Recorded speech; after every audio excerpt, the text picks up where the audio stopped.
Very good morning and namaskar to everyone who are present over here. Honorable Pro Vice Chancellor, sir, respected Director, sir, Director Amity Business School.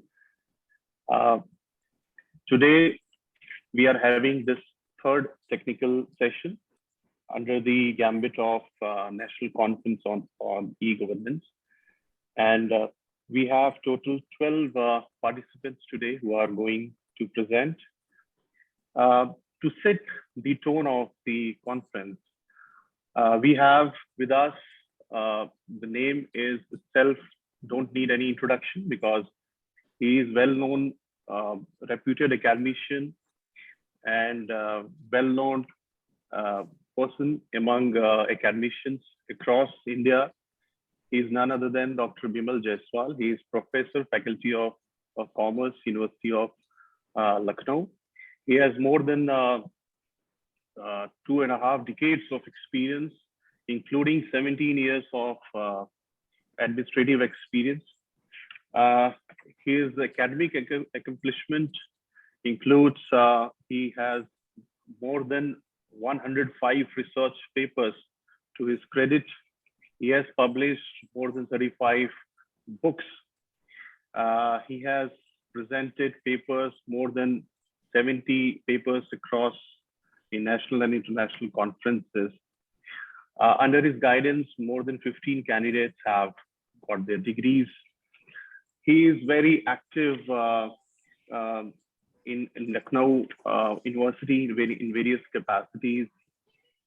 Also, he is the executive member of All India Commerce Association, executive member of All India Accounting Association. He awarded Fellow of Indian Commerce Association in 70th All India Commerce Conference. Also, he is the recipient of Award of Management Accountant. He is the recipient award by the Institute of Productivity Management.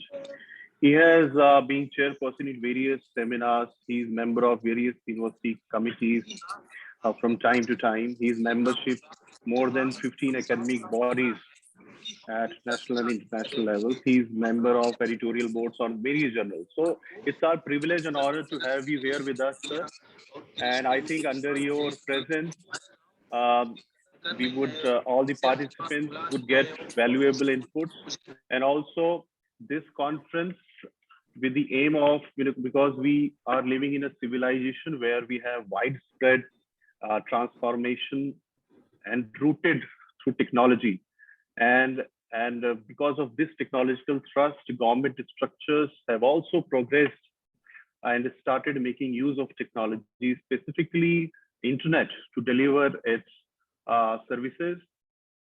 So now e-governance in layman terms, digital governance, governance or e-governance, it can be defined as the use of ICT by the government to provide the quality information and services to citizens, businesses, voluntary organization, and to bring transparency, accountability in government functioning. And if you see in India, especially, we have witnessed sea change in a way services got delivered to the citizens through e-governance of late. For example, ICTC launched Indian Railways in 1999, and today we have more than 3.9 crore users and usually 5 lakh tickets we book daily. Also, we have citizen-centric services like Umang platform, which works as web as well as app medium. For just released in 2017, now we have more than 4.42 crores users with the annual transaction of 256.77 crore transactions. So these are a few glimpses how e-governance has transformed the government transparencies. For example, Uttar Pradesh government itself has grievance redressal services like Jan Sunwai portal. Till today, we have 3.52 crore grievances handled by this portal alone. Not only government, but organization as well has got constituted working as in synchronized form as per Helix model. Today's session, that is technical session 3, is mainly aimed to give an opportunity to the researchers to present their work, how e-governance is connecting with the organizations. So how they are contributing in that. So I would, uh, in totality, we have 12 papers. We got enormous responses. So we shortlisted these papers for this session because they are connecting with the organization. I would request all the participants to stick to timelines because we have very limited time, approximately 1 hour to present, and then we will take Q&A. So I would request Bimal Jaiswalji, sir, can you confirm how you want to take the questions at the end of each of the presentations, or you want to take it at the end of the entire session? So you're not audible. Can you unmute yourself? I suppose if somebody has a query, then they can ask after the presentation itself. Okay. If all the presentations are over, then the person will be able to forget. Exactly. Thank you, sir. So I would request all the participants to type your questions in the chat box. So we will take up questions at the end of each presentation and we will address that. I would like to welcome our respected director, sir, Professor Dr. Rohit Kushwaha. I just joined to welcome Professor Jaiswal on behalf of Thank you, Dr. Rohit ji. School. Dr. Sahab, बहुत वक्त हो गया, मिले हुए, मुलाकात हुए. बहुत समय हो गया. All is well, I hope. Well. Thank you for being here with us, sir, and we'll be delighted to hear your observations and your advice to the presenters today. Right, Professor. Welcome, sir. Over to you, Darved, sir. Thank you, sir. Thanks for your presence. So I would like to invite our first presenter, Miss Aishwarya Yadav. She will be presenting her work on e-governance initiatives to empower women in Uttar Pradesh. So can we have Aishwarya Yadav with her presentation? Yes, sir. Yes. Over to you, Aishwarya. Best wishes. Yes. Thank you. Is my screen visible?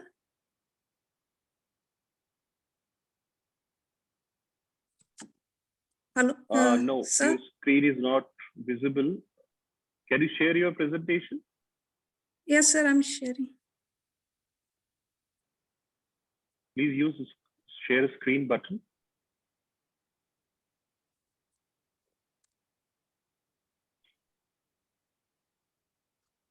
And other participants, please ensure that you are ready with your presentation, a PPT file, and use share screen once you are being made co-host. So is my screen visible now? No, Aishwarya, your screen is still not visible to us, Aishwarya.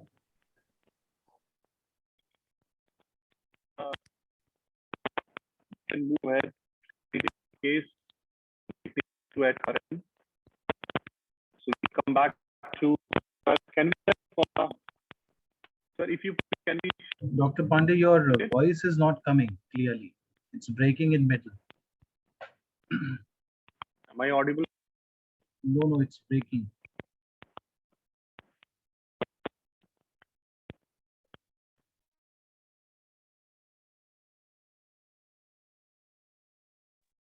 Is it audible now? Yes, yes.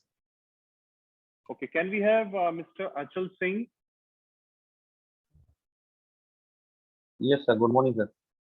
Good morning. Good morning. Can you share your presentation, please? Yes, sir. I'm sharing my screen. Yeah, yes, we can see your presentation. So go ahead. All the best. Sir, good morning, everyone. My topic for presentation is cyber security. Myself, Anshul Singh, research scholar, Maharishi University of Information Technology.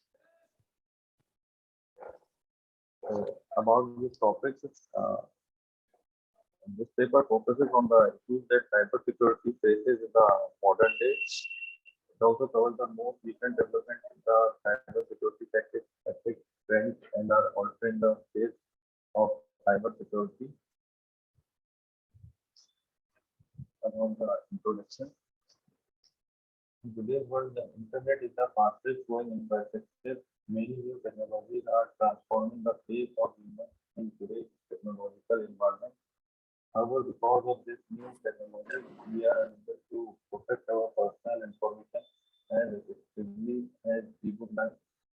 And as a result, cybercrime is on the rise. Enhancing cybersecurity and safeguarding important information infrastructure are critical to the security and economic well-being of any country. Many of the internet safer and protecting internet users have become key component of both new services development and government regulation. Given that technology safeguards alone cannot prevent any crime, law enforcement agencies must be able to successfully investigate and prosecute cybercrime. So the principles of cybersecurity, because most government and financial institutions related to corporations, hospitals, and other businesses store and process a large amount of confidential information on hospital network outages, computer viruses, data taken by hackers, and other incidents affect our lives in ways that range from benign to life-threatening. As a result, with a growing volume and sophistication of cyber attacks, there is a greater need to protect personal information and sensitive business while also ensuring national security. And the objective of the research is to create solutions in event handling, understand software design and security practices, integrate network monitoring and present real-time solutions. Cybersecurity. Mr. Achal Singh, sorry to interrupt, but can I request you to keep mic closer to you because his audio is not coming very clearly. There's some echo effect.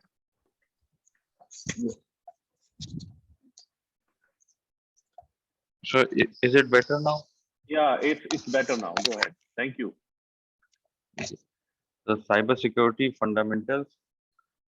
Confidentiality. Confidentiality refers to the protection of data from unauthorized access.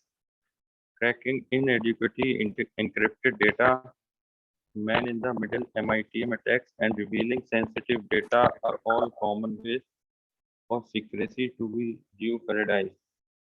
The following examples are the standard measures to ensure confidentiality.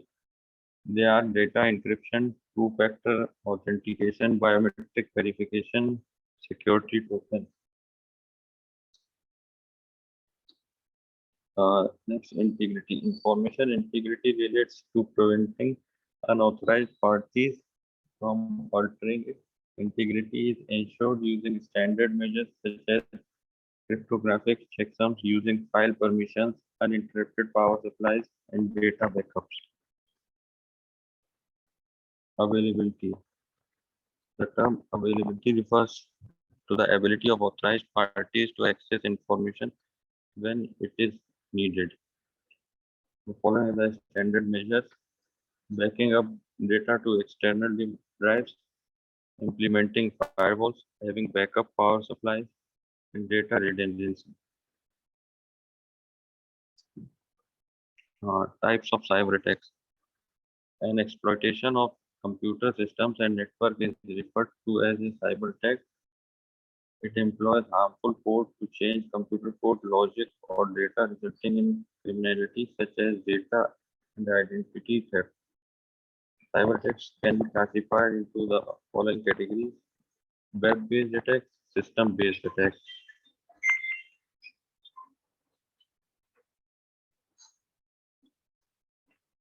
The cybersecurity techniques.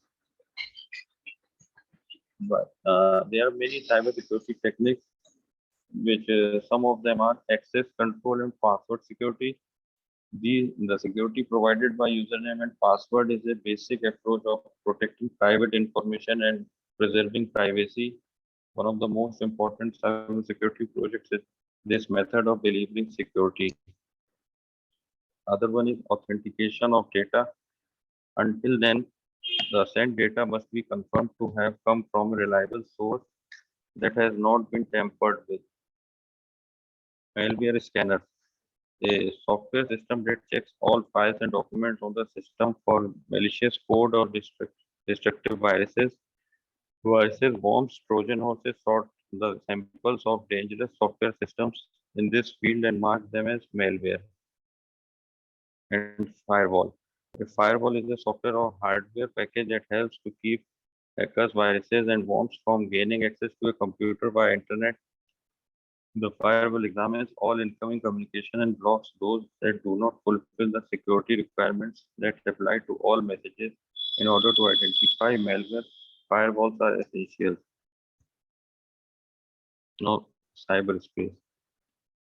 With the benefit of technical breakthrough, cyberspace has evolved into a common pool used by citizens, corporations, key information infrastructure, the military, and government, making it difficult to draw clear lines between these various organizations. With more networks and gadgets connecting to it, cyberspace is extended to become increasingly more complex in the coming years. The findings are there are major concerns for many industrial agencies, public and private organizations, for enterprises and governments alike, and having a cybersecurity role in all of its components will be necessary for future growth, innovation, and competitive advantage. Data security continues to differ from cybercrime by wholly different approaches with each new year. New and unstable development as well as evolving cyber tactics, regular attacks makes it harder for organizations to safeguard their infrastructure by also requiring new channels and intelligence. However, we must work tirelessly to reduce cybercrime so that cyber houses can have a healthy and stable future. The next century's technology for a reliable internet and efficient systems have been presented. Conclusion. Some believe that this revolutionary strategy has failed and will be unable to fulfill future requirements because the original internet has been invented in somewhat different context from how it is used today. An approach to thinking beyond is suggested to make better use of increasingly demands of the future without referring to the existing computing system and future, but to start again. We believe that as the amount of information available on the internet grows in the future, worries about end user confidentiality will grow. Furthermore, usability issues are becoming increasingly important as a means of intuitively learning about and applying end user oriented data security procedures without having to go through lengthy or difficult learning curves. The community's cyber safety practices is built up with inventive upgrades that address existing security and confidentiality issues before moving on to the new ones. Thank you.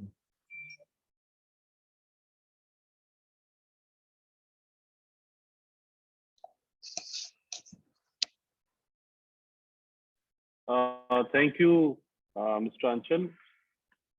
Any questions, Dr. Jaiswal ji?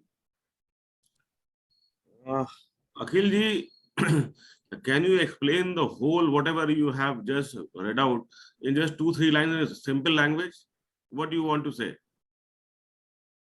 So just to, with the relevance to the e-governance, with the increase in the government services through the online medium, cyber attacks will also increase. So we have to protect our data from the cyber threats. Right. Okay. Thank you. Thank you, sir. Thank you, Mr. Anchal. Now I would like to request our next presenter, Miss Megha Lakhwani. Megha Lakhwani, please start the screen sharing. Good morning, And she would be presenting on customer perception of service encounter, a study on online retail banking in India. So Megha, yes, we can see your screen. All the best. Thank you. Thank you so much. So good morning, everyone. As Dharmendra Pani sir had mentioned about my topic, I just want to detail it out further by giving a brief background of why I have chosen this topic. So in the last 1 decade, we have seen that internet banking has developed multi-folds. Even the government of India has this digital drive of making everything paperless, cashless, and faceless. So with that mission and with that agenda, the government has been trying to make everything, everything online. And e-banking, which is the backbone of any country, is one of the most crucial, important tasks that has to be picked up by the government.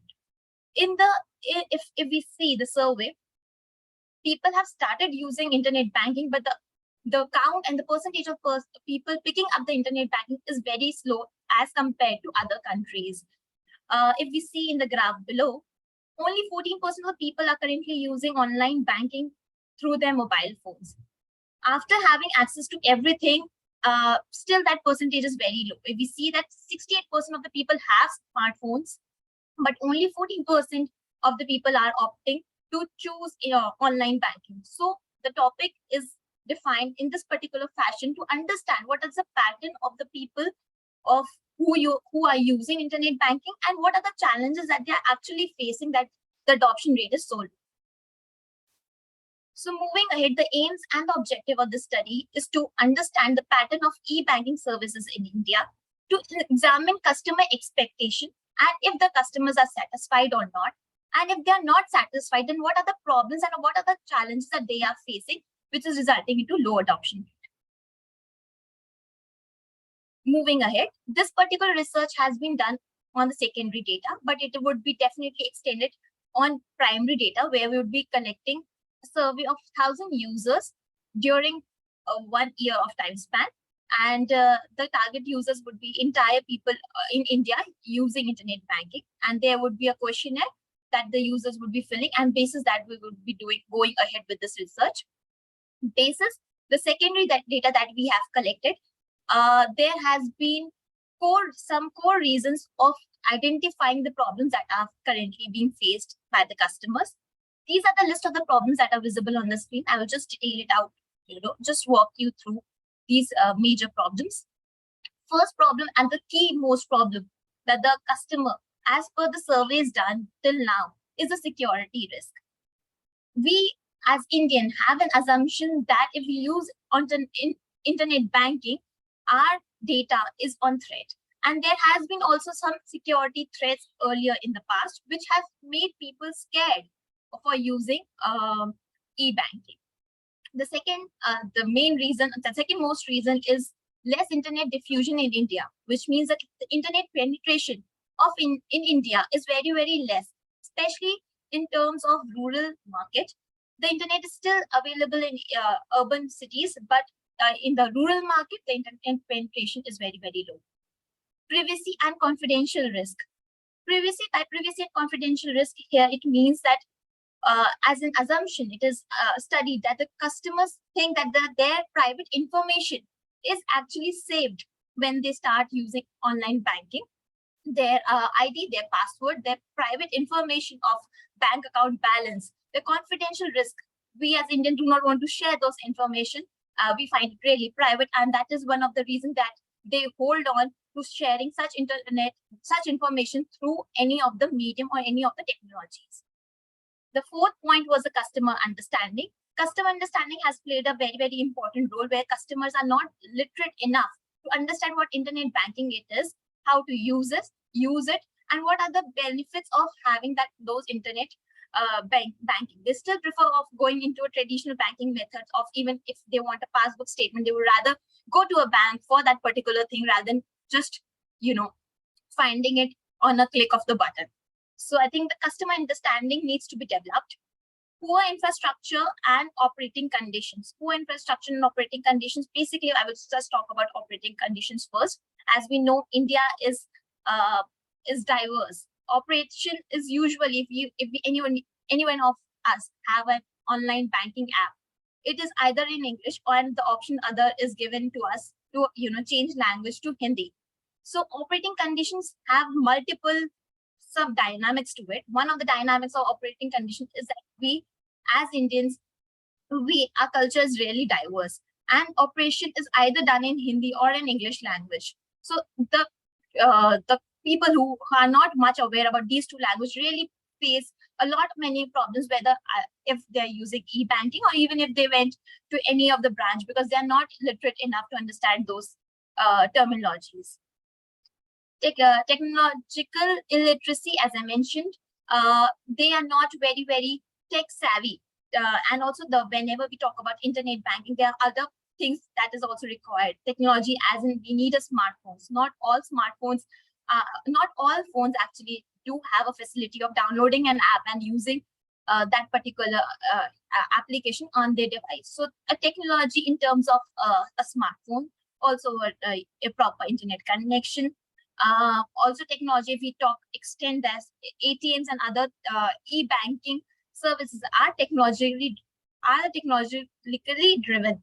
So illiteracy and not having that particular infrastructure in place is a real problem in India. And with that particular technology comes the cost of technology also. So as we see, the cost also when it comes to the user or the organization, at both the ends, the technology has a cost that is driven, and because of which the problems of e-banking in India has further worsened. Coming to the conclusion and recommendations is that internet banking definitely in last decades had multi-grown, where we have seen ATMs, we have seen credit card, we have seen RTGs and other rates going up.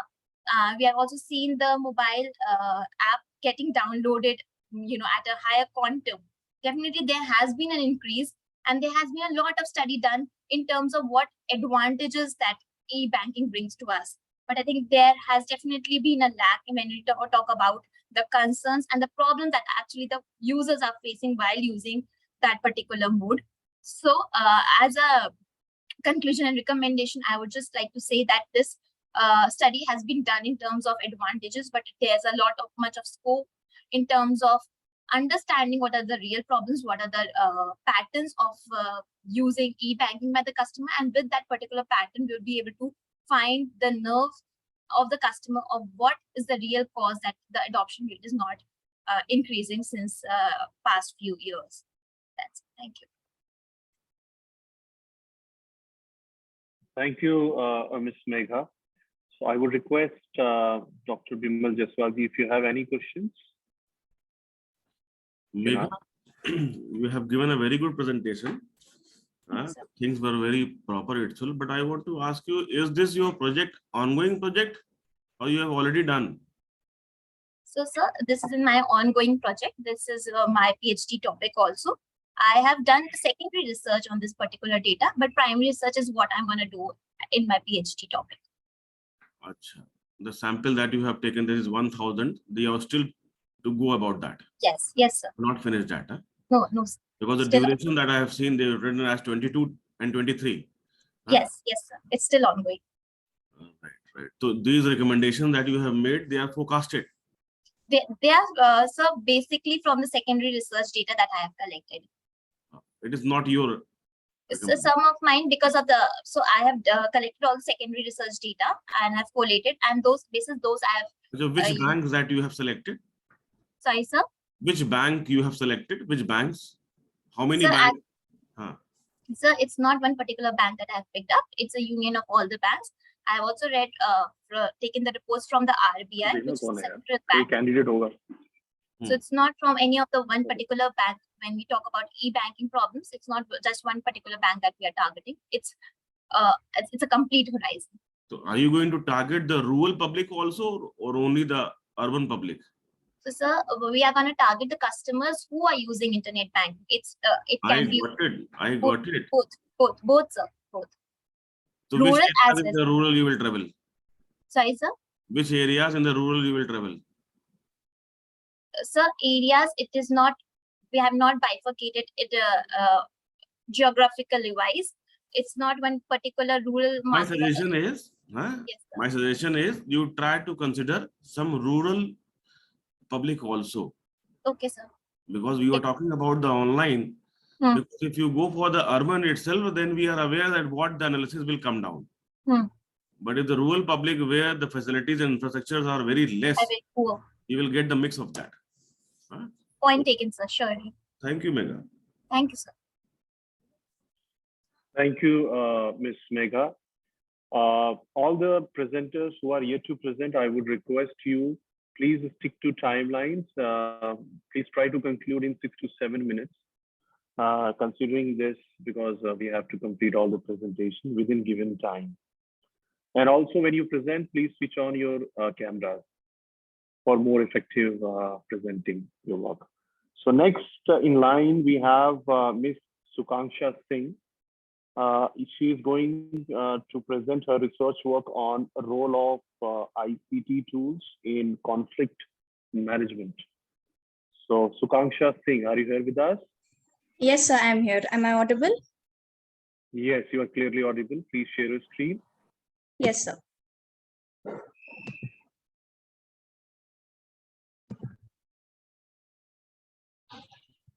So my screen is visible? Yes, it's absolutely visible. Yes, Can you yes. keep it in a full screen mode? That would be good for us. Yes, sir, I'm here. Yes, all the best. Go ahead.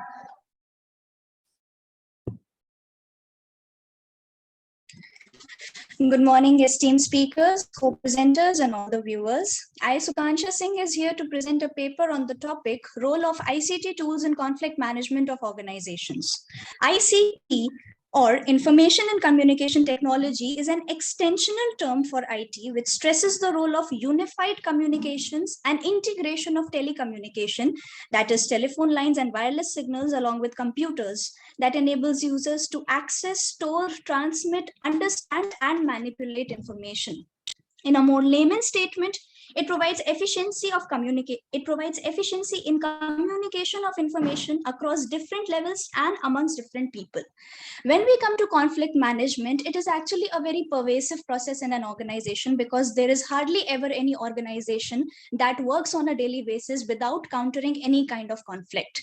So conflict management are a traditional way to deal with work-related conflicts, and how does information communication and technology tools find their way to relate with this aspect of an organization is a very interesting field.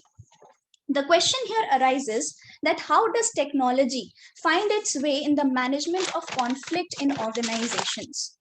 We find ourselves asking that how does conflict, which in itself is a social situation that arises out of disagreements and elements of antagonism, has something which can be handled by the use of technology. With the advent of technology, a way has been paved for the use of information technology in organization, which, if markedly secured, can be used to deal or avoid conflicts in organizations. Because the basic element and the basic cause of conflict both is communication. And what better the better the communication is, the lesser are the chances of conflict generation. And what can be better than an information communication and technology tool to be explored in relation to the most prevalent part of an organization's conflict? So over here in the review of literature that was conducted by me regarding this particular area, a lot of work has been done where we talk about in the different technology tools that have been used over the years to enhance communication in the organization. Because over here, the main idea is that the better is the communication, the more accurately the things and information are communicated in the organization, the lesser will be the chances of conflict generation. So it leads to the development of certain technological tools that can be used to enhance the flow of communication in the organization. Based on the works of researchers such as Burton, Karpenko, and others, there has been analysis of specific features of the conflict and how rejection of information influences its development. Rejection of information here strongly correlates to that information was not communicated in a proper manner. That is the way it should have been done.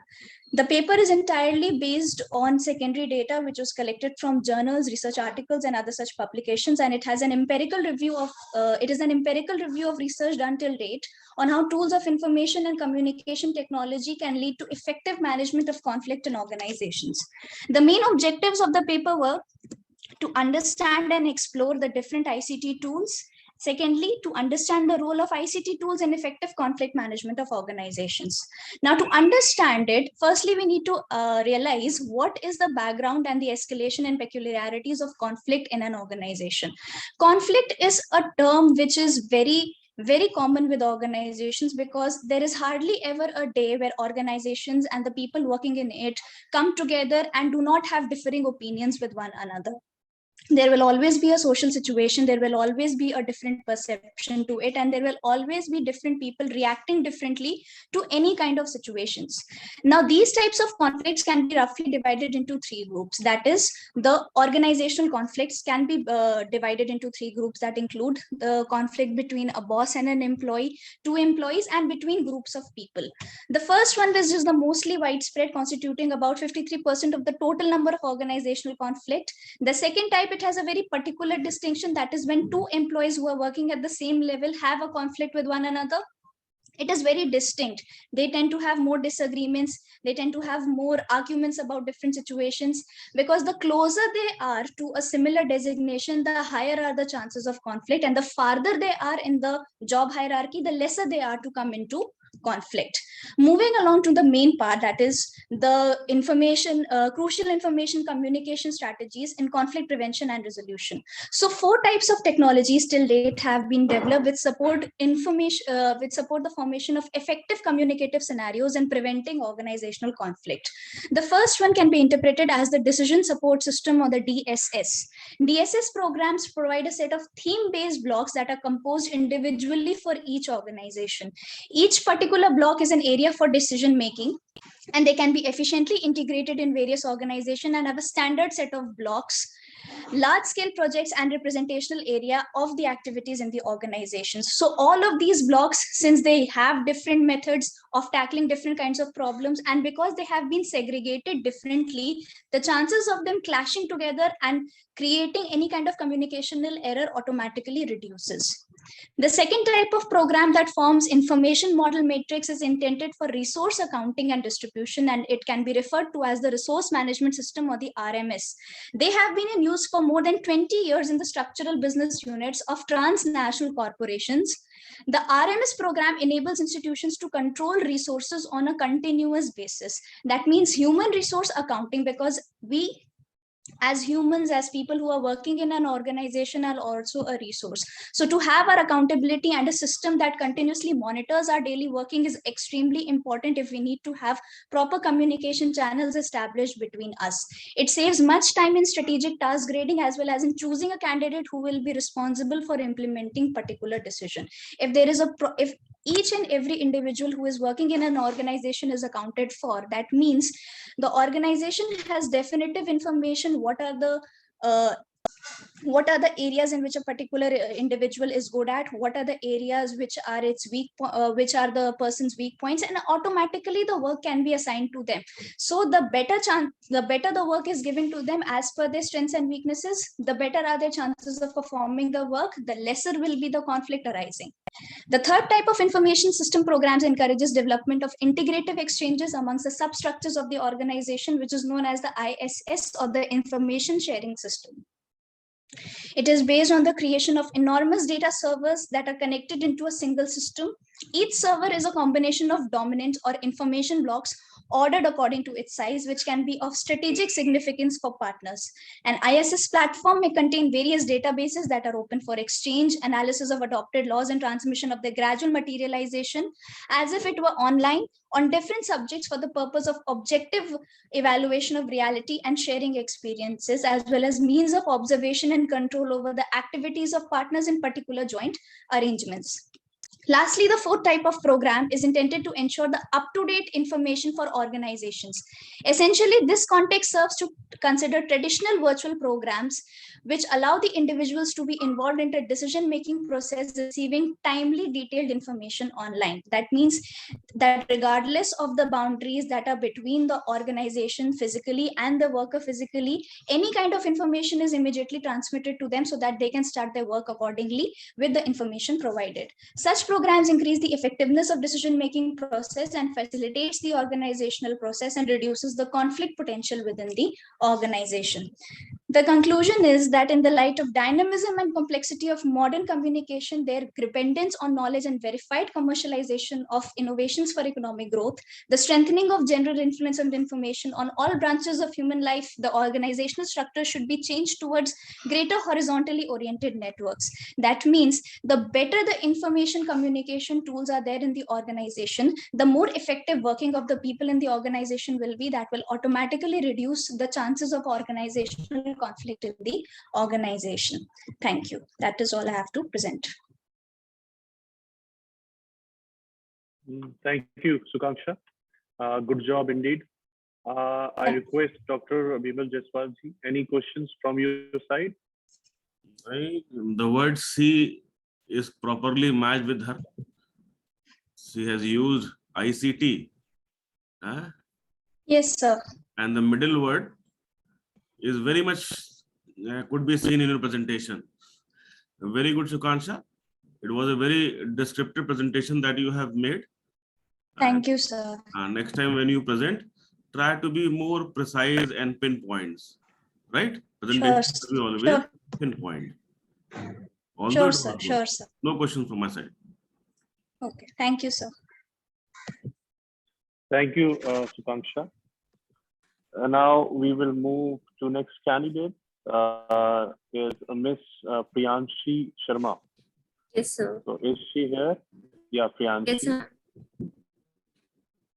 I think your work is on impact of e-governance on employee performance, right? Yes, sir. Right. Okay. Okay. Please present your research output. I hope you will have valuable inputs from all to improvise your work. Thank you so much. Is my screen visible? All the best. Yes, it's absolutely visible. Keep it in full screen mode. Yes. Press F5.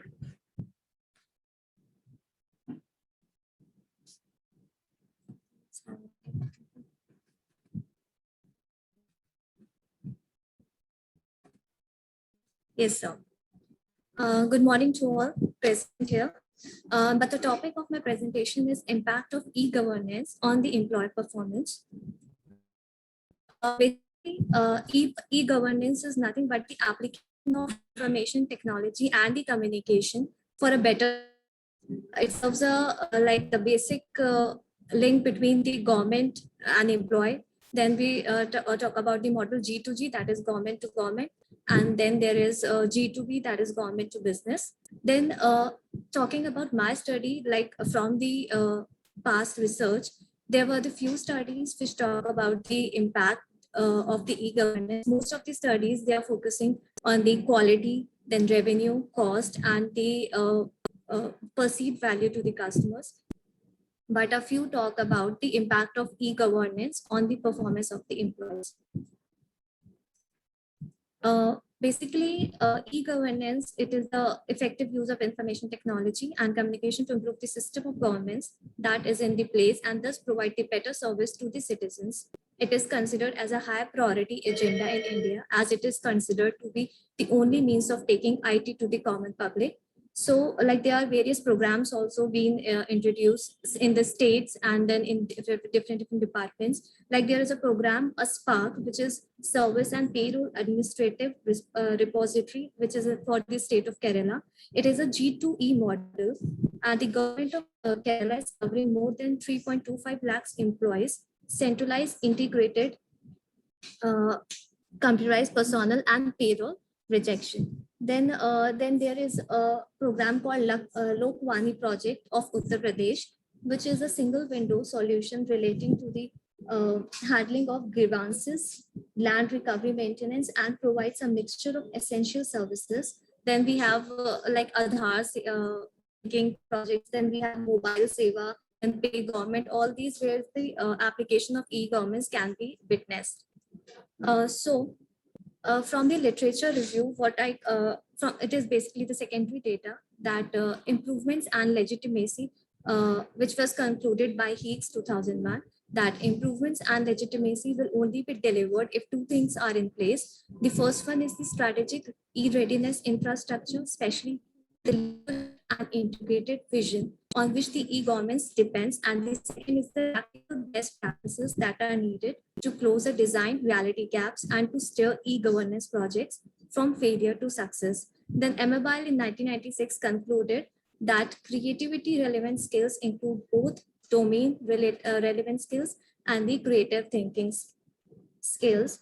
Then there was a study by Bounce et al., Robbins 2000, which argues that the common measures of organization performance are efficiency and effectiveness. Then Mutegi 2015 concluded that e-government strategy was rolled out in Kenya in 2004, with the aim of enhancing the employee performance, and little has been achieved, leading to issues of transparency, quality, accountability.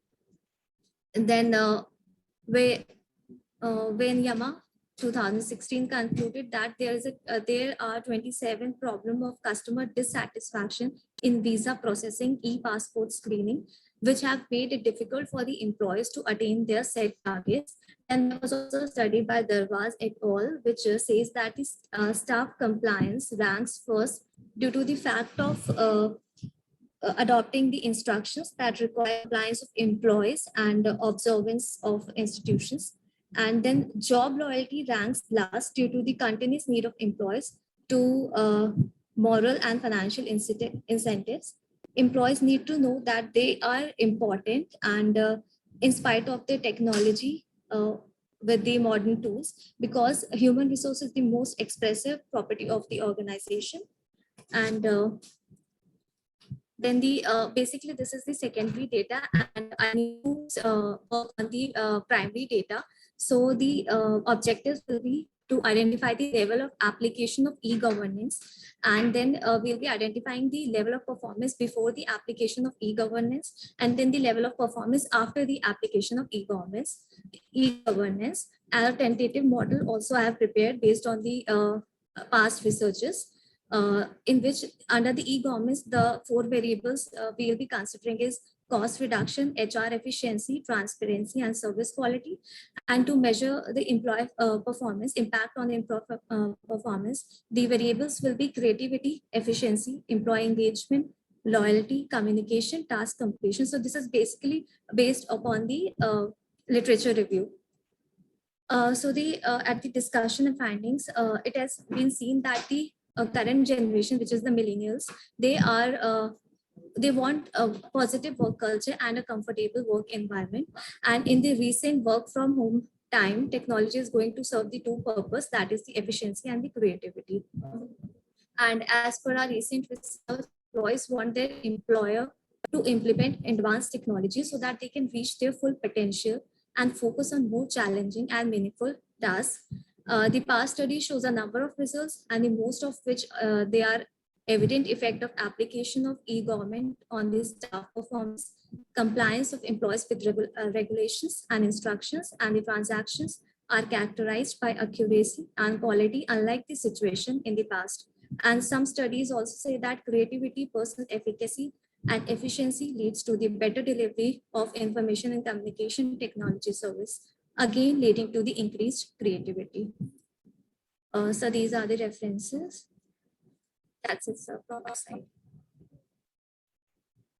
Thank you, Priyanshi. Can we have questions from Dr. Bimal Jaiswal? No questions, Dharmendra.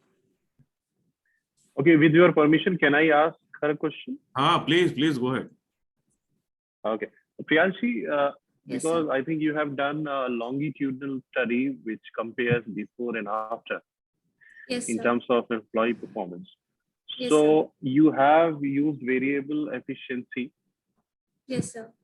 but efficiency is one variable and effectiveness is one variable, which is the outcome. Yes, sir. Efficiency is Yes, your sir. capability and ability, and effectiveness is the outcome. So don't you think you should have considered certain parameters to measure the effectiveness also? So thank you for this suggestion. As I told you, this is still a work in progress.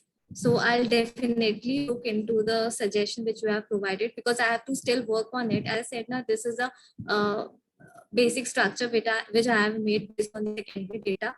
So we still I have to work on it.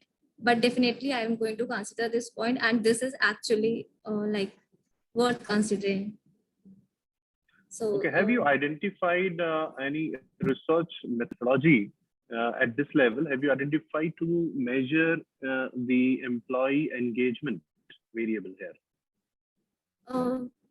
Sir, like employee engagement, only I have taken a like variable, but there are different parameters on which the employee engagement can be measured.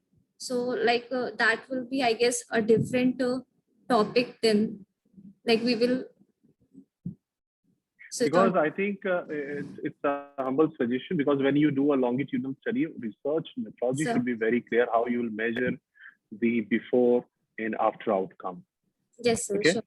Yes, So sir. thank you very much once again, Priyanshi. Thank you, sir. And all the best for your future research. I think you can contribute very well in knowledge creation in your domain. That is, thank you very much Yes, once sir. again. All Thank you, the sir. best.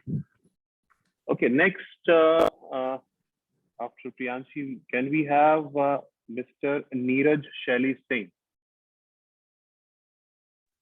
Yeah, good morning, sir. Yes, sir, present, sir.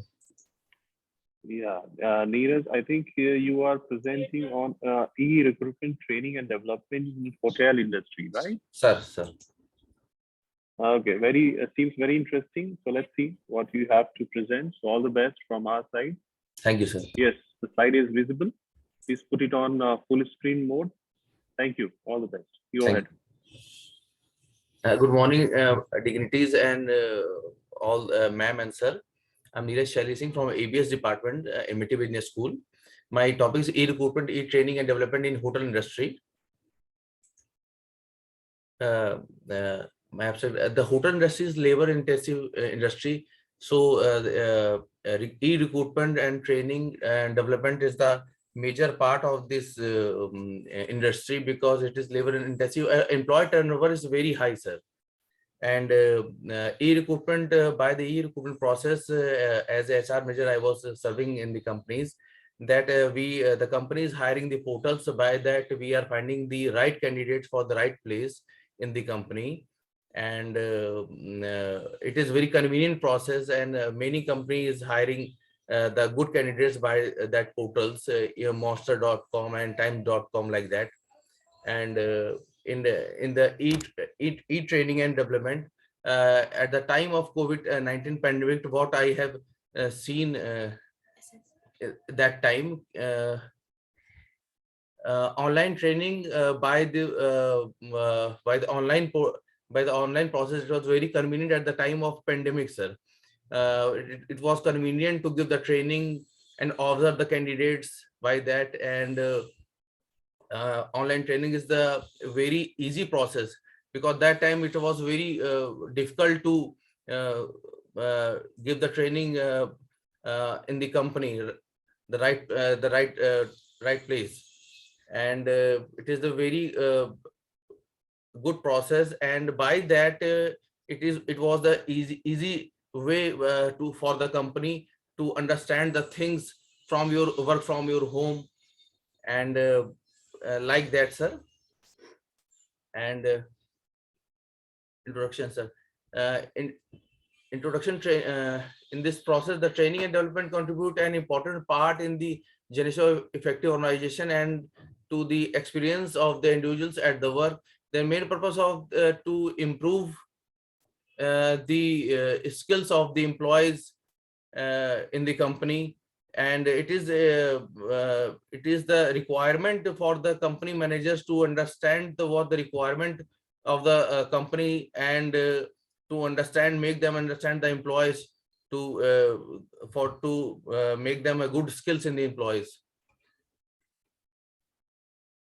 And in my topic, I have seen the research gap. There's a lack of training and development in the below the 5-star hotels. And what I have observed, because my research topic is slightly resembles with this topic, and there is no well-defined e-recruitment training process below the 5-star hotels, sir.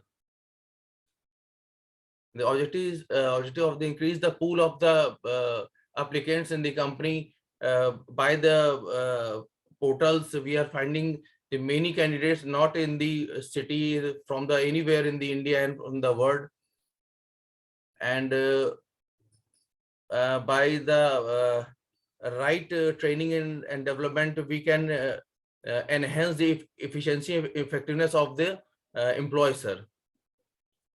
And my result is this is a part of HR HR practices. It is part of HR practices that like e-recruitment training development. And human resource department can enhance the employee effectiveness efficiency to exercise the best HR practices in the company. And e-recruitment training is the development, and many HR practices are come in this process, like performance appraisals and teamwork, reward recognition is a part of the e-recruitment and selection process.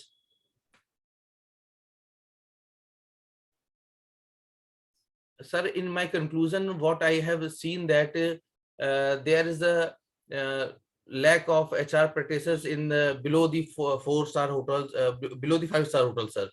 I have observed in the 3-star and 4-star hotel, there's lack of HR practices, and there is a need to work on this HR practices in the hotels, because sir, this industry is based on the only employees, and the employee turnover is very high, sir, in this hotel industry, sir.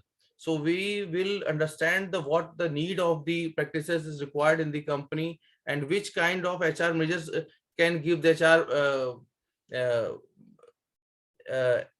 HR practices in the company to enhance the effective employee efficiency and effectiveness in the company, sir.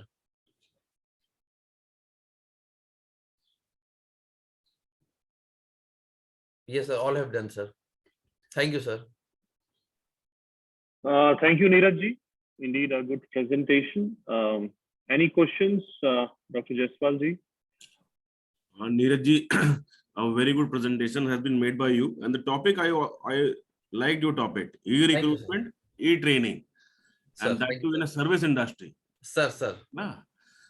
Basically, how services को भी e कर देते अच्छा रहता. Sir, my topic in the research, sir, impact of HR practices, impact of HR practices on employee behavior in hotel industry in 3-star and 4-star hotels. And sir, I am happy to see you, sir, here, because I am serving in a IMRT Institute and in Commerce Department in honors and BCom, sir, and I am using your books, and it is very convenient to understand your books, sir. I am happy to see you here, sir. Chaliye, thank you, and no questions from you. Thank you, sir. I fully agree with you, Mr. Neeraj, because Jaiswal ji is a very reputed name in academicians, among academicians and students. So yes, sir. Yes, sir. Thank you once again. Thank you, sir. So over to next presentation. Dr. Pandey, can I ask one question from Neeraj? Yes, sir, definitely. Please go ahead. As Neeraj, you have presented a good, work, but I have one, specific, insight I want to take from you, since you are working on this hotel industry, and you specified that you are looking at the hotels recruitment process specifically, which are, below 5-star rating. Now, can you tell us any reason that you have explored for these hotels specifically, which are rated 5-star less, not adopting to e-recruitment process? What is the deterrent? Because that has not been specified. You only spoke about the positives, but have you looked into the key bottlenecks? Sir, I have seen in the 5-star hotel, there's a well-defined HR process I have done in this process, and below the 5-star hotels, in 4-star hotels, some HR managers are there, but in the 3-star hotels, there is not well-defined HR practices has done in the hotels. I have taken the 350 kilometers radius from the Lucknow, and I have seen in Agra and many hotels, but in 3-star hotel, there is not well-defined HR practices has done. The accountant is doing, and the managers, line managers are doing that kind of process. But there should be need for a proper HR manager. So there is a need for, sir, in a 3-star and below the 4-star hotels, there is a need to recruit the proper HR manager in the hotel, sir.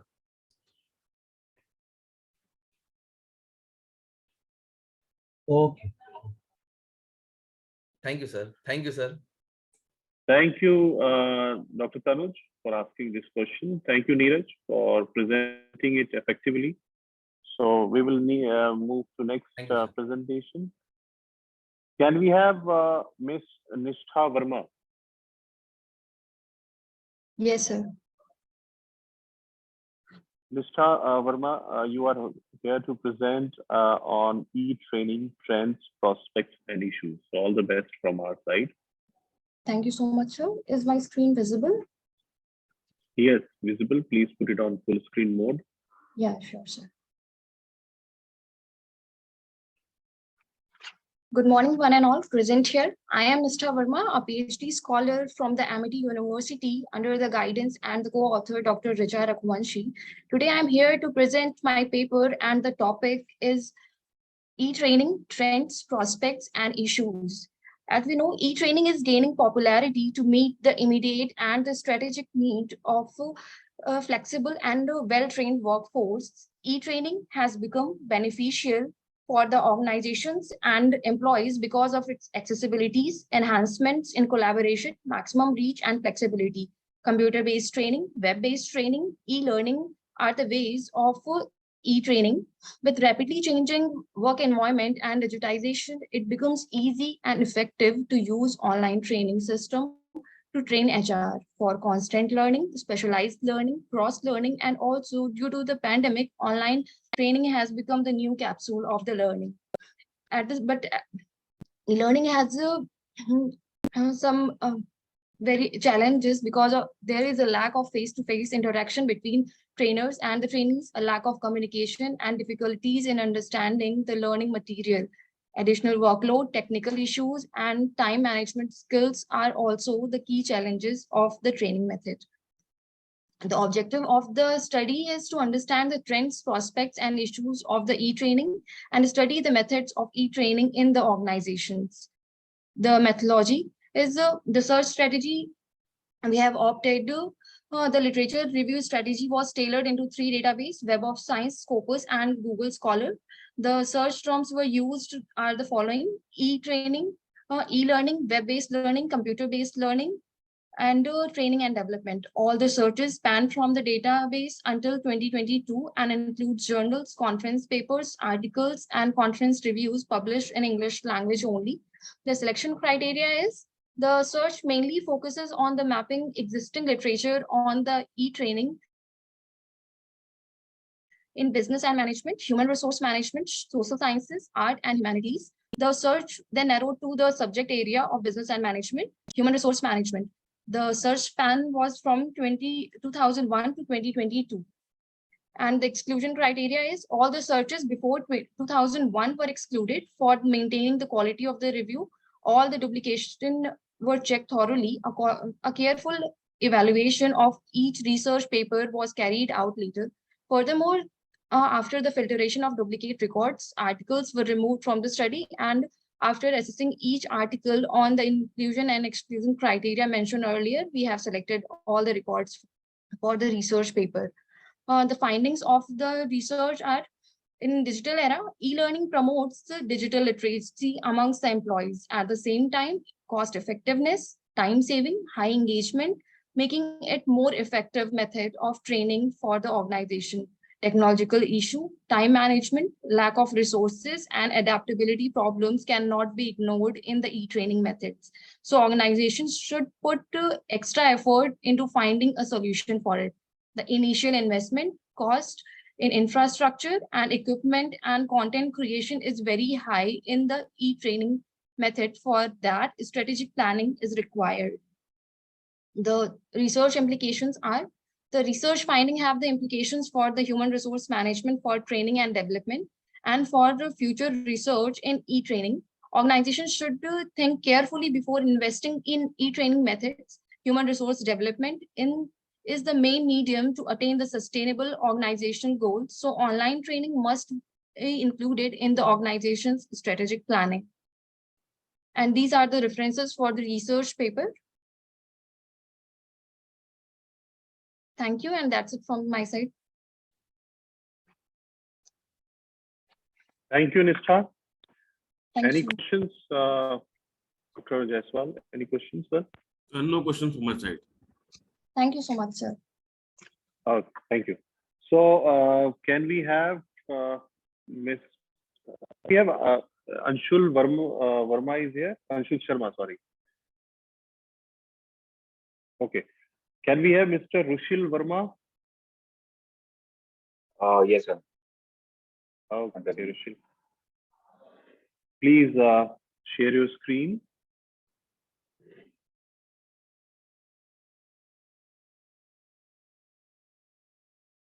And Mr. Rushil is going to present his research work on e-supply chain management. Sir, is my screen visible? Yes, your screen is visible. Open your presentation. Good morning, everyone. Good morning, panelists and fellow scholars. My name is Rushil, your PPT is still not open. We are just able to see folders, some folders on your screen, but not your PPT. Please open it first. So now PPT is open. Is it visible now? It may take a while. Just wait. No, now your screen has gone. Okay, now it has come. Okay, now it's visible. Please put it on full screen mode. Yes, go ahead. All the best. My name is Rashid Verma, and I'm pursuing my PhD under the guidance of Dr. Archana Sharma. And the title of my paper is E-Supply Chain Management. Given the background of the study, the fundamental challenge for supply chain management is how to efficiently integrate and optimize the supply chain operations with dispersed marketplaces and characteristic demands using the latest advances in today's technology, information technology. E-business using internet technology has emerged as an innovative alternative to facilitate information exchange and communication. The e-business approach plans and executes front-end and back-end operations in a supply chain using all the web-based applications available today. Incorporating e-business approaches in supply chain management has been definitely proved as a successful step for businesses and even new startups. The objective of my research paper, the first objective is to define what can be understood by e-supply chain management. The second objective would be to determine if e-supply chain management has been acknowledged as a topic in the most prestigious operations management and logistics journals. The third one would be to identify the methodologies used in the existing literature.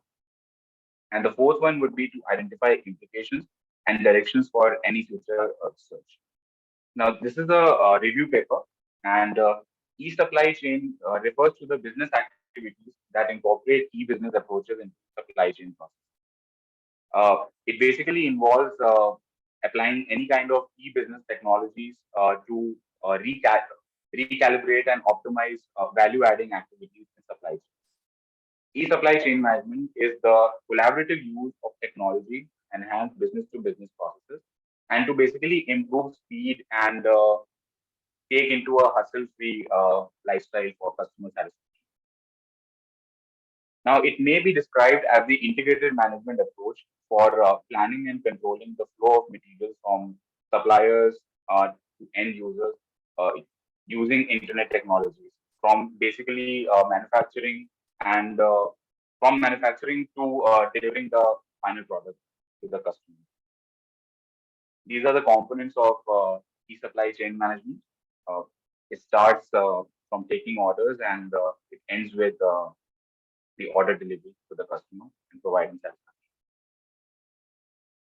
satisfaction. 7 ways to reduce inventory would be improve data accuracy, cutting down lead time, increase the velocity of the operation, eliminate any kind of misalignment from the processes, clean up the workplace, eliminate variation, and replenish based on market needs. Now, benefits of supply chain management would be it supports exchange of real-time information. It's a comparatively independent platform, web visibility and processing capability 24/7,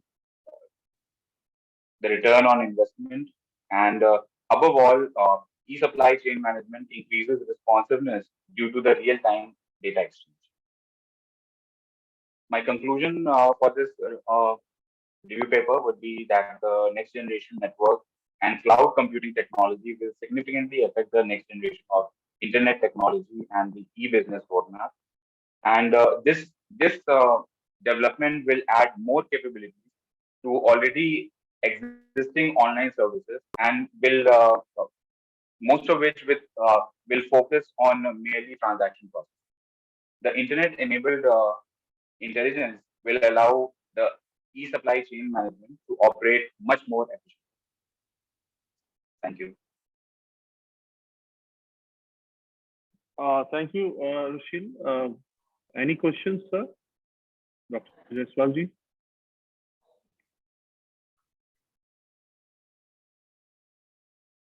And nothing from my side. Okay. Rushil, sir, with your permission, can I have one observation. Can I share? Yes, sir. Yes, sir. Rushil, can you come back to objective slide where you mentioned objectives? Okay. In objective number 2, you said to determine if eSCM has been acknowledged as an outstanding topic. So outstanding word in a research sense, it becomes inconclusive. And I want to know from you, because they're very subjective in nature, the meaning of this outstanding. So how you think about it and how you have achieved this objective, or you are going to achieve this objective? Sir, my future plan with this paper is to basically get to know Amul's supply chain management, how they manage, and definitely they have come a long way. And we as a country, India has come a long way when we talk about e-supply chain management. Everything has changed now. It's a hassle-free free process, and a lot of third party people are being removed now because of this, and the orders are delivered directly now. So I would like to look into Amul's supply chain management if that is possible. Okay, thank you, Rushil. Point taken. Okay, next in line is Miss Namrata Anand. Are you here with us, Miss Namrata?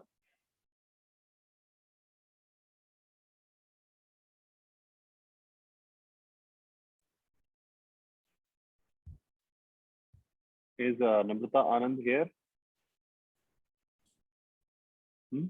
She was there in the beginning. I think she has disconnected. She was there in the. So meanwhile, she gets reconnected. We have another presenter which is being added in the group. Manjeet Kaur. Miss Manjeet Kaur, are you here with us?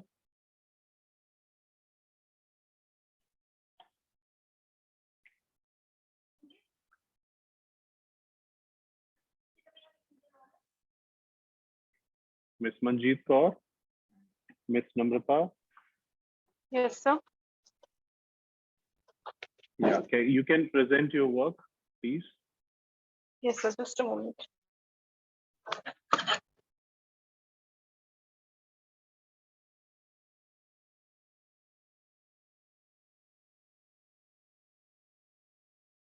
Please share your screen.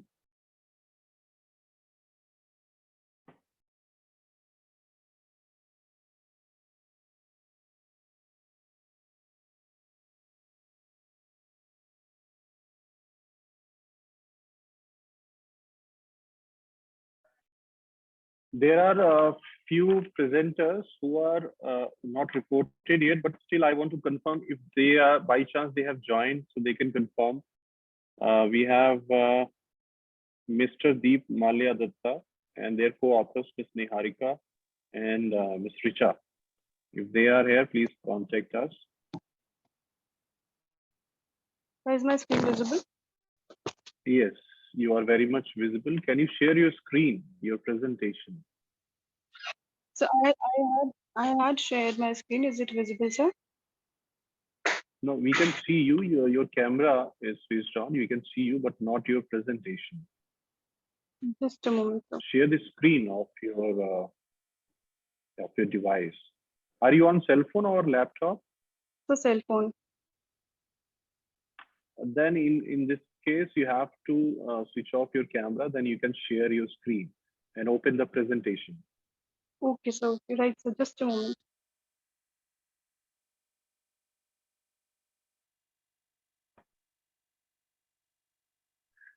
This is the benefit of technology. As a researcher, you can present while on the go, and it has removed the limitation of being at office or being at.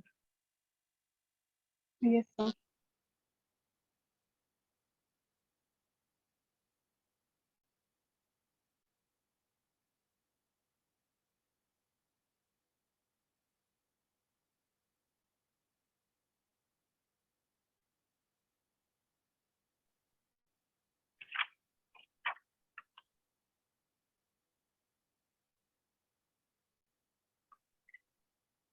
Yes, we can see your screen. Please open your presentation. Okay, right, sir. I'm doing that.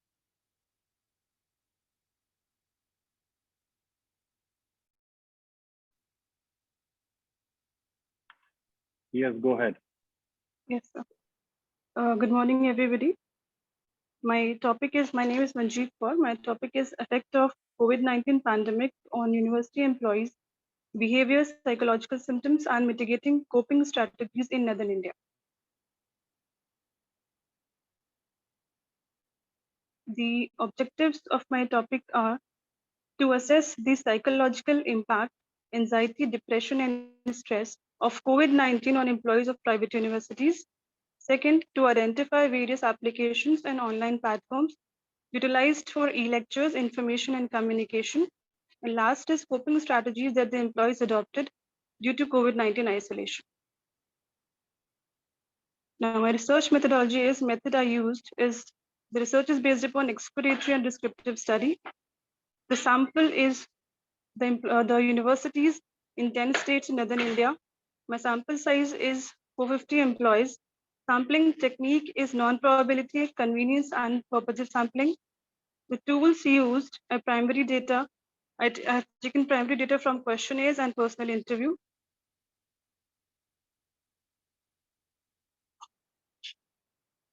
This is the schematic representation of research methodology, which I just told.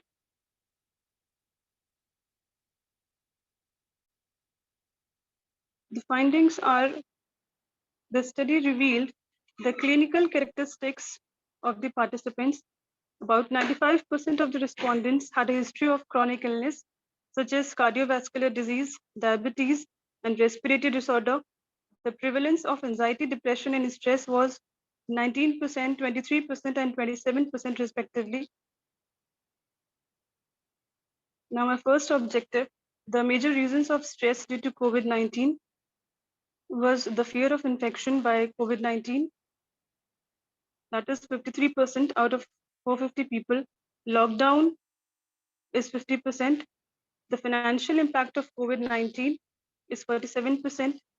Inability to continue research work and their official work is 38%. Online teaching is 36%. And miscellaneous such as cancelled travel plans, conferences, etc. is 4%.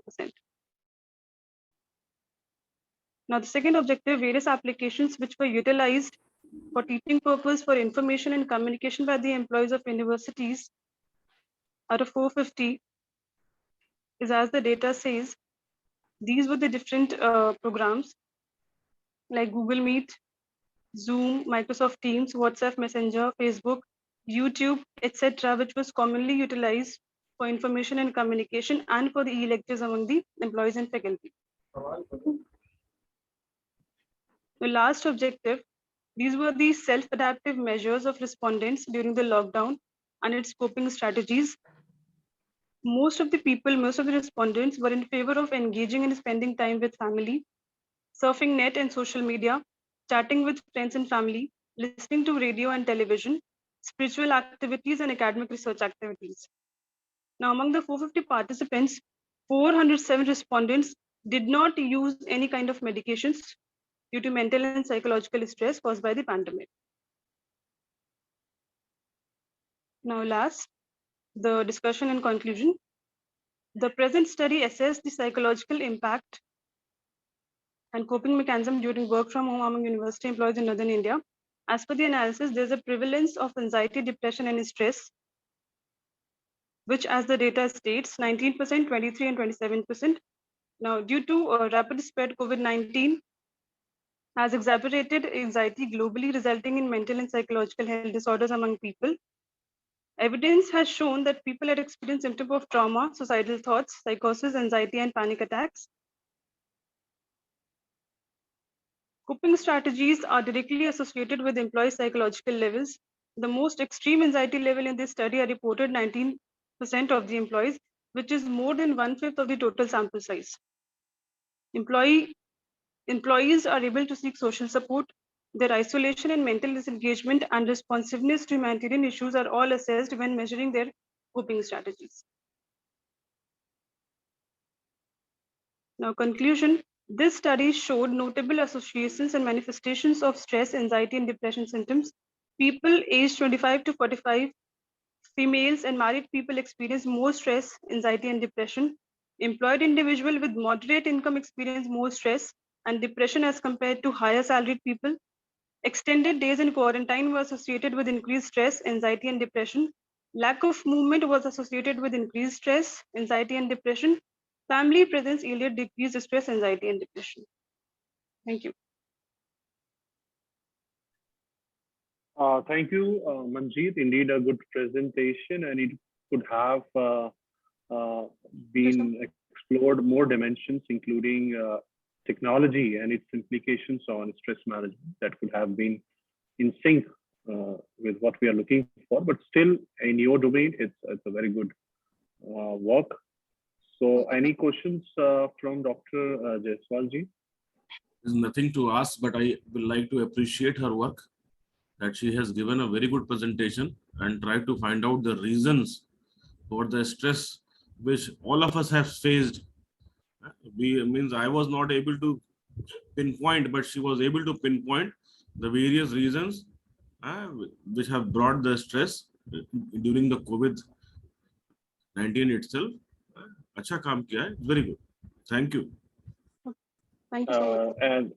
And I think Manjeet, you are about to leave for your invigilation duties in your university.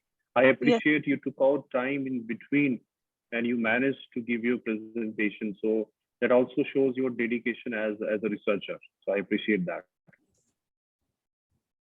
Okay, so we have two presentations who are left in this.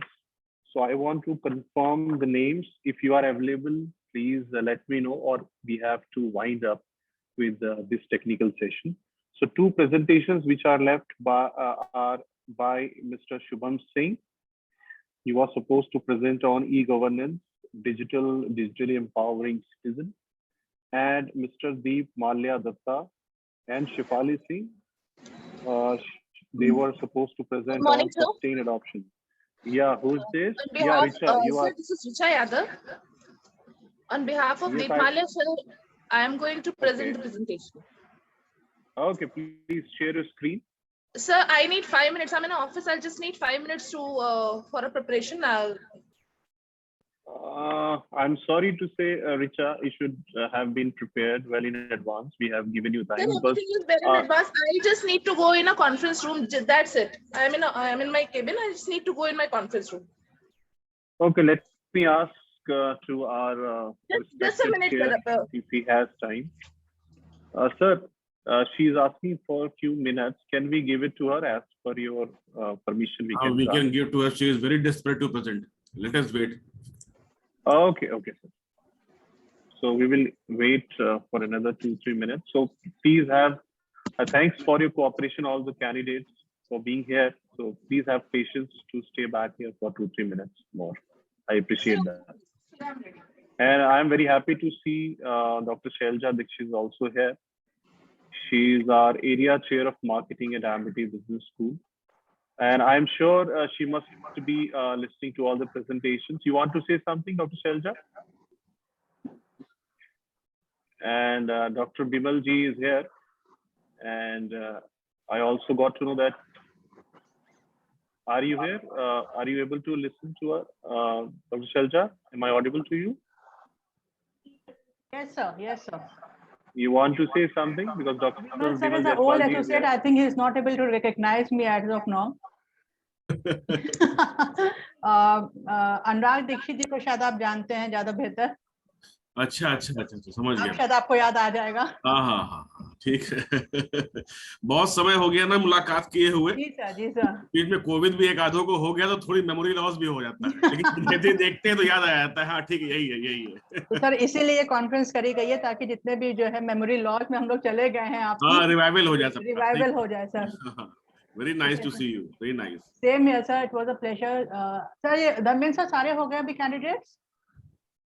नहीं ma'am, we have last candidate and Richa Yadav. She has shared her screen and she was in a conference, so she got time right now. So sir is kind enough to give her 2-3 minutes to present. I'm ready. Thank you for giving me such time. Thank you, sir. Yeah, Richa, please go ahead. Good morning. Good morning, everyone. I'm Richa Yadav, and I'm going to present this presentation on behalf of the Pala sir and Shefali. They are busy. Thank you for allowing me. We are conducting a research under Manoj Joshi sir, Dr. Manoj Joshi sir, and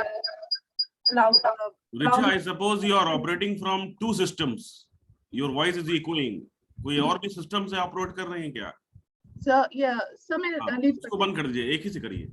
Sir, अभी ठीक है? Yes, absolutely fine, Richa. Fine, sir. It's okay. Thank you.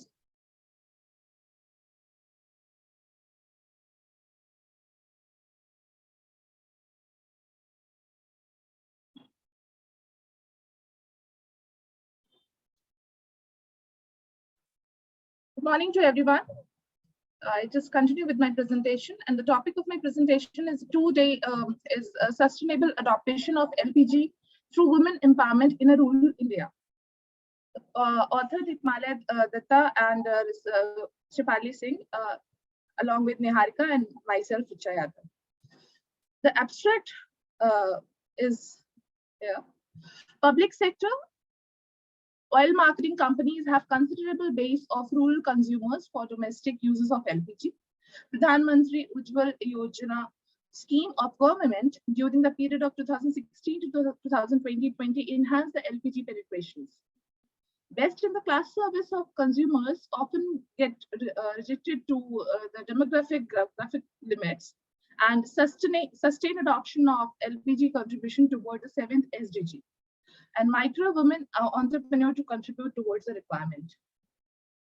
Moving ahead, the purpose of research is to understand the Pradhan Mantri Ujjwal Yojana scheme and to identify the hindrance of sustainable adoption of LPG by the Pradhan Mantri Ujjwal Yojana beneficiaries, and to understand the harmful effects of low-cost fuel, to understand the creation of rural ecosystem through women empowerment and the role of micro women entrepreneurs, and to contribute towards attainment of the 7 UN SDG goals through consumption of modern and clean LPG. Moving forward to the research objectives. To study and enhance the LPG penetration of under the Pradhan Mantri Ujjwal Yojana, and to contribute the contribution of LPG as a clean fuel towards attainment of the 7th UN SDG goal, and how the women empowerment through micro women entrepreneurship create a strong rural ecosystem. And the case facts are oil marketing companies, rural LPG consumers, Pradhan Mantri Ujjwal Yojana, LPG penetration, low cost but unclean fuel options, 7th UN SDG goals, women empowerment, and of course, women entrepreneurship. Observation behind this paper is enhanced LPG penetration through Pradhan Mantri Ujjwal Yojana, especially in rural areas. And LPG is a secondary fuel option due to the easy availability of low cost but unclean fuel options. And last is women empowerment to create strong rural ecosystem to bring desirable changes for sustainable adoption of LPG as a primary fuel. And the outcomes of the study is to The companies exercises their intent in providing the best-in-class services to its consumers, and women empowerment lead to micro women entrepreneurship and assist to households to sustain adaptation of LPG as primary fuel over low-cost fuel options available. And the conclusions of the same through micro women entrepreneurship, Pradhan Mantri Ujjwala Yojana leads to success, and LPG becomes the primary fuel. The low-cost unclean fuel option becomes secondary. This contribution to the overall nationally determined contribution, the NDC, for the 7th UN SDG goals. Thank you, sir. Any questions from the panel? Thank you, Richa. Sir, any questions from your side? No questions, but I will like to appreciate her. Among the 4 scholars, she was the only one who was so much desperate. She was present in the meeting earlier also. Maybe for some reason she must have left, and again she requested for 2-3 minutes. Sir, actually I'm in office and I need to just manage everything. So that is the reason my apologies for the same, sir. No, you are a very good manager. Very good. Thank you, sir. Thank you. Thank you, Richa ji, for presenting your work. And we understand the stress and the things we have to manage in day-to-day office operations, but still you managed to present your work. So I appreciate. And also, because this is all from all the presenters lined up for today. If I have to conclude, then we had a wide array of topics which was presented. That was e-recruitment, e-training, supply chain, then cyber security, to name a few. And all of the authors and researchers who presented, I appreciate your contribution, and I hope you must have got inputs from your fellow people who were presented, and also from our esteemed chair, Dr. Bimal Jaiswalji. And Bimal Jaiswalji, thank you so much for being here. And in the end, I want you to address the entire gathering here. Please say a few words and words of wisdom to all the researchers and faculties and degrees who are present. They are very eager to listen from you. Thank you, Dr. Dharmenji. First of all, I will like to give my best wishes to the institute who has organized such a wonderful webinar itself, and all the participants. They have played a very good role. Thank you, Dr. Archana Sharma ji. We had a talk and बीच में इनका phone आता रहता है, बढ़िया लगता है phone, बहुत पुरानी जान पहचान है इनसे भी. And after a long time I was able to meet Dr. Rohit also. He was also very nice. He have been very nice, and we have I suppose a decade after we have met, and I will be able to see through this list. And Dr. Dharmen, you have coordinated the whole technical session very well and very well organized. कोई भी system shut down नहीं हुआ. All the participants were there, and more than 80% were present. So 80% is always above 75. By distinction तो आ ही गया है. 100% is nowhere. So everything was well organized, and I enjoyed the session. बीच में सब होता रहता है activities. So we are also able to brush up our things, that what the things are going surrounding. It was good. Thank you. Sir, thank you so much. In last, sir, I want to say one line for you. It is just a platform through which I connected with you, but I think long way to go. I would be looking at you for continuous guidance, not as a faculty, but as a researcher also, because we are in a community where we need hand holding from each other, especially senior people like you. Dharmenji, I am a very good learner. I learn things from every session, and I have learned here also, like the student who have presented. So I was also a student. Still I am a student itself of finance and banking itself. So what stress and how the students are able to manage and how they make their PPTs, we are well aware. So whether the student has spoken or not, good or bad, it doesn't matter in this type of seminars. We are supposed to appreciate that what they have done. So ठीक है. So nice of you, sir. Can I request Dr. Archana Sharma to give a concluding remarks? Thank you, Dharmen sir. Thank you so much. Vimal sir, I'm so thankful and grateful. So whenever I have reached out to you, you have always come out with a solution and you've been there for help, whether it was participation of students or your involvement in the conference. And this time also, I think I just reached out to you 2 days back and you so readily gave your consent. That was so appreciated.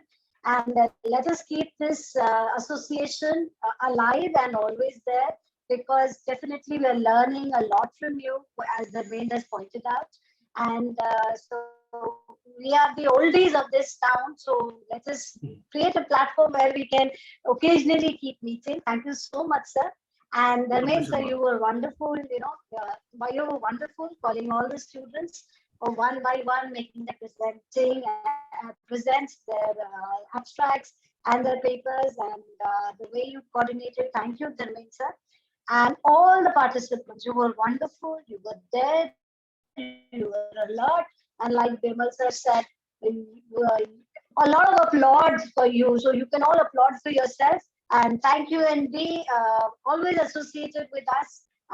Maybe in some or the other way, we can extend help to you and you can extend help to us. Thank you so much, Vimal sir, Dharmendra sir, and all the participants. Thank you, Dr. Sharma, and thank you all of you. Thank you at last. Thank you, sir. Thank you very much, and namaskar to everyone. Thank you. Thank you. Over to Dr. Tanuj Mathur. We have next session lined up for other candidates. Next technical session will. So over to you, Dr. Tanuj, and all the best from my side. Thank you, Dr. Dharmendra, and thank you, Vimal sir, and thank you all the participants who have joined in this session, and they have beautifully presented their work. So finally, now we shall be coming to the last technical session of this 2-day conference. So Anu, can you do one small, work? Can you just check the order whether all the presenters are present in this, in this particular meeting? And if anyone is finding any difficulty, you just connect with them and just try to make them join this. And meanwhile, I'll just invite the chair, the guest for this particular session will be chairing this session. Okay. So if I talk about the sequence, so we have Ms. Tanya, who's the first presenter, Neha Shirvastav, who's the second. Neha, she is there? Yes. Yes, sir. Rahul, Mr. Rahul is also here. Has he joined? No, sir. Mr. Rahul has not joined yet. I'm connecting with him. Okay. Ms. Anjali has joined. No, sir. Anjali has also not joined. Just Arvind is here. Miss Arvind. Yes, sir. Yes, sir. Okay. Mr. Gaurav is here. No, not yet, sir. Okay. Miss Hemparna is here. Yes, sir. She's there. So, and this Gulzar Fatima, she is here. Has she connected? She's here. Yes, sir. Shubhansha has already done in the previous session. Kavita ji is here. Yes, sir. Present. Yes, sir. Okay. And Miss Akansha. So she's yet to join. Okay. So the people who are not connected, Anu, can you just? I'm here. All Hello. right. Okay. So this side is Akansha. Akansha. Yes, All sir. right. Akansha. All right. Good to see all the participants here in this particular session. And let me just invite the chair for this session. So the guest is about to join. Meanwhile, I may request students, all the participants to, be ready with their presentation, and we'll go by the same order that has been shared.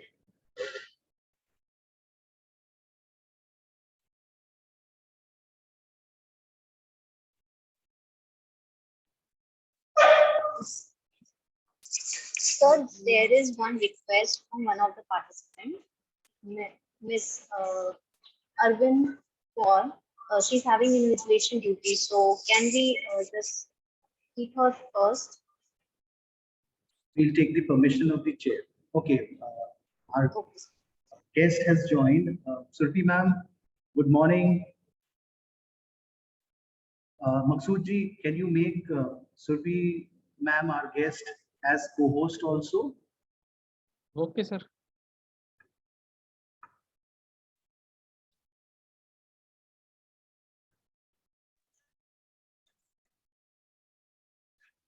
Welcome, Surbhi ma'am. Surbhi ma'am, good morning. Hi, good morning. All right, welcome to this particular session, ma'am. We are all set.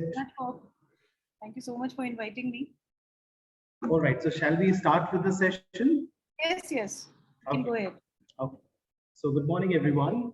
I welcome you all in the fourth and the last technical session of the two-day national conference on e-governance, empowering citizens and organization for nation building.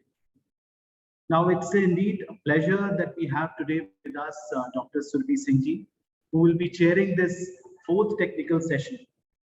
I welcome you, ma'am, on behalf of this conference organizing team to Amity Business School, Lucknow. Now, to brief you about our guests, Dr. Surbhi Singh, she has an experience of over 13 years in academics and over 8 years in the industry. Her academic interest includes areas in the field of marketing and data analytics, and she has been associated with reputed publication houses like Emerald and IGI Global, and there she has performed the roles of advisory and reviewer. She has also been active guest speaker at various training sessions, and she has done training sessions in companies like Landmark and BPCL. Also, she has been a speaker at TEDx Delhi University, Rama University, TMU, and IMA, and along with that, several other institutes in India. She has more than 50 papers being published in national and international journals of repute in publication houses like Emerald, InterScience, IGI Global, and Taylor and Francis. She has a dedicated section, in fact, with Marketing Swan in Times of India Economic Times, where her articles on marketing get published every month. She has authored somewhere about 3 books and edited 7 books in the areas of marketing and research. And she has been guiding PhD scholars from private as well as government universities and have also completed research projects of Shade Foundation and consultancy projects of Anmol Breakers, NIIT, and Britannia. She has, taken up, in fact, an honorary role at WICCI as President Ghaziabad City Council between August 2020 and 2021. Ma'am, it's really a privilege to have you with us and a person of such an experienced stature who's joining us today. Your observations, your suggestions, and your guidance, I truly believe will be extremely valuable in enhancing the research work of all the participants who will be sharing their work today. Now, on the onset, as we understand that e-governance is very essential for disseminating the many benefits of economic growth, which is brought about by the digitalization that have come and affected all the segments of the society. In fact, the government actions are really boosted by the combination of technology and the citizens' centricity that it brings in, and which actually produces much more safer, more efficient, and a sustainable society. So in this particular session, we really look forward, hearing some interesting aspects as well as the benefits of e-governance, in attaining the aim of empowering the citizens and the organization. Now, with the permission of the chair, can I call upon the first presenter, Miss Tanya? Ma'am, can we start with the presentations with your permission? Yes, Dr. Tanush. Okay, so can we have Miss Tanya to present her work on critical analysis of proposed digital media ethics code and governance with reference to data protection. Tanya, can you just share your presentation and you can start with your Yes, sir. Thank you so much. I'm about to share my screen.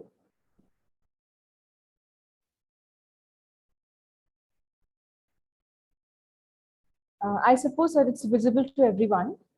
Yes, it is. It is. Okay, so good morning to the esteemed dignitaries, my fellow faculty members and research scholar. I am Tanya and I am assistant professor in Amity University Lucknow campus. So my title of the paper is a critical analysis of proposed digital media ethics code and governance with reference to data protection bill. So why I took this topic, because recently with the advent of the technology, everything has been shifted in the market realities. That means we have shifted from the offline mode to the online mode, such as this webinar, which is conducted right now. So with the technology comes lots of vulnerabilities as well, like the recent changes in the privacy policy of the WhatsApp to the Pegasus spyware, which took place in 2021. So this has raised a concern over the privacy of the people and demands for the immediate remedy to these threats. Ms. Tanya, your presentation is not moving. So is it moving now? No, you need to run the slideshow and then maybe you can go to the next. Just put it on the slideshow. Okay, sir. Just a second.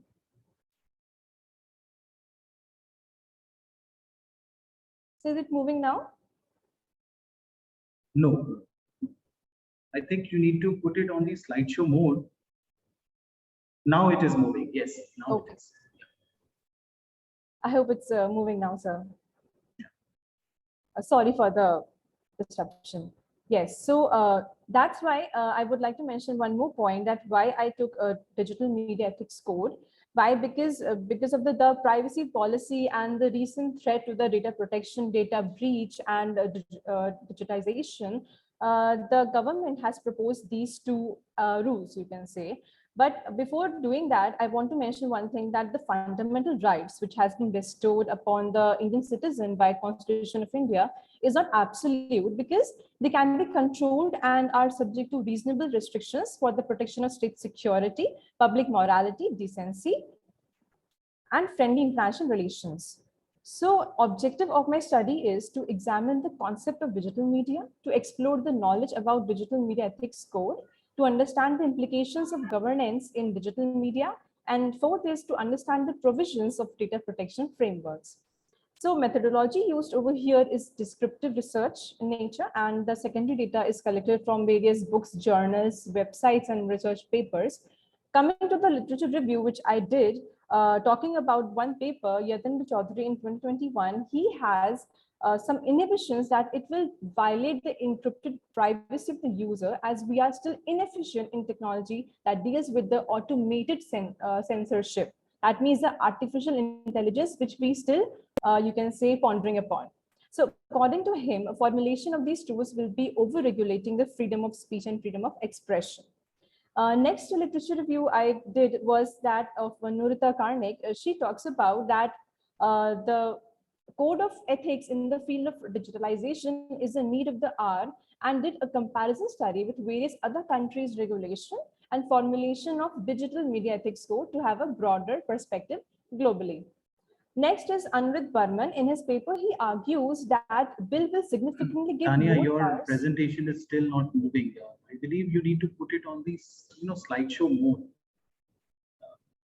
Then only, because you're not moving the presentation. Yeah, put it on the. Maybe you can press F5. F5. Yeah. There is one just press F5. Click at F5 and then maybe. Okay. So.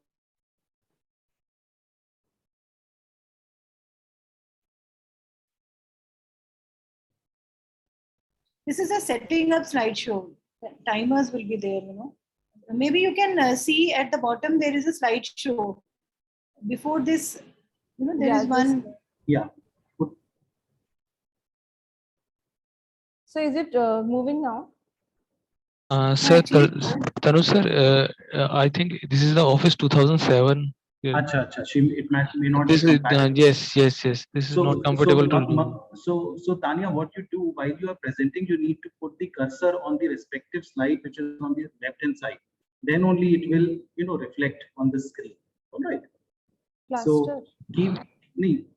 keep the cursor, Yes. on that particular slide which you are speaking, which you are presenting. Okay. Then so only it will be shown. is it visible now, I suppose? Yes, yes. Yes. Okay, sir. Thank you for informing me this. So I was here in the Anirudh Burman literature review. Is it visible to everyone? Yes. Okay. Thank Now you it so is much. visible. Okay. So I would not be putting on the slideshow more because it's not moving. All right. So in the paper of Anirudh Burman, he talks about that the bill will give significant power to the state, that means the central government, and will weaken the property rights and data of the people. Right. In the Polymerase literature review, she has done a comparative study of data protection bill with European Union's General Data Protection Regulation, which is GDPR, and she expressed that it has a greater influence from GDPR. So first, coming to the concept of digital media, it is a diversified channel of communication networks, broadcasting and podcasting through which news, entertainment, education, government schemes, national and international happenings can be published and distributed among the people. So this form of media can be created, viewed, modified, and distributed via electronic devices. Next, coming to the concept of code of ethics, why we need to understand the code of ethics, because we are talking about the digital media ethics code. So we need to first understand what are ethics, simply to put it. So ethics are the inner decent moralities, ideologies, and opinions that people use to interpret a situation and according to their own understanding, behave in a certain way. So philosophy of right or wrong and good or bad are the subjective moral values that leads to human conduct in the society. So it delivers principles which have confidentiality, integrity, and professional competence that together combine to form code of ethics. Now, coming to the concept of digital media ethics code, the main aim of DM ethics code is to stop the dissemination of content which is objectionable and inappropriate in India. So these codes are included in IT Rules 2021, which is aimed to convey the grievances of the people facing indecent and derogatory incidents which hamper their image on digital platforms, and to improve the stakeholder understanding of Part 3 of IT Rules 2021. Over here, I would like to mention that Part 3 of IT Rules 2021 mentions the code of ethics and procedure and safeguards in relation to the digital media. Next, coming to the salient features of IT Rules 2021, it says that for the due diligence to be considered by the intermediaries, they should have certain requirements. These requirements could be removing the content within 36 hours of receiving a court or government order, then specifically categorizing the content that users are not allowed to upload or share. Third is cooperating with the law enforcement agencies. Fourth is retention of blocked content and similar records for 90 days. Then fifth is imparting the grievance redressal mechanism and appointing a grievance redressal officer. Second is the significant social media intermediaries, which is also known as SSMIs. So IT rules had laid upon various, you can say, implications on the SSMI. These are the personnel. That means SSMI will deploy the chief compliance officer, nodal officer, and grievance redressal officer. Then second is identifying the first originator of the information. That means they should enable the identification of first originator of information within India on its platform. This is done in order to prevent, protect, investigate the security and integrity of a nation. Third is technology-based measures using the artificial intelligence. They should have a respective competent authority to regulate these measures as well. Fourth is user-centric requirements. That means a user can demand for explanation if no action takes place, if his or her post or any content is, you can say, taken down by the digital platform. And fifth is a notice where the SSMI can block the user's content on its own with a dispute resolution mechanism. Next is digital media publishers. So these are the publishers who publish online in the digital platform, like the news, current affairs, online papers, news portals, etc. Now the grievance redressal, if any person who is not happy or satisfied with the content a publisher is publishing, they can file a complaint within the authorities. So the publisher needs to address a complaint within 15 days from the day of the filing the complaint. And if the action is not taking place, then the person can escalate the complaint to the Association of Publishers. The oversight body is a ministry. The mechanism, they said that within time to time, they will publish a charter of self-regulating bodies, including codes of practices, appropriate advisories, and have powers to block content on an emergency basis.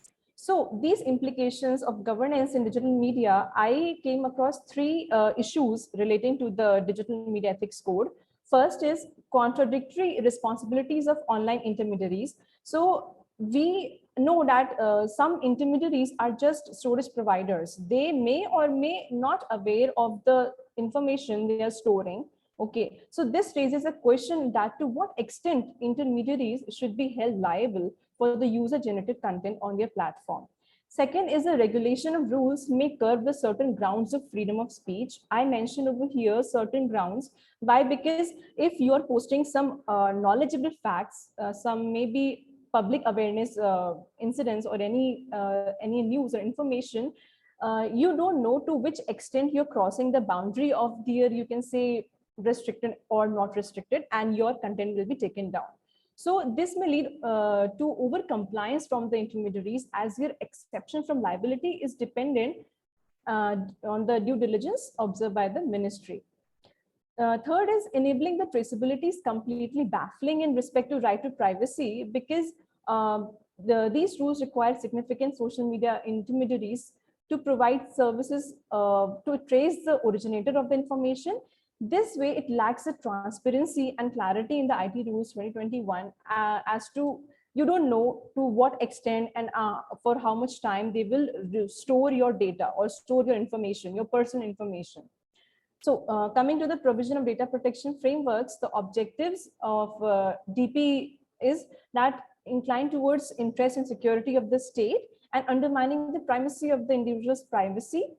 Second is from the personal data, they have changed the name to the data protection. That means few datas which they will include are non-personal as well, that is not connected to any individual.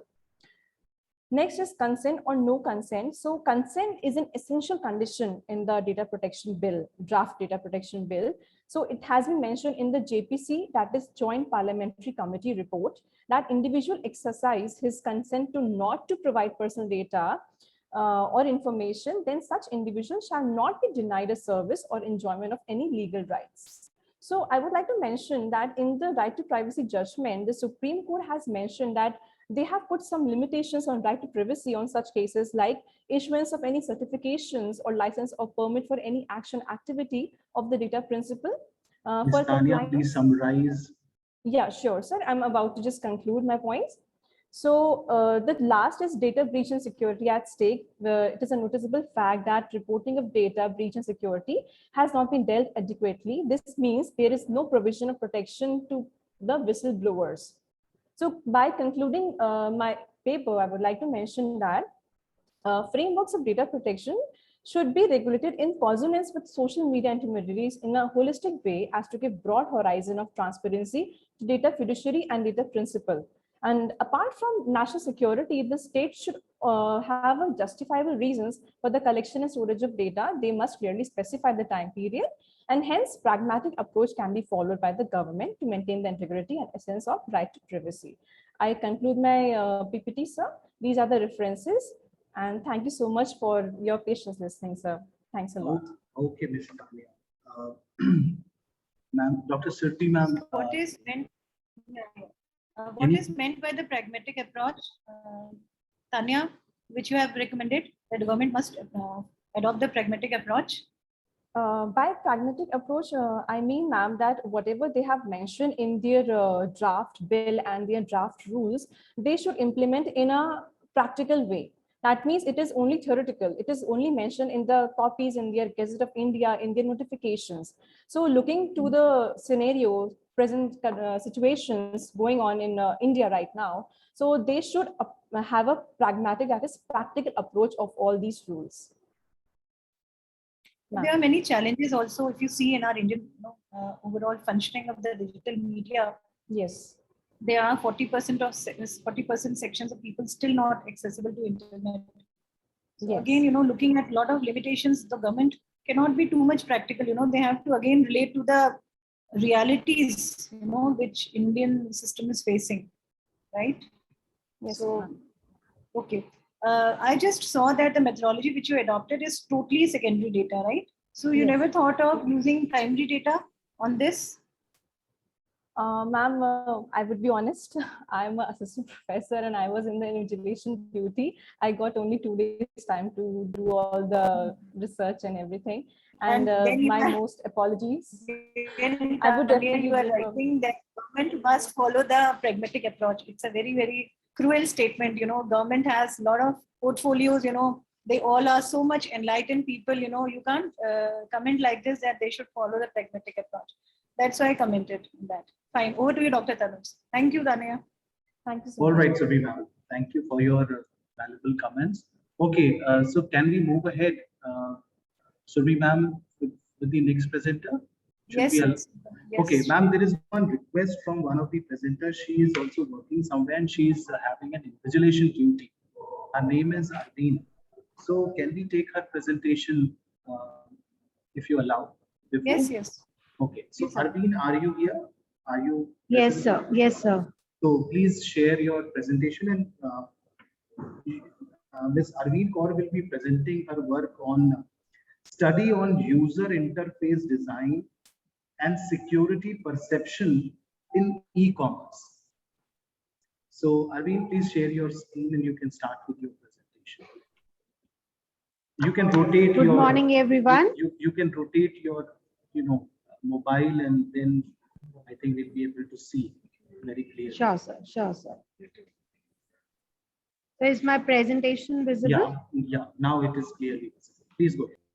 Good morning, everyone. Thank you so much for considering my problem and giving me a chance to present it in a second. On the line in a second. My topic for research is study on user interface design and security perception in e-commerce. As we all know, virtual shopping is increasing rapidly around the globe, and mainly what people are doing, they are all doing through the retailer's website. For this, we all need to make the retailer's website should be attractive and appealing so that we can convert the traffic into the customers. And for this, we all need is user interface design. User interface design is basically balancing the structure and relationship of menus, the graphics, the spacing area, the content, the images, that all should be well structured and attractive. And for these three things, we need three things: interaction design, interface, and information design. Now, I'll be relating my this research to the purchase behavior. While we need user interface design is consist of all these factors, that is security perception, easy of navigation, product information, the cost and time is minimized during searching information or purchasing, and most important is the security perception. And if the customer is satisfied or agreeable with these user interface design, then only their purchase behavior is decided, whether they will be purchasing or not from that particular website or particular interface. Now, I have done the secondary research as I am a research scholar and I am doing my research on this topic, user interface design. So basically, my objective was to determine the relationship between user interface design and security perception in this research paper, which I have done through secondary data, the journals and articles. I've tried to prove the two hypotheses, whether there is a positive impact of user interface design on security perception or not. And the other, I have through secondary data, basically I've studied a model of 7 user interface design, and out of which I have considered whether these aspects have a significant effect on our overall security perception or not. Through my secondary data, I have found these certain factors of user interface design itself, that is product information quality, service information quality, security perception, and site awareness. If the customers are satisfied with these 4 factors, then only they will have a positive effect on consumer site commitment. And if they will not be satisfied with any of these factors, then their site commitment cannot be a positive. Now, coming to my 7 design elements, these are 7 design elements of customer interface. That is commerce, context, content, communication, community, and customization. I'll talk one by one on these topics. What is commerce? Basically, commerce is the shopping tools that support the sales of goods or product and services like shopping cart, security, order tracking, delivery options. These comes under the commerce. Context, how a website has been developed, their look, functional look, their effect, the visuals, the themes, the layout, the navigation tool, these all used in that context. Content, how the website is presented to the user, the text used in that, the audio, pictures, video, these all comes under the content. Then the communication, basically the information, the dialogues between the site and their user, how the website, the handling person communicate to the users either through the chat or either through their information about the product displayed particular website. Then the connection, the linkages between the sites. So these 5 factors were also found to have a positive impact on user security perception. If the customers are satisfied with these factors, they will definitely ready to buy or purchase from that website or give a positive word of mouth, as they are secured that their amount, their security perception is positive. While there were 2 more elements, that is community and customization, but these 2 factors would not find a much role playing towards the end user security perception. Now, out of these all 5 elements, through the secondary data, that I found these factors that play a positive, secured feeling of customers while purchasing online. That is demo and online help, that is function and feature, information accuracy present on that website, easy website navigation, live video chat window on e-commerce website, and clear position of logout button whenever you are feeling secure that you have paid the amount and you are going to log out. So these 5 factors had a more weightage that customers, that through this user interface design, customers were feeling secure while purchasing online. While these 4 factors were majorly on the role that if these factors are not appropriate, customers feel unsecure while purchasing online. That is inappropriate colors used for the background, invisible images of product or logo, or the complex terms used, or non-working links. So out of this, all my secondary data collected and researched, I'm coming to my conclusion that yes, user interface design has a significant impact, and these 5 elements, that is commerce, context, content, communication, and connection, also had a significant positive impact on e-commerce security perception. So if we want our customers to be attracted towards the website, and we want that you should have a positive security perception, then we should design a good interface design, as they only attract our customer and help us to gain the attention of customers. These were the references of my secondary data. Okay, Arvind, how did you collect, which database did you use for collecting the secondary data? Ma'am, all that research, these articles, journals, research papers. So you had used the data of them only without their permission? Because that is their own findings. So generally, ma'am, exactly what I have done. I have just studied down and I find out the factors. Actually, I'm doing my research also on this topic. So my whatever I am doing, my inputs, I am finding my factors. I've used that factors, and I am through this their literature review factors, I have find it out. Okay. So you have just compiled the whole study, right? Of these researches. Yes, ma'am. Because you presented the hypothesis also. So I was just making out that maybe you are going for some kind of quantitative research. So actually, then I'm doing my yes, ma'am. Then I saw SD and mean. Then again, it caught me. It captured my attention that there must be some quantitative analysis which you have done. That's why I asked you. Then how did you collect the data? Because SD and mean generally are calculated, by the analysis. And since you had shown the SD and mean of some other researchers, so it is again not your study, right?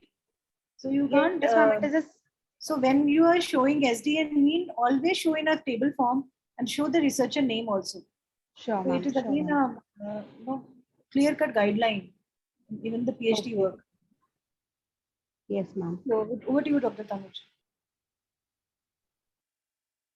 Okay, Arvind, it's a very important, suggestion which has been given by ma'am. Yes, ma'am. And adding to that, in fact, you could have talked about that you have reviewed and you have done the, initial identification of, elements or parameters. So you can always do these things from review of literature, but when you are showing these quantitative information, then, the whole perspective, orientation completely changes. So it's a very valid point, and you can always keep in, mind and while you are, performing Yes, your sir. research. Okay. All right. So it's a good Thank you so presentation. much, sir. And ma'am, shall we move ahead? Thank you, ma'am, for your suggestions and guidance. Thank you, Arvind. All the best. Okay. Thank you, sir. Okay, now I would like to call Miss Neha Shirvastav. She will be presenting her work on GI tags, a journey of a traditional brand becoming a global one. So Neha, you can please share your screen and you can start with the presentation.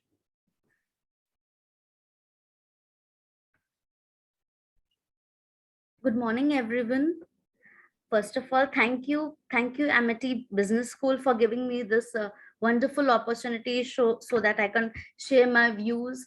And the topic which I am going to start is that of geographical indication, which is one of the aspect of intellectual property rights. Geographical indication tracks how the tag is becoming from the local to the global one, the journey which I have concluded, and particularly the research area which I am going to start from.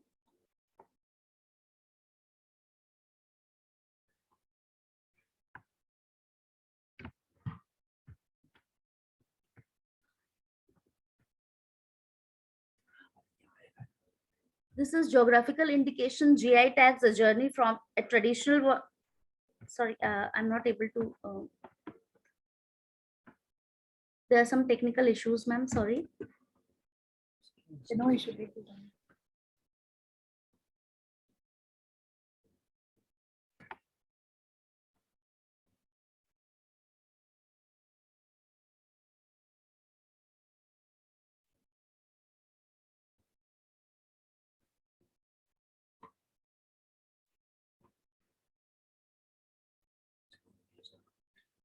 Not able to see. Not able to see. Your presentation is visible to us, Neha. Sorry, ma'am. Sorry, sir. I'm not able to. I'm not able to see my. Neha, you can continue. We can see your PPT. Okay, okay, sir. Give me 1 minute. So.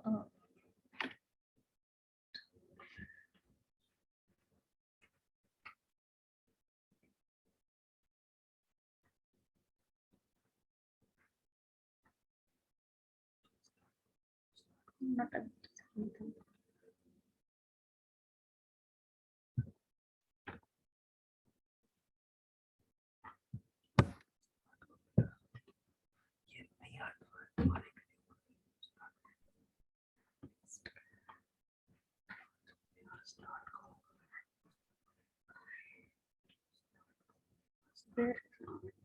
This is I'm coming with actually I'm extremely sorry, sir. I'm not able to share see my window.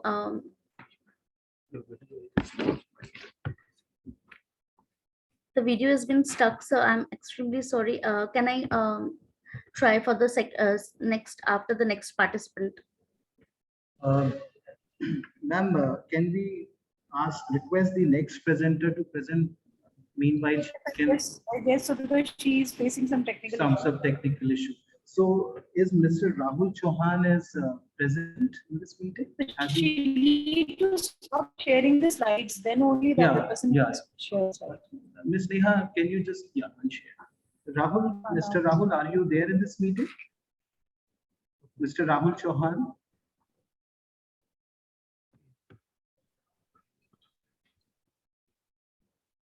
Okay, Ms. Ragini Dikshit, has she joined?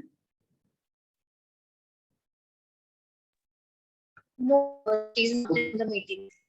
Okay, so can we have Gaurav Tiwari? Has he joined? Mr. Gaurav Tiwari?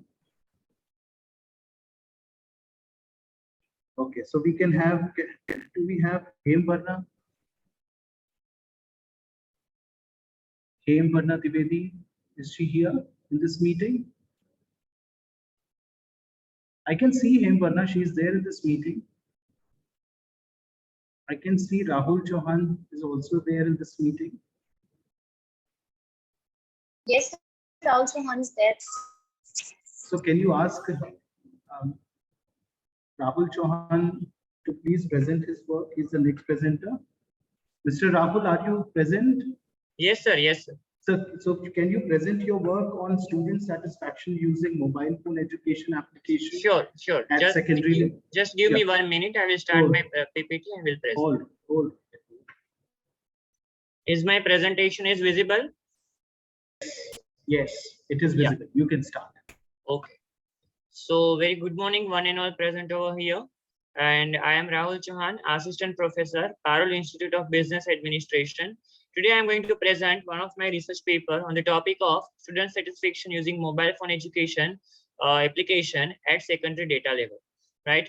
I choose this topic because due to this pandemic and this online education, all the students starting from the first standard to the college level, all we are using the mobile phone, and due to which there are so many problems arise. It can be possible related to the eye problem, it can be possible related to the mental problem, or there are so many problems arise. That's why I have done this study on the secondary secondary level, that is most probably from the 11th and 12th standard students.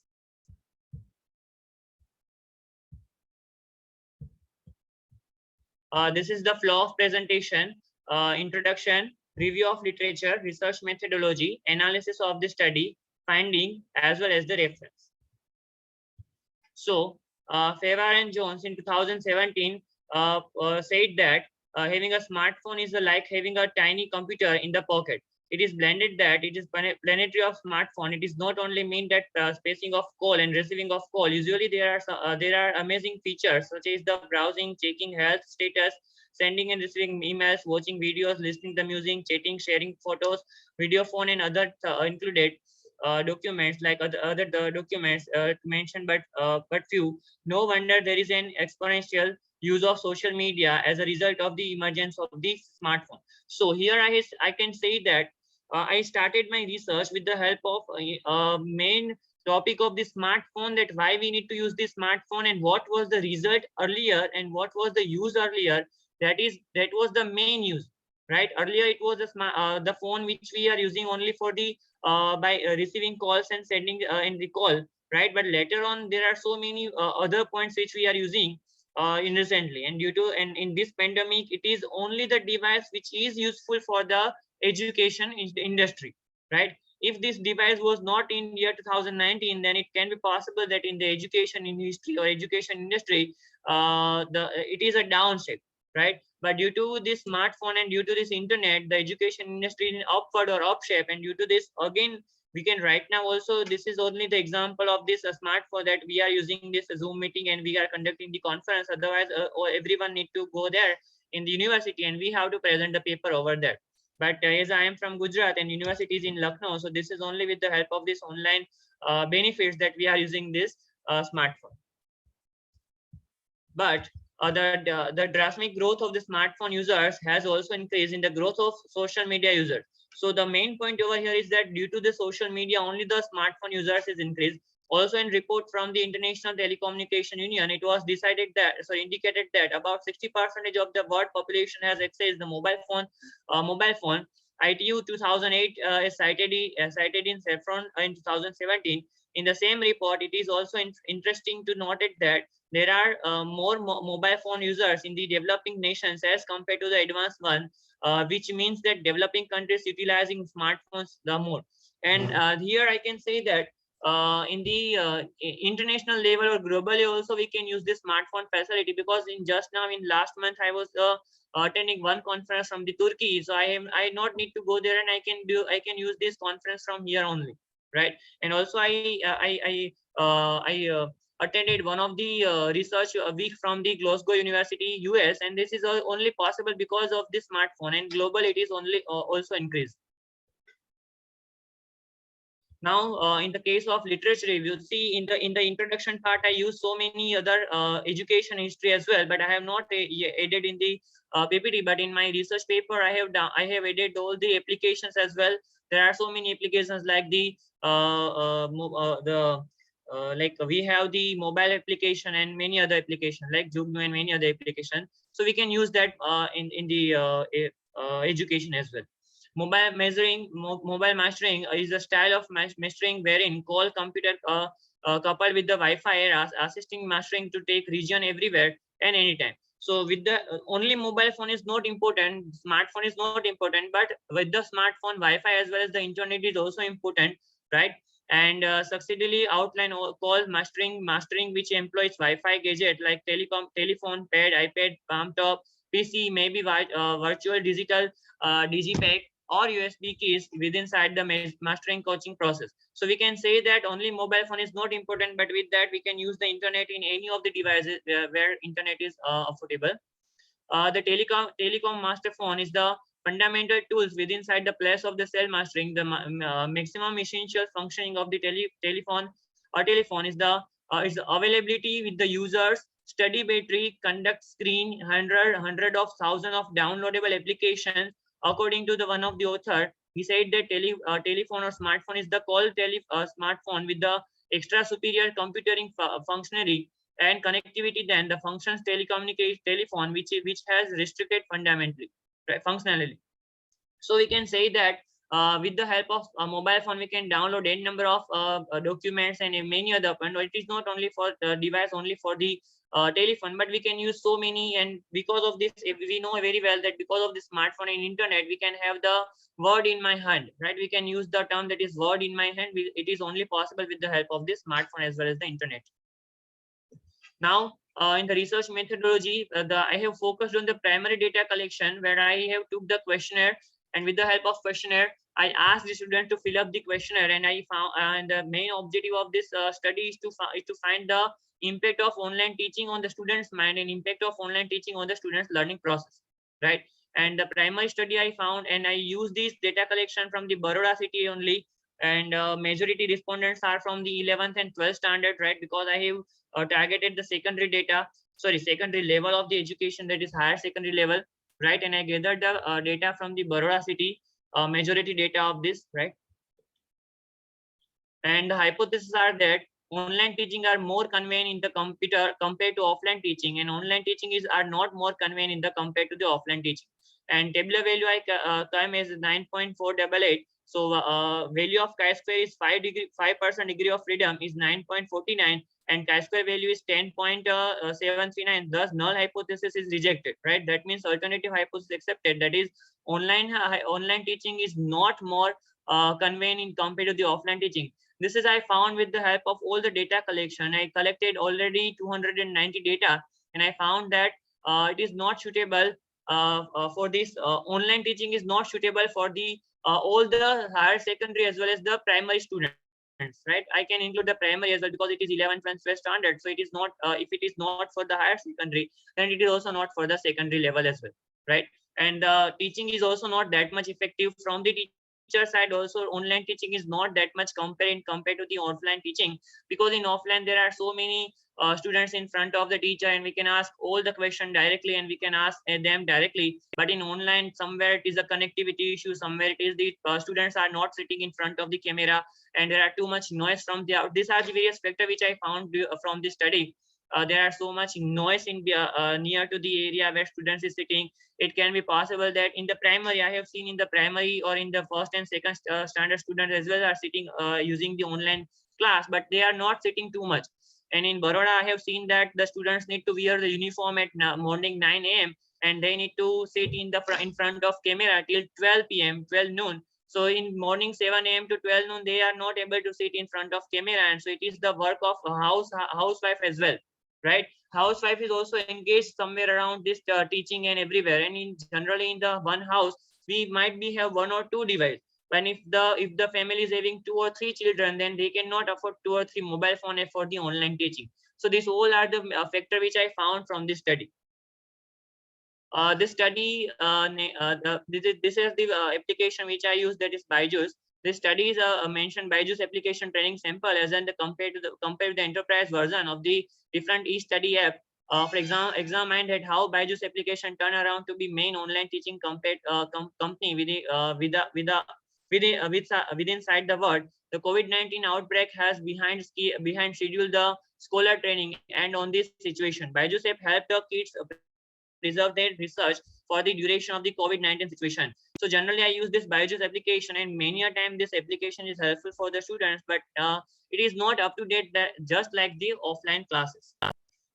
These are the few reference, and thank you. This is what my study, and I done this study. Okay, thank you, Mr. Rahul. Ma'am, any observations? Yes, Rahul, first of all, I want to see you because for the presentation, visibility of the presenter must be there. Yeah, you have, just a minute. Yeah. Fine.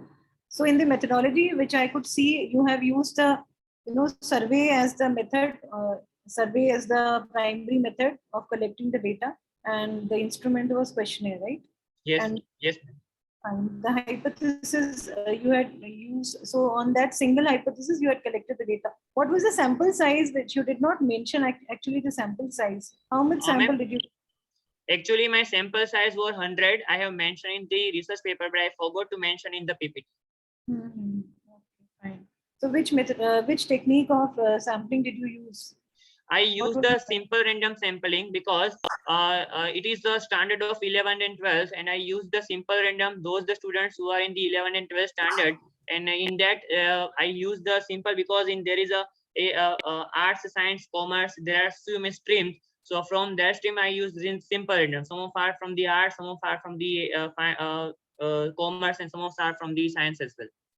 Did you use the probability sampling? Because you had used the simple random sampling method. So then you must have got the list also of these students, and then out of that list you must have picked the students. How did you pick them? Online survey, madam. Some of I have used the online survey, and some of I hope you know how to use the simple random sampling method, Rahul. Because simple random sampling method is a probability sampling technique. Yes. So there should be a chance of being selected. Yes. Actually, you are asking total sample, total sample, N, capital N. So total sample was how much? Actually, for my study, I targeted 4 main school. Out of 4, 2 is a government school and 2 is a private school. And from that list, I have targeted the few sample, and from that I received almost 127 samples. Few of the sample I removed because of they have not fully they have not filled up fully. So I have only taken 100 sample for out of that. Okay, just tell me what is the difference between convenience sampling and simple random sampling? Convenience sampling, we can have that like if someone I know someone, then I can ask them to fill up this questionnaire. It's for the convenience of the researcher. Whereas in the case of the simple random sampling, I can ask anybody. For example, if there is a 60 student in the classroom, then I can ask randomly someone that you can fill up this questionnaire. You can fill up. If you are asking randomly, it is not simple random sampling. For simple random sampling, you should have a list of the respondents, and out of that list, you will be just taking the respondents' name just after considering the equal chance of being selected. It's a probability sampling technique. So you can't pick anyone, randomly from the class, right? So try to understand this method, because I really think that you have some confusion regarding this. Okay. Because systematic random sampling and simple random sampling, both are probability sampling techniques, and that need a lot of expertise also, of doing the sampling. Fine, Rahul, thank you. Over to you, Dr. Tanvir. Okay, thank you, ma'am. Okay, Rahul, I just want to understand, since your title was student satisfaction using mobile phone education application. Now you have just taken one aspect that is only of convenience. But when you're writing your title, it looks like that student satisfaction could be in terms of so many other factors. So I know it's a very nascent study. It's a very, introductory study that you have, done, but there is a lot of scope, that you can always explore, aspects, and it can become a very good study. And what ma'am has also suggested, if you can take an idea of that way, how you will be collecting the sample, I think it can become a very wonderful research work. So thank you, for presenting a nice I would work. like to add one thing in your sentence, sir. Recently, after this, again, I am doing one research on the effect of this fintech and online shopping on the negotiation power of youngster. Okay. And like because of this, the online shopping, the negotiation and bargaining power of youngster is very less.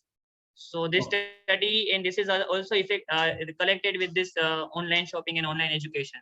So I am going to take 1 or 2 sample in each my paper, so that it can be a 4 to 5 paper. Otherwise, I can sum up in a 1 paper. So I am doing so many. All right. Okay. Yeah. So good that you have a Thank you so vision much. And Thank you so much, sir. Thank you so much, madam. Have a nice day. Thank you, Rahul. Thank you. Okay, Surbi ma'am, can we call the next presenter now? Neha is able to, sort Yes, sir. out technical Yes, issues. sir, So can I Yes, request I'm Neha? waiting. I'm really sorry for the No because it problem. was some technical issues, sir. So I was not Okay, able to see something. So it was Neha, you can share your screen and you can start with your presentation. And you will be presenting your work on GI tags, a journey of a traditional brand becoming a global one. Okay, please start with your presentation.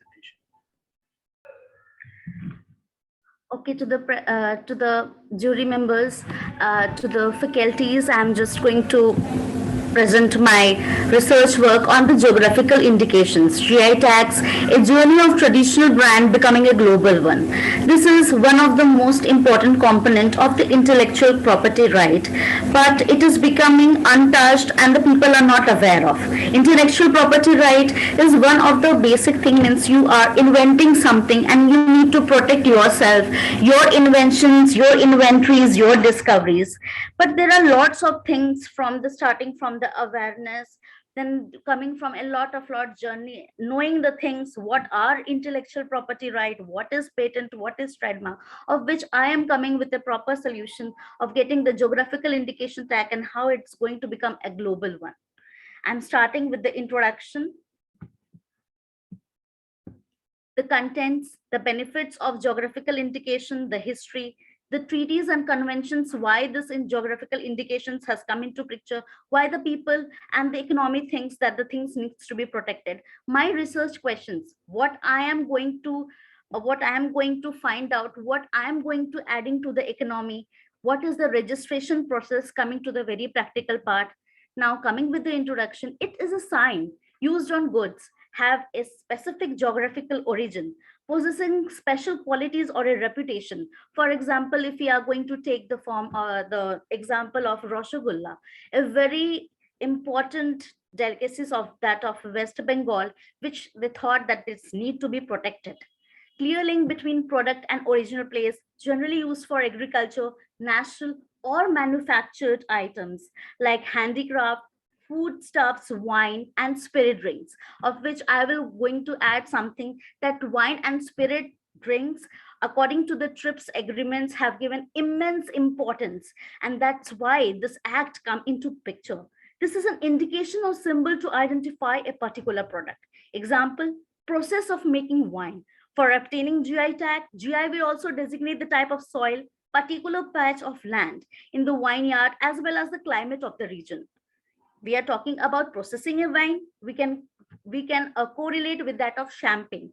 That champagne is the name of the place, and the product is coming from that place. We know champagne by the product, not by the geographical indication, but it needs to be added that it is because of geographical indication. We know about saffron, but we don't know about Kashmiri saffron. We know about tea, but we don't know about Darjeeling tea. Darjeeling tea has its own uniqueness. That's why it globally has to be protected. Now I'm coming to the benefits of GI. Why we are thinking that the legal protections has to be go for GI? Prevents unauthorized use of a registered GI by others, boost export enabling legal protection, huge benefits for local communities. Of course, you are going to know about the product. It is our origin, the origin of a place, and it needs to be protected if you have to make it economically. convert talent into entrepreneurships and creating passion economy. I think that is very much important for India, for the small craftsmen, for the individual rural communities. They needs to be protected. The history, why it is coming into picture, because there was a need of protection. That's why we are coming with so many proposals. 1883, how can we forget the Paris Convention for Protection of Intellectual Property? 1886, Berne Convention of Literary and Artistic Work. 1893, United International Bureaus for the Protection of IP. Now, the treaties and convention. I have covered all the treaties because it's need to be known that why the Paris Convention, the Berne Conventions, the Madrid Agreement, these are so important that we have to give the legal protection, whether you call off patent, whether trademark, whether geographical indications, whether integrated circuit, so on. Where for an example, the Madrid Agreement, it deals with trade related aspects like trademark. Is the registration of geographical indication compulsory, and how does it help the applicant? Geographical indication is not compulsory. Like we say that partnership, if you are doing a partnership privately, so it is not, the government will not going to interfere. But if you have the partnership deed registered, then you are going to protect the partners of the firm. So likewise, in geographical, it is not very legally mandatory from the government purview that these things have to be protected. But if you're thinking that it's economically very much rich, very much sound, and which going to add something for the country, so there is a proper registrations where the applicant have the process, their communication. There is a proper process that if you want the rejection, if you have any problem, you can go and ask that this thing is not of private public protection. So now I'm coming with the research questions. If I'm taking geographical indication, so it is what I'm thinking that it is not necessary to obviously take out the government and say that this government is not taking adequate step and something like. While doing research, I found out the things that awareness is must, and it is not only the initiative. It is the initiative because government will going to implement, but it is the initiative of us what we are going to add. So looking at of the things, if we are aware, it is our duty to make the people aware. How far is it possible to extend the legal protection for the IP in respect to India in the present scenario? How far GI laws flexible to maintain the balance of equilibrium between the intellectual property and the public interest? How many people are aware of GI tags and its benefits? Why GI is to be protected? Because obviously it's having the good reputation, it having the quality domestic product. Darjeeling tea is very famous worldwide. People are coming across all of the nation. There are lots and lots of exports that is going to add something in the economy. Now we don't have to be get confused between GI and trademarks. A trademark belongs to a particular company. It distinguishes that company products. GI are shared by the producers in the region identified by GI. So GI needs to be more protected. Why? Because there are large number of people who are connected with it. When we are calling about trademark, trademark is associated with the company because a company is producing the products. It needs to get it certified. It needs to get it registered. The inventions need to get it patented. But when we are talking about geographical indications, there are the craftsmen, the rural craftsmen, nobody is taking that much initiative. If we are aware, it is our duty, it is our research work to go to the primary collections, to have the questionnaires, to make the awareness program, to have the benefit sharing agreement, to make the government and to compel the government for taking the necessary actions. Now coming to the drawbacks, potential of GI has not yet been realized in India as the efforts are not far mainly focus only on first step of filing of GI. Filing a GI application is a huge task.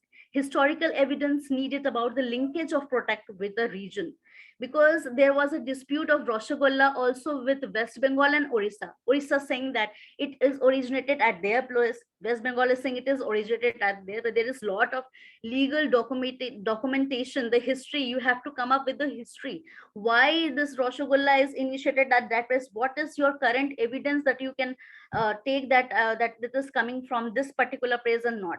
However, it is parted between the two parties. Now we are coming with the remedies: easy access to credit marketing linkage, R&D, research and development. Local GI cooperative bodies or association should establish managed by GI board. need to shift to digital platforms to make the people aware. Obviously, without the e-commerce, it won't be possible. Thank you so much, ma'am. Okay. Okay, ma'am, please. Let me ask one question, Tanuj. So Neha, just want to understand, there are basically 3 types of studies in the research, right? Exploratory, descriptive, and causal. So Yes, which type of study did you use here? Ma'am, I'm extremely sorry for that because I've not gone to the very deep and I've not initiated the things. I'm just collecting out the information, but I am very much interested with that of descriptive. Okay, because you were showing the data, which was because descriptive is something which you are going in details. Yes, it's a very detailed kind of a study. Yes, ma'am. So I'm sure that you are very much clear with that type of the study which you are using. Yes, ma'am. I'm actually thank you for ma'am. First of all, thank you for asking me that question. And really, I'm interested in descriptive because we have to go, as descriptive suggests that we have to go into very deep. I want to come up with the questionnaire. I want to talk up with the craftsmen for the legal, and I'm really doing the initiative. I'm talking with the big law firms so that they can talk me teach me the particular places where the problem is actually happening. What is the registration button? So there is a particular linkage that I have to go to that particular, and we have to come up with so many things together, creating awareness, which is not a very small thing. So for that thing, it's a long process, it's lots of work. So that's why I'm thinking that it should come up with the descriptive things. Fine. ठीक है, Dr. Tanuj, आप देखिए, पूछिए. Okay. Okay, Ms. Neha, it's a very interesting, area of research that you are performing. Can you share some insights about any country which has adopted this GI tag? India itself. Okay, in which all products they have done? Sir, I'm actually why I'm giving the main examples of Rasgulla, because I too have done my schooling from West Bengal, I'm from Kolkata. So I'm talking about Rasgulla, and I have researched about the things, and I can give a glimpse about that because it has that texture. That's something which is now Haldiram is coming with that product. They are, so of course it is economically very much important. That texture you will not find anywhere. Kashmiri saffron, that particular texture, that the quality you're not finding anywhere. There was a huge discussion and there was huge dispute for the basmati rice because it is so much economically worthy. We are not aware of. So GI is more important for India. I think GI, yes. Yes, but the only challenge is that we have such a diverse set of cultures, and most of the cultures that you see, it is very, very similar in some form, maybe in the food habits, in terms of the customs, in terms of the things that people wear. So it is very difficult job to really do this kind of tagging, because in some places you may call samosa as Shinkara, and some places you will only call it as samosa. So, but you don't know the origin. So it is a very interesting study, and we really find, the way you were trying to explain things, but we require some more time to be here. More things about GI tags. If I'll get the opportunity, then I Sure. will really sure I will come and explain each and every aspect. Definitely. So thank you so much, Neha, for presenting a very interesting, part of paper. All right, ma'am, shall we move ahead with the next presenter? Shall we call the next presenter? Hemvarna, are you there? Yes, sir, I'm here. Okay, Hemvarna, please present your paper. Sure, Her paper title is "All That Glitters Is Not Green: Distinct Effects of Sustainable Luxury." वो नहीं आ रहा है.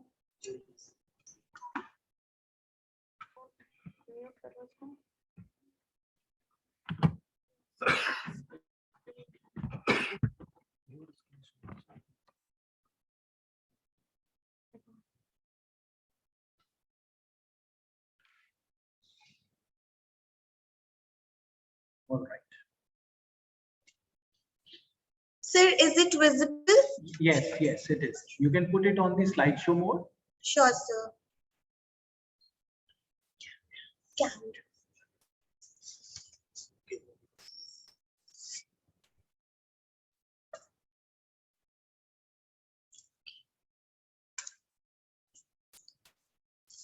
A very good afternoon to all the members present here. My name is Hemarna Dwivedi, and it's an honor for me to present in front of Dr. Surabhi ma'am. She has taught me during MBA. Yeah, I could make out that this is the same Hemarna, but I was since your video is not visible, so I could not make out actually. I know I'm that same Hemarna. So the title for my research paper is All That Glitters Is Not Green, Distinct Effects of Sustainable Luxury. Now, when I talk about sustainable luxury, both these terms are oxymoron to each other and they are juxtaposed as entirely different concepts. Since on one hand, we have sustainability, which is more of environment friendly. And on the other hand, luxury is more of comfort, more of aesthetics, and more of extravagance. So when I talk about these two terms as a whole, the process is basically, becoming, the process is basically challenging, but yes, for the coming future, this has to be, this is the need of the hour. And the approach that I have considered for this paper is the case study, wherein the central protagonist for my case is basically Louis Vuitton and Gucci brands. Now, when I talk about one interesting fact for this concept, I would like to mention here that 85% of luxury growth is driven by millennials and Generation Z. And these two demographic cohorts who actually care about the environment during luxury purchases. So yes, when they account for 85%, and so comparatively, their switch towards environmental friendly luxury is comparatively increasing. Talking about the objectives of my study, to critically analyze the concept of green aesthetics in context to luxury brands, to discover the benefits associated with sustainable luxury, and to approach the problems and seek solutions through the adaptation strategies of sustainability incorporated by luxury brands. Now, when I talk about the role of e-governance, definitely this area is not much explored. There are some government is certainly imposing some kind of strategies, like there are some ISOs coming up, wherein the brands are required to reduce the carbon emissions, the greenhouse emissions, and use more of eco-friendly products. So when I talk about certain outcomes, there are brands like Gucci and Louis Vuitton, Prada, etc., which are using the concept of EcoNil product, which is a completely 100% nylon, eco-friendly.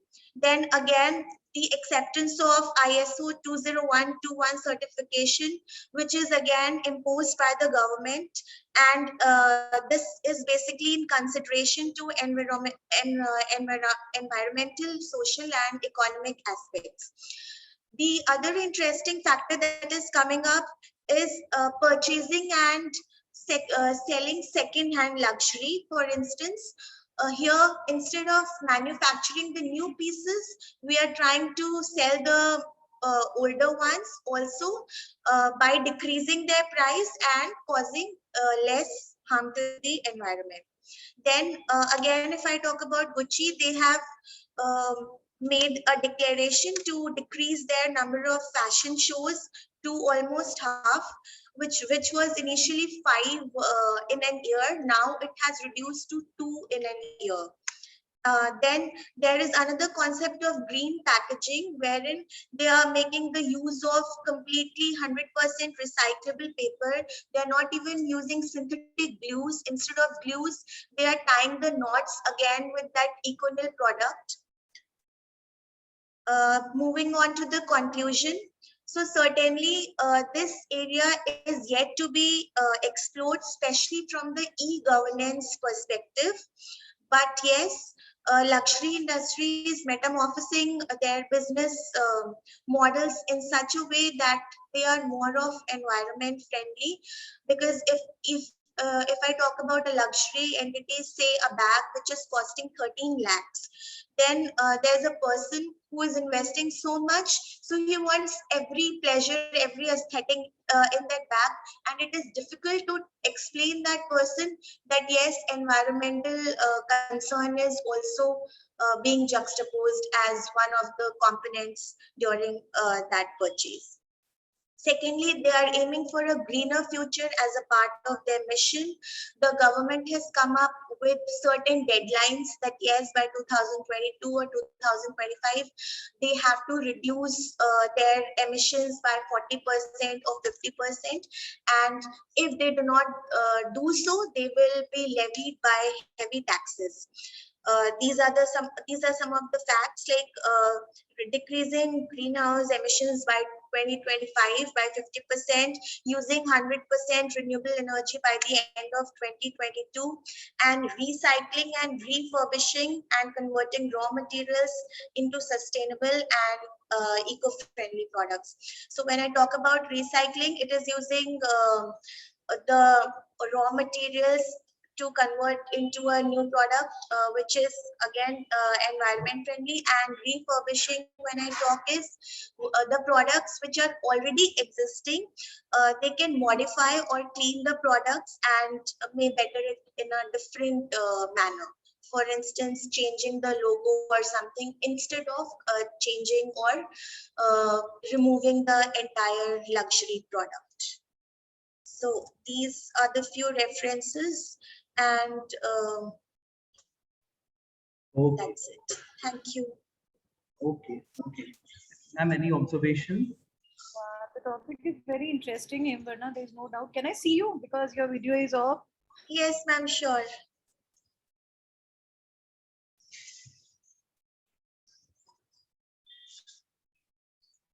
I guess you need to stop sharing the slides, then only maybe your video will be on. Very possible. Okay.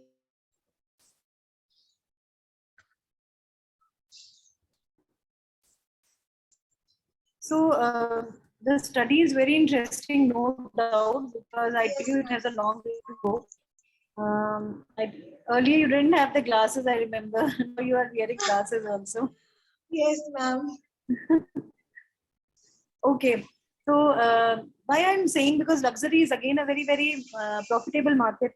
And if luxury brands are not going for the sustainability, because the societal benefits must be taken into consideration. That is why sustainability in luxury is a very, very hot topic, and it has a long way to go, I tell you. So interesting topic you have taken up. So I'm really hoping that you will do best in this research, because you have just shown an exploratory kind of a presentation on your research area, which I would make out. So all the very best, Himvarna, with your research. You, and it's really good to see you after a long time. Okay, Ms. Himvarna. It was very nice presentation and very interesting topic. And I believe some more work you would be putting into it so that you can make it a very, very, good work. All right. Thank you so much. Thank you so much for presenting this work. Now, can we request Gulzar Fatima? Ms. Gulzar Yes, sir. Fatima. Okay. Yes, sir. Very good afternoon to everyone. Ms. Gulzar Fatima will be presenting her work on the role of technology on employee engagement, facilitating through digital innovation. Over to Sir, you, I Ms. hope Fatima. my screen is visible. Yes, it is very much visible. You can start with your presentation. Yeah. First of all, a very good afternoon to the respected dignitaries. I, Gulzar Fatma, is here to present my topic entitled The Role of Technology on Employee Engagement Facilitating Through Digital Innovations. Now, talking about the background of the study, as we are aware that technology has invaded the workplace and subsequently redefined the relationships of employer and employees by eradicating communication barriers. Due to organizational hierarchies and reshaping business models, companies, organizations, sectors have transformed their traditional working practices into hybrid ones by fostering smart and digital applications. Ms. Gulzar, your presentation slides are not moving. So you need to keep your, cursor, or you put it on a slideshow mode. Sir, I have kept it on a slideshow mode. I should redo it No, again. so I believe there is an older version. So you do one thing, you keep on pressing or clicking the respective slide. Then it would be visible to us. Okay. Okay, sir. Is it visible now? Yes. Background? Now, yes. Yeah. So I shall continue that companies and organizational sectors have transformed their traditional work practices from hybrid ones to fostering smart and digital application, facilitating employees to work in a simple manner. The digital learning platforms and constant use of smart applications has uplifted the employees with respect to their skills, change in thought process, creative ideas, and more engaging to their work, leveraging the organizations towards positive outcomes. This fosters employee engagement, which is essential to resist employee talent and expertise for attaining growth, competitive advantage, and long-term sustainable.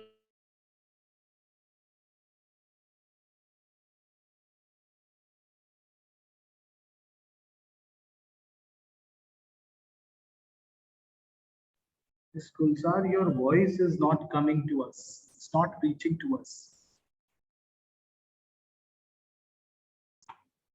There is some issue.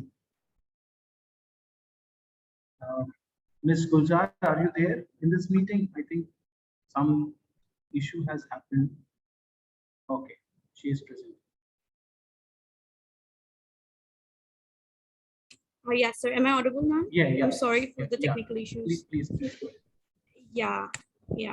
The term employee engagement as an individual employee's cognitive, emotional, and behavioral state directed towards desired organizational outcomes, mentioning about digital innovation with the technologies like machine learning, artificial intelligence, automation, and additive information that drive the efficiencies and speed companies and organizations long for. However, digital innovations is not all about the technology and is a shift in the mindset of how organizations create value for their end customers, and none of that would be possible without educated and agile employees. And the purpose is that achieving engagement of quality workforce has always been one of the main challenging tasks for HR practitioners.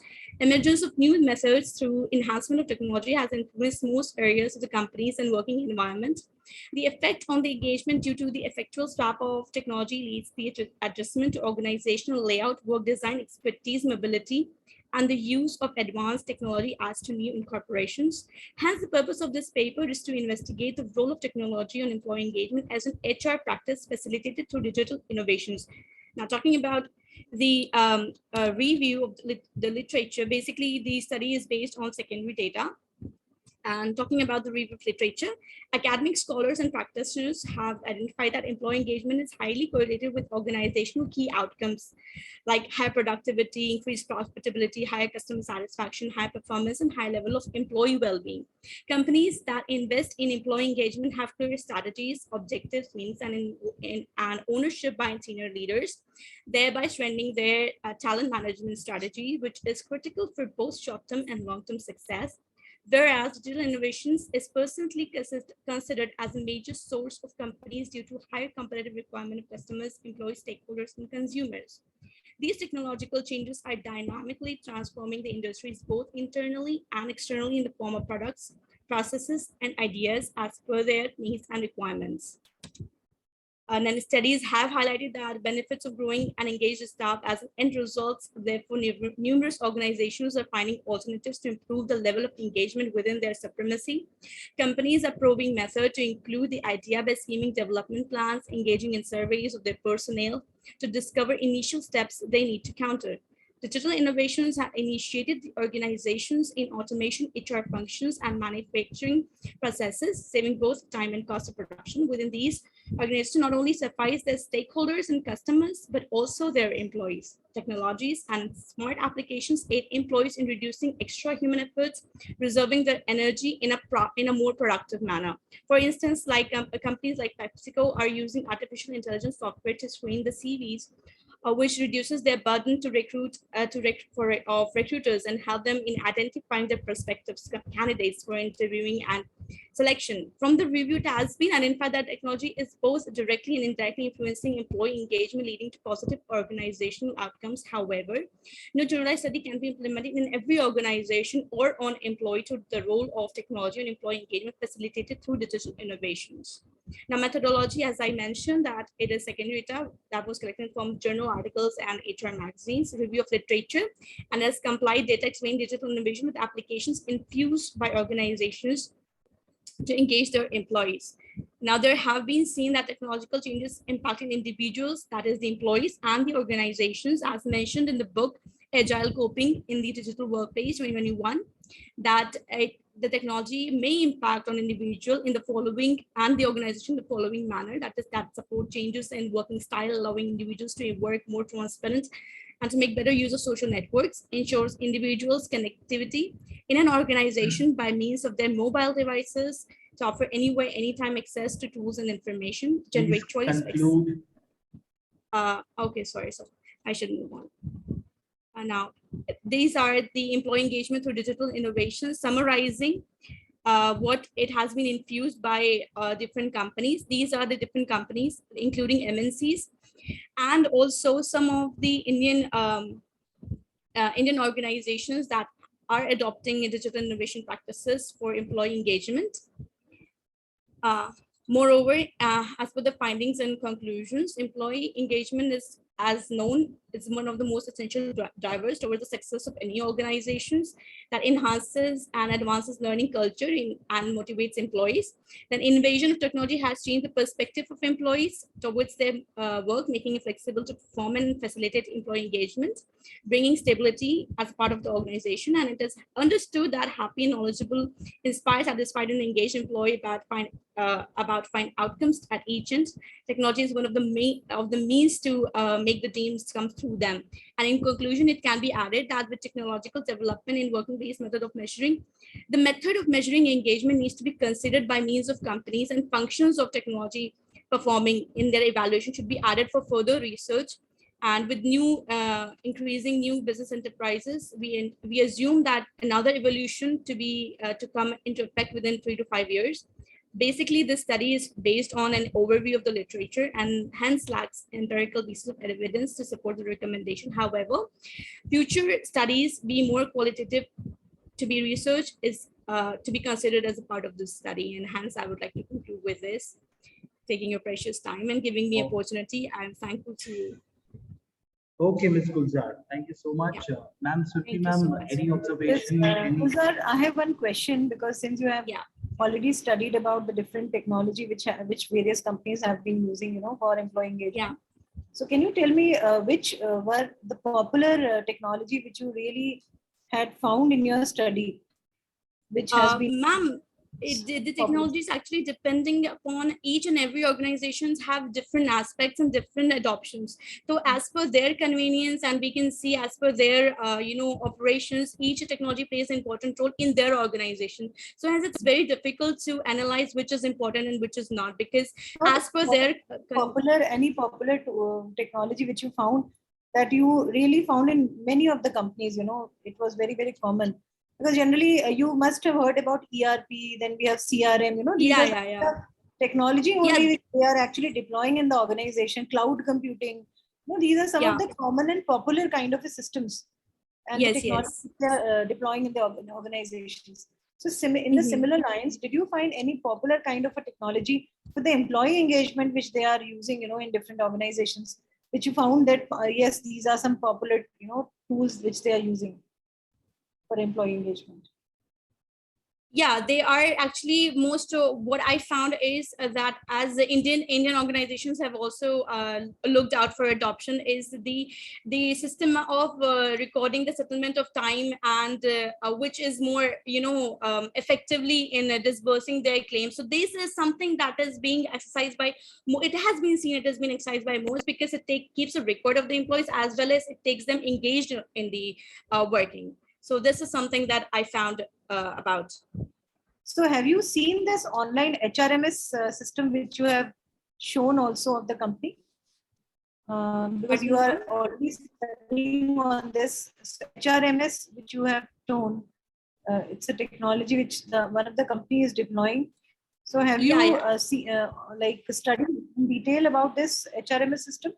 Indian Railways. To be honest, Yeah, to be honest, ma'am, I just had an overview, and as I mentioned, it is based on the secondary data. But yeah, yes, I would be getting the push to work on this topic again and study in detail of each and every system. Yes, because so these are some of the currently, internal systems, you know, which even outsiders cannot actually see. So that's why I asked you, because since you are in this study, so you must have, you know, gone through the details of these tools. Fine. Thank you so much, Gulzar, for the presentation, and all the very best for your PhD. Thank you so much, ma'am. Thank Okay, you. Ms. Gulzar, you can unshare. Thank And you, sir. I may now request Ms. Kavita Kumari Chaturvedi to present her work on a study of opportunities and challenges in adoption, information and communication technology in higher education. Good afternoon, sir. May I share my presentation, sir? Yes, please, please.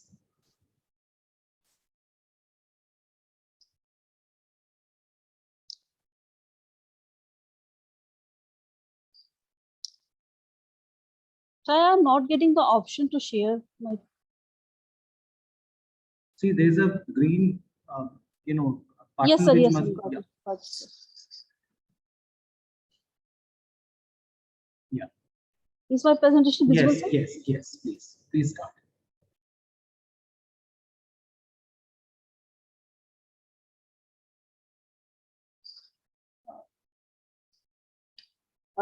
Is my presentation visible, sir? Yes, please. Okay. Please.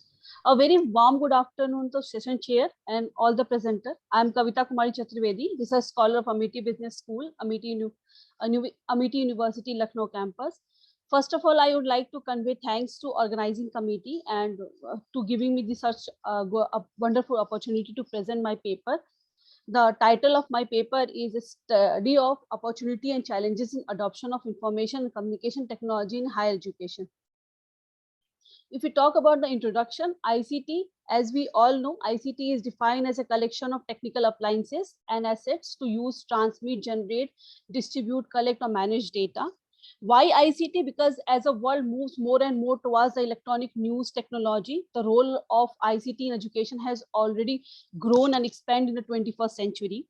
At the both micro and macro level, the involvement of ICT in university education is explored to improve the quality, expand access, and increase the productivity across all activities and service industry. So as well as the building innovative characteristics in higher education. If we talk about the opportunity of ICT in higher education, the increase of ICT in all divisions of higher education, learning has been altered, resulting in the quality improvement. The rise of electronic communication has broken down wall between the higher education institute, permitting the student to gain to learn regardless of place and time. As we know, the being a online, there's such difficulties are there, but the online provide us to we can access from any place and any time, changing of the mode, but the education within the four walls, it has been changes. As a result, this transition in the professional practice, teachers are now able to design increasingly complicated real-world projects, including ICT in management, and new instructional design are being developed. Now the education has been turned like a learner center, not a teacher center, and the reproductive learner has been changed. Reproductive teaching change in the productive teaching. We can generate the creative learning in their learners. It creates the new learning environment in organization and increase the education quality so that high quality item may be developed. Despite of all the opportunity, there are some challenges of ICT in higher education, like student academics both are adverse in moving away from traditional pedagogical approach and towards a more advanced technology based teaching and learning procedure. Insufficient ICT structures like a workstation, computer, hardware and software programs, as well as a capacity and accessibility. However, the development of 4G technology has been helped to evade the problem of internet bandwidth, but some of the technical glitches are always there. Qualified information communication technology employees are short in supply. Most higher education institute requires a computer literate teachers and IT personnel to support and maintain the network connectivity and offer computational appliances in the teaching and learning process. India lacks the necessity of infrastructure to utilize the ICT. Again, the most of the ICT structures in India is dependent on numerous service providers like internet, telephone, and emails. The high process of purchasing, installing, and latest software, as well as a different opportunity cost to university for infrastructure growth, makes ICT implementation in educational constitute major obstacle. So achieving the goal of successful curriculum implementation in educational institutions, the building of information technology will not be sufficient. On the other hand, the creation of e-content as well as its transmission, access, measurement require the large-scale exchange idea among the construction and the consumption, and the property of mind law among the stakeholders as a major issue in the holistic academic performance. This is my review paper, sir. So I have reviewed the scopus on UGC care and ABCD journals by 2012 to 2022, and I found you can come to your findings. Okay, sir, I'm coming to. And some of the major find, like I have sorry, I have gone through the 50 documents I have described over, whether 10 from the UGC, 10 from the IBCD, and 15 IGC I have represented by the chart. And some of the combination which I found, like a digital competency and teachers, like I found differences, like 10 papers from the reference as a digital competence of teachers training, digital skills and teacher skills, I found the 15, and digital competence and higher education, I found 15, and digital skills and higher education, I found 10. Some of the parent like articles I reviewed, the main finding I was found like during using of ICT in higher education will improve this reproductive learning to productive learning. Teaching versus like a teaching center, earlier was a teacher center, but now is a learner centers. Teacher centers to learner center changes. Teaching and learning facility also changes, and the content based like remembering the things will changes in the outcome based, like a creative project we can assign with the using ICT, and the content evolution comes to the out based assessment. Some of the combination I found, like a student centers, democratic environment, teachers facilitate process of learning, the interactive and dynamic learning, the role of ICT in the learner center teaching. Like this, we have found this much of reviews. If you talk about the teacher's role with this, the changes that like earlier was a teacher as a transmitter of the knowledge, but now it changes as a guide and facilitator of the knowledge. Control of learner changes to the creator of a learning environment. Deactive, like interactive mode, like this formation I have found on the my papers. If you talk about the discussion, education must move its focus away from only gaining and storing knowledge and memorizing the exam. Formal, theoretical, practical, and self-regulatory knowledge must be integrated. The problem is figuring out how to create the program and teach in a way that accomplishes this goal. Furthermore, rather than exam-based evaluation, constructivism means learning necessitates the qualitative assessment approach. As a result, the formation of educational system as a communication medium based on the knowledge become important.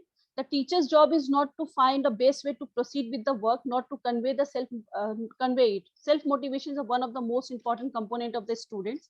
A student needs to be assessed with their digital enhanced learning to real IT possibilities and their learning processes.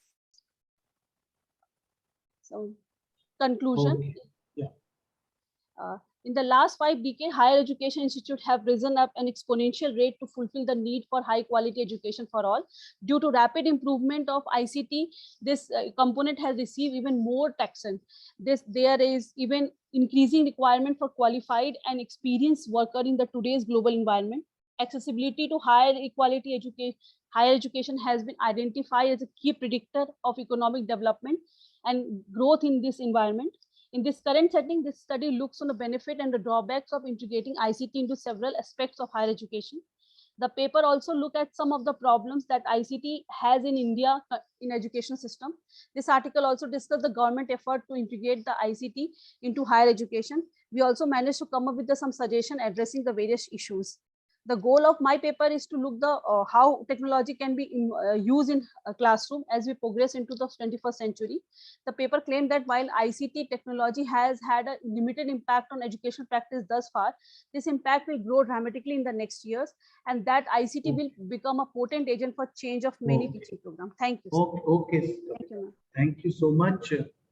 Shubhi ma'am, any observations specific? Kavita, I just wanted to ask one question, because again, higher education industry is a huge one, right?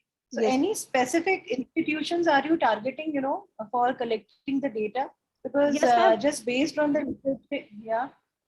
So technical institutions or management institutions, what type of institutions are you going to target? Ma'am, I have considered the government and private institution as comparing as a management, technical, medical, both, three of them, and find it that though what are the major changes we have observed, because due to last 3 years the COVID had changes the whole scenario, because for there was a alternate options was there ki, if you're not using the online it's okay, but now it's a mandatory for a teacher or learner both to know with the comfortable with the online things and technology, because today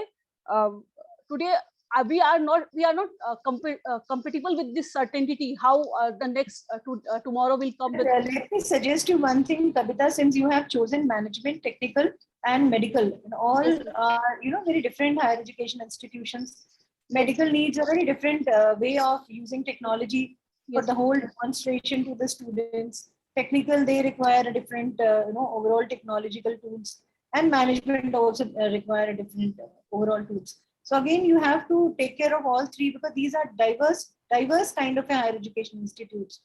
So you need to be very focused. Maybe, you know, you can go through the literature reviews, because generally in these different researches which I have seen, they generally focus on one area, you know, one specific kind of a higher education institute, so that their study can be very much focused and the insight can also be very fruitful. So again, it is up to you that how you are going ahead with your, you know, PhD work. All the very best. Thank you, ma'am. Okay, I will do that, ma'am. Thank you. Okay, Ms. Kavita ji, you can unshare. And now I would request our last presenter of the session, Ms. Akansha Singh, to please present your paper on the impact of ICT on the efficiency of the organization in context to IT industry, phase of development and adaptation. Akansha ji, are you there? Anu, is Akansha is there? So she was here, but I think she is left for the lecture. All right. See, so with this, if she's not there, then we may conclude this, session. And once again, I would like to thank all the participants for presenting their papers. I think there were some papers which were very interesting and in fact very informative also.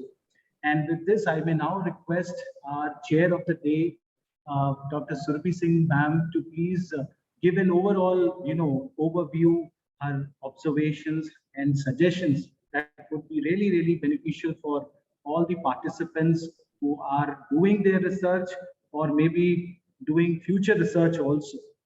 Over to you, ma'am. So nice to see Dr. Shelja on the screen, because it has been a long time we met. Hello, actually. ma'am. How are you? All well.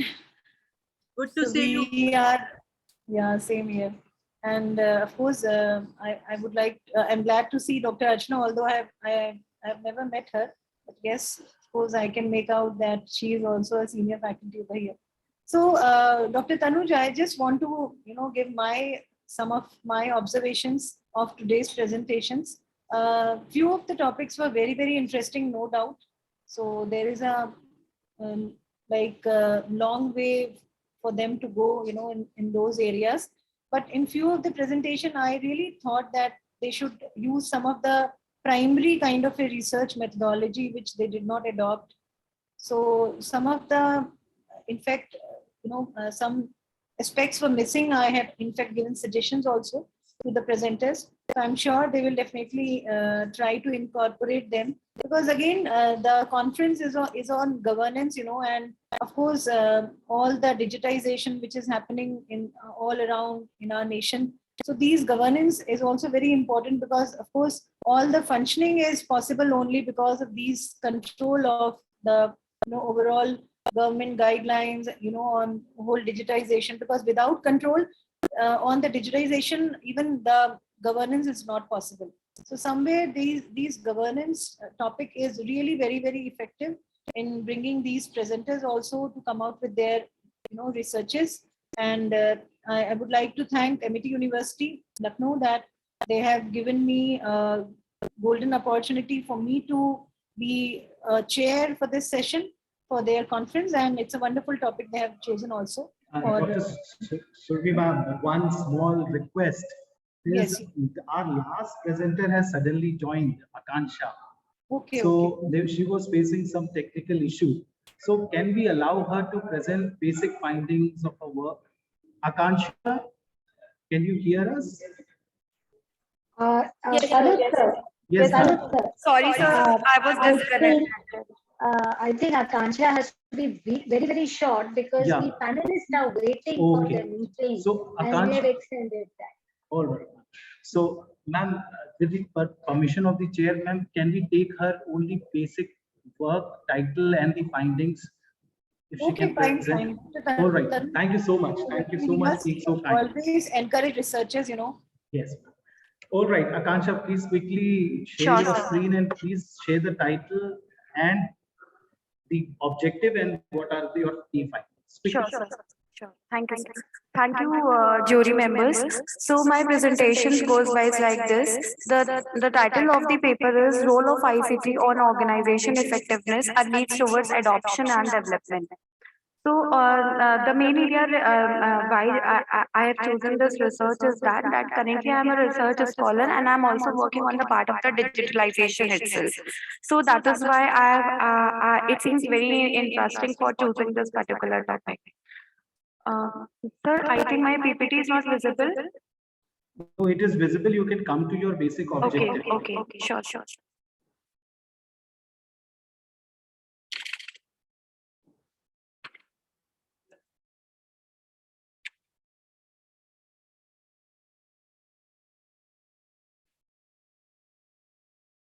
So is the objective visible? No, it is not still visible. Maybe click on this slide, which you want to show us. You're not clicking the slide. Just use your mouse to click on that slide. Ma'am, I'm clicking that. I'm clicking. Not doing that. Some issue with your presentations. Okay, you can tell us the basic objective and you can tell us the finding, what you have done in this paper, and then we can conclude this session. Okay.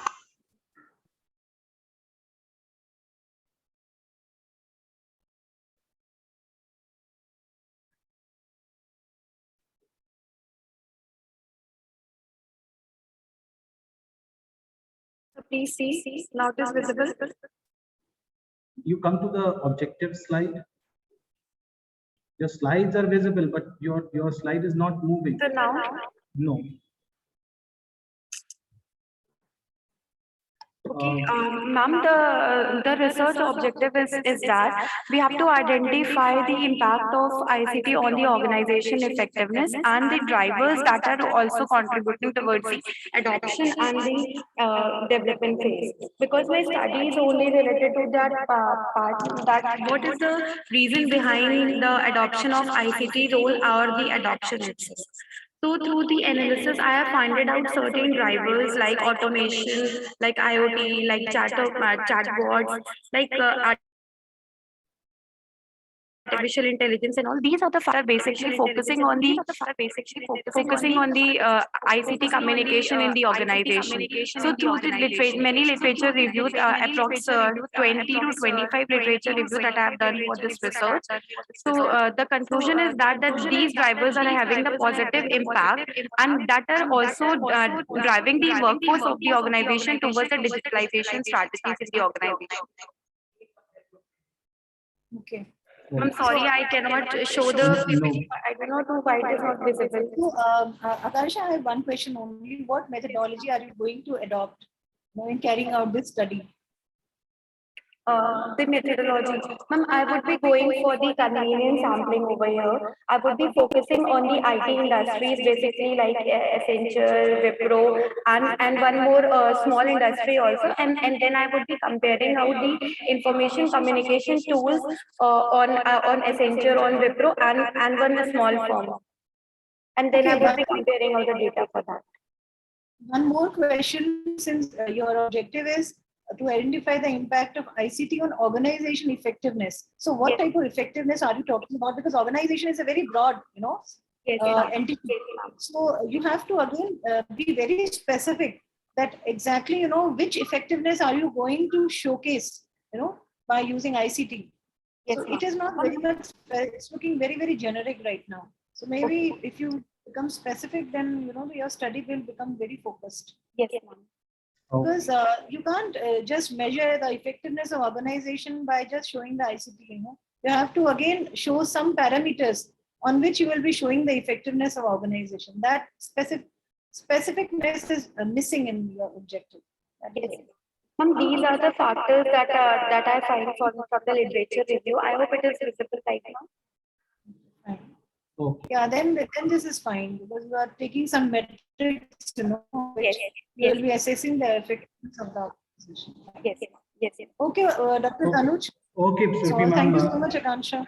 Thank you, Akansha. You can unshare. And finally, we conclude this session. And I would like to thank Dr. Surabhi Singh ma'am for sparing time and have been so wonderfully, giving the comments and suggestions and giving the and having the observations. I think your observations, your insights, your guidance definitely going to help these scholars because they are in a very nascent stage of their research, and definitely in their future research, your suggestions, specifically regards to methodology, the objective framing, is really would be helping them to build their quality work. Thank you so much, ma'am, Subhi ma'am, for joining us today and being so helpful also in considering some of the last minute glitch also. Thank you, Dr. Thank you. Tanuj. Thank you Dr. so much. Shelley and Dr. Arjun. Thank you to all scholars. Thank you. Thank you. Thank you so much.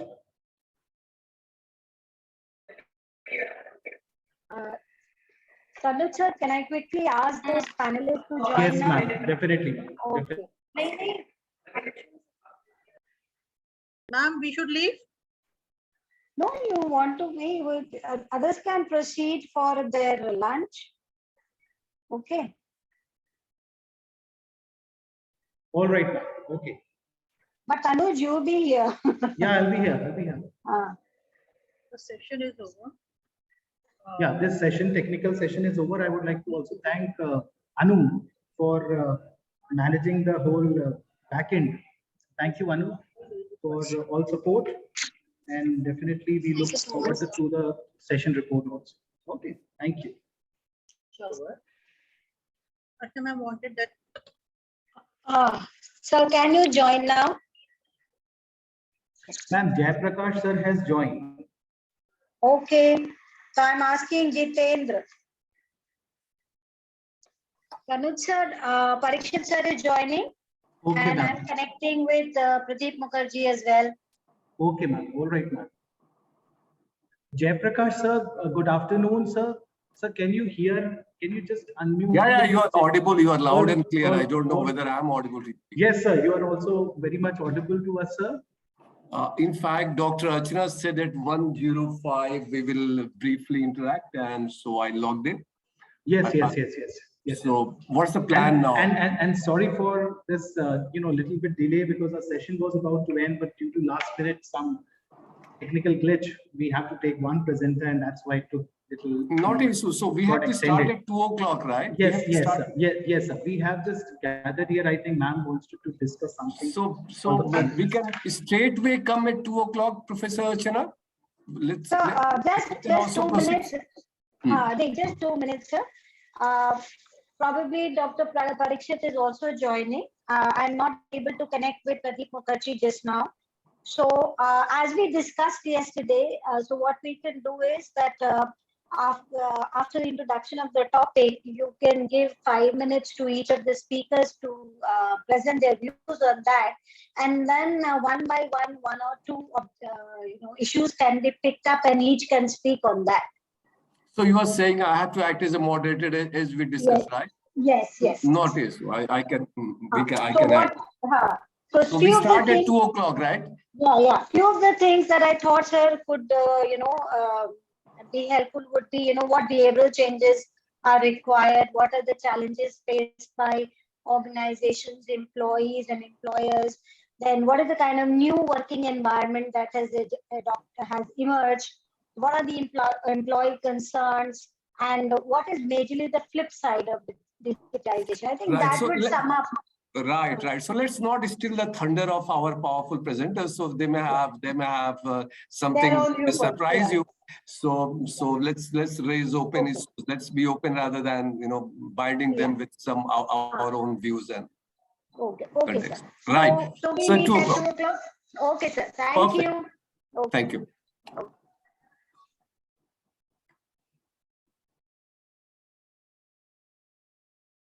Ms. Vidushi Srivastav to take over and continue with the session.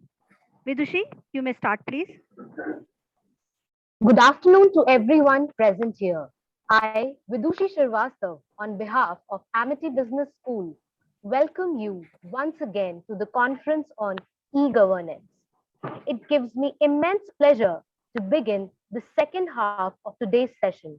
I heartily welcome my co-faculty members, students, and our distinguished panelists.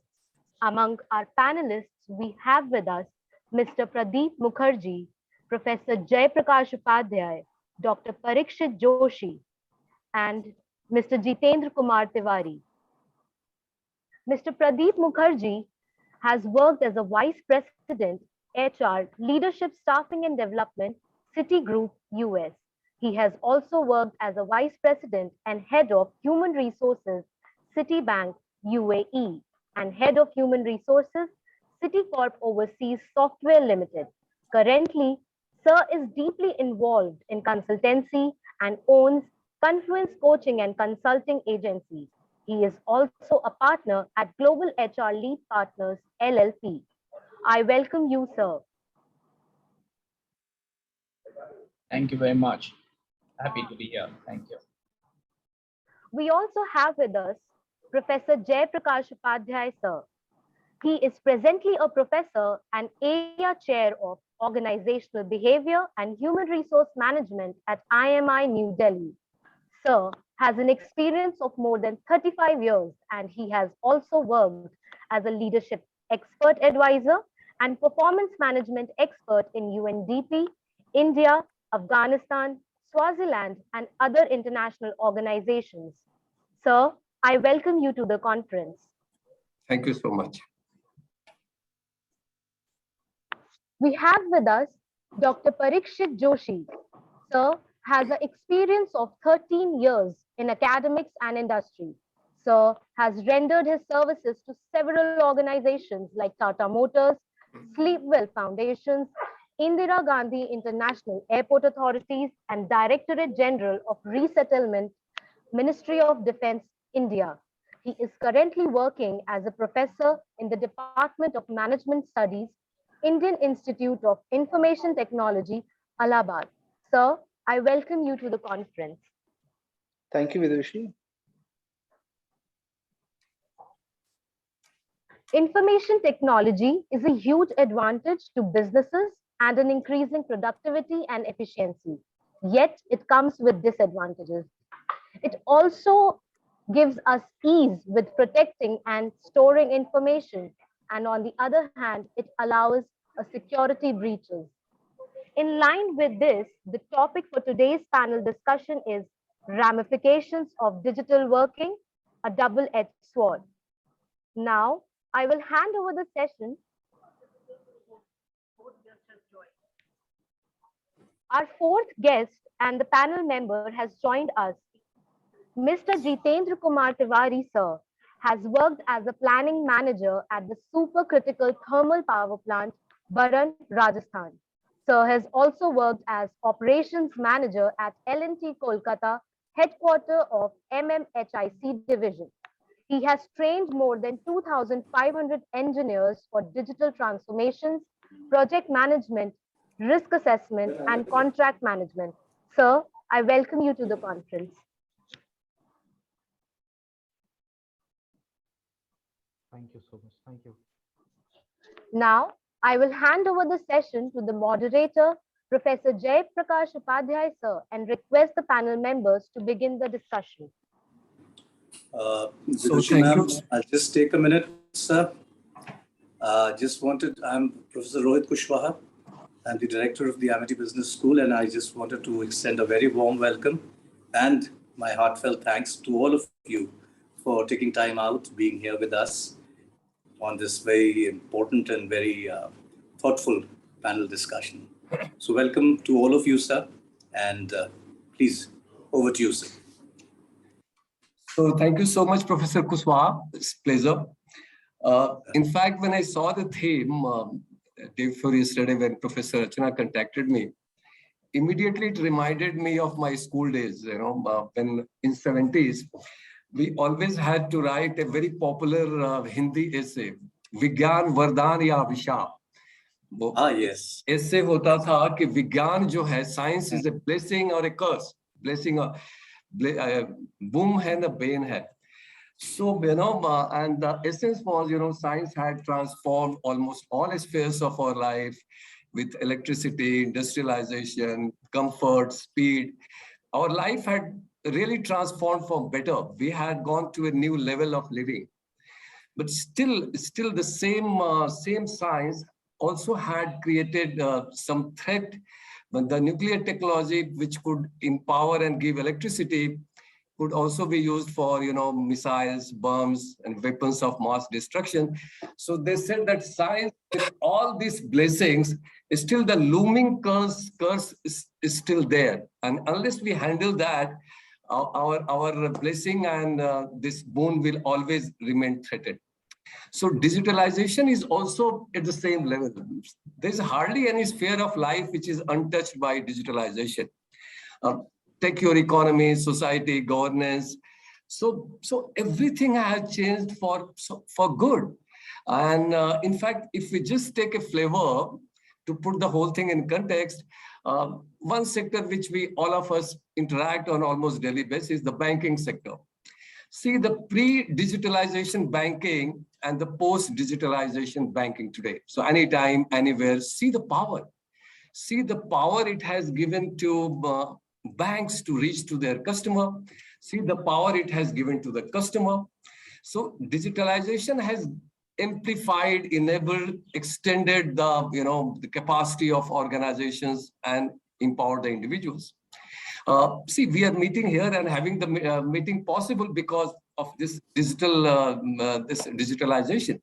In fact, just after this meeting, I will have a meeting at 4 o'clock where people from Sudan, Myanmar, Tanzania, and New York will be joining. It's a UNDP meeting. Just see the power of digitalization. But at the same time, so I will not take more time. I have to give the time to the panelists. Right? Am I audible and visible? Very much, sir. Right. So the same digitalization, the retail, say anytime, anywhere, just any goods and services a click of button away today. But see what it has brought. It has brought the challenges it has brought. It has brought winners and losers. If we have Amazon and Flipkart, on the one hand, winners, we also have hundreds of losers of conventional retail stores. What about them? So for every winner, this digitalization is creating a lot of losers. So how, so advantage versus disadvantage. So this chasm which is going to create, that's the one challenge I will request panelists to just dwell upon, that how digitalization, what are the threats that it's creating with the implication of digital divide. Number two, the dependency what we are over the time we are having on the digitalization. See, if the digital ecosystem or infrastructure fails, think for a while what will happen to the aviation, to the bank, to our security, for everything. So the over dependence on this digital infrastructure and digital working, what it can bring. And the third, the way the work is organized, they say that 74 to 80%, one of the studies just said that those jobs which are there today will not be there in future. And so with so much disruption of organization, of the skills, and at all levels, be it at nation levels, the nations which had the digital advantage of first mover, so they will be winners. And what about the loser countries? What about the loser sector? What about the loser organization? What about the digital victims? So it is going to create huge amount of challenges at the workplace, in the society, amongst the nation. So these are some of the challenges which comes to my mind immediately. But what I propose that I will see that each panelist come out with their perception. How do they see that digitalization is a double-edged sword? And if it is a double-edged sword, what we can do to blunt that edge of the sword, which is acting as a threat, a risk, or threatening us, and what could be the way forward? So what I propose, our panel members can start with their initial thought on the lines, do they consider it's a double-edged sword? Do they consider that the threat is real, and what can be done? So we can start with Professor Pradeep and followed by Dr. Parikshit and Dr. Tiwari. Over to you, Pradeep. So welcome. So we have a really distinguished panelist, and I'm delighted to just facilitate the session and coordinate it. So over to you, sir. So thank you very much for having me over here, and for the wonderful introduction that you have already sort of established on this said topic. I have a little bit of a different perspective. I think if we go back in history, I think every new invention or any new thing that has come has always come with two sides to it, right? And I don't say this. In fact, I was reading somewhere. Then when they actually came up with the printing press, when printing technology came into being in the 1600s or wherever, the church thought it was the biggest evil to have emerged on earth. And I think, digital also depends on which way you want to see it. Like any other invention that has happened since, including through the Industrial Revolution and the, all the inventions that have happened, they all come with two sides. There is a good side, which is largely beneficial, which is why they exist, which is why they are adopted. And there is a downside to, like for everything, there is a certain downside to new changes and new things that are implemented or that come into being. And I see digital in the same way. And the way I look at it is, while one needs to acknowledge and take care of the risks, some of which you spelled out, I think we have to see what are the benefits it brings to society as a whole and all the various elements that constitute the society. And whether you take the government, and I believe yesterday there was enough discussion, so I won't get into that. I think for the common man and for the government, the ability to govern, as well as the ability for the common man to avail of the services of the government, has improved significantly ever since the government has adopted strong digitization in this country. And all of us are I'm sure, have experienced those benefits in some way or the other. I mean, for example, just in getting certificates now from the government, it's become, at least in Maharashtra, it's become so easy because everything is digital. As long as the data is entered correctly in the first instance, then the rest of the process takes place very simply.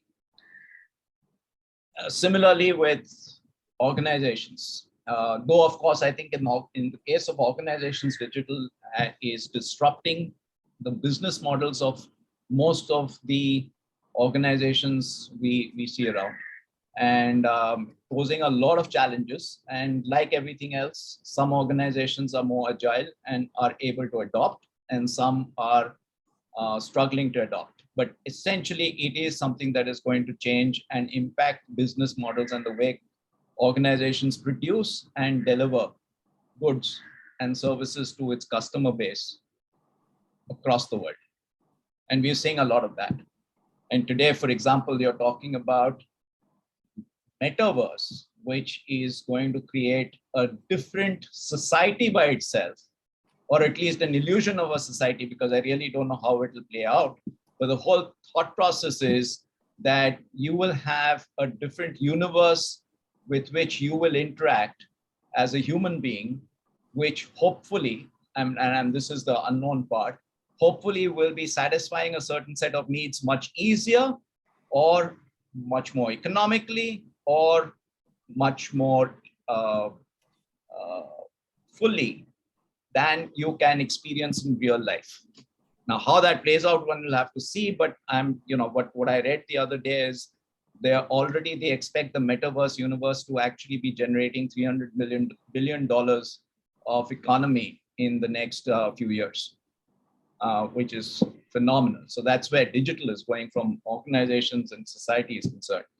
I think coming back home, I think what has happened with digitization is the downside that I see is that, like everything else, the information is available. The processing information is available a lot faster.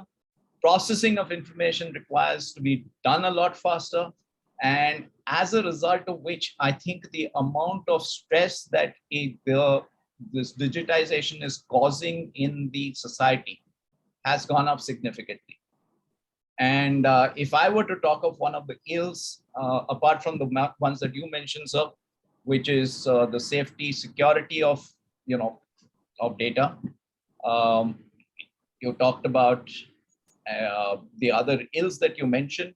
I would say that I think the real ill is how do we equip society to actually deal with the kind of information that is thrown at everyone, thanks to digitization, and help them respond a lot faster without taking on the stress which leads to other physical and mental health problems. I think that's a big one that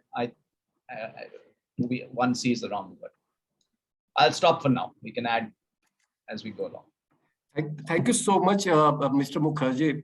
He amplified the glory of digitalization, of course. And the ill, he's saying that the amount of data processing, the stress, the well-being.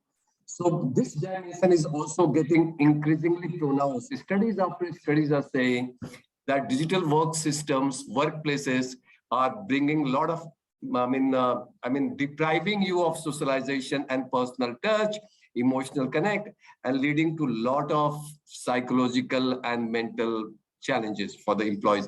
So good. Let's go to Dr. Parikshit Joshi now. So of course we can sing the glory of digitalization the whole day. The whole challenge is what are the ills and what are the risks which we need to factor in so that the glory continues and goes on. Over to you, sir. Thank you so very much, Professor Upadhyay. I would like to begin with a note. I would like to quote here Ramcharit Manas that Jaki Rahi Bhavna Jaisi Prabhu Murat Tini Dikhi Taisi. Similar with the technology. So technology is there, as Sir has mentioned that when a printer was invented, church opposed it that it is something evil. Similarly, with this technology, we have the brighter aspect, we have the darker aspect. Since I'm working in the domain of psychology and HR, and currently I'm working upon the topics like incivility, that to cyber incivility, and dark traits of personality. So I have watched these things quite closely. So I would like to begin with the brighter aspect, then I would like to touch few dark aspects of this technology.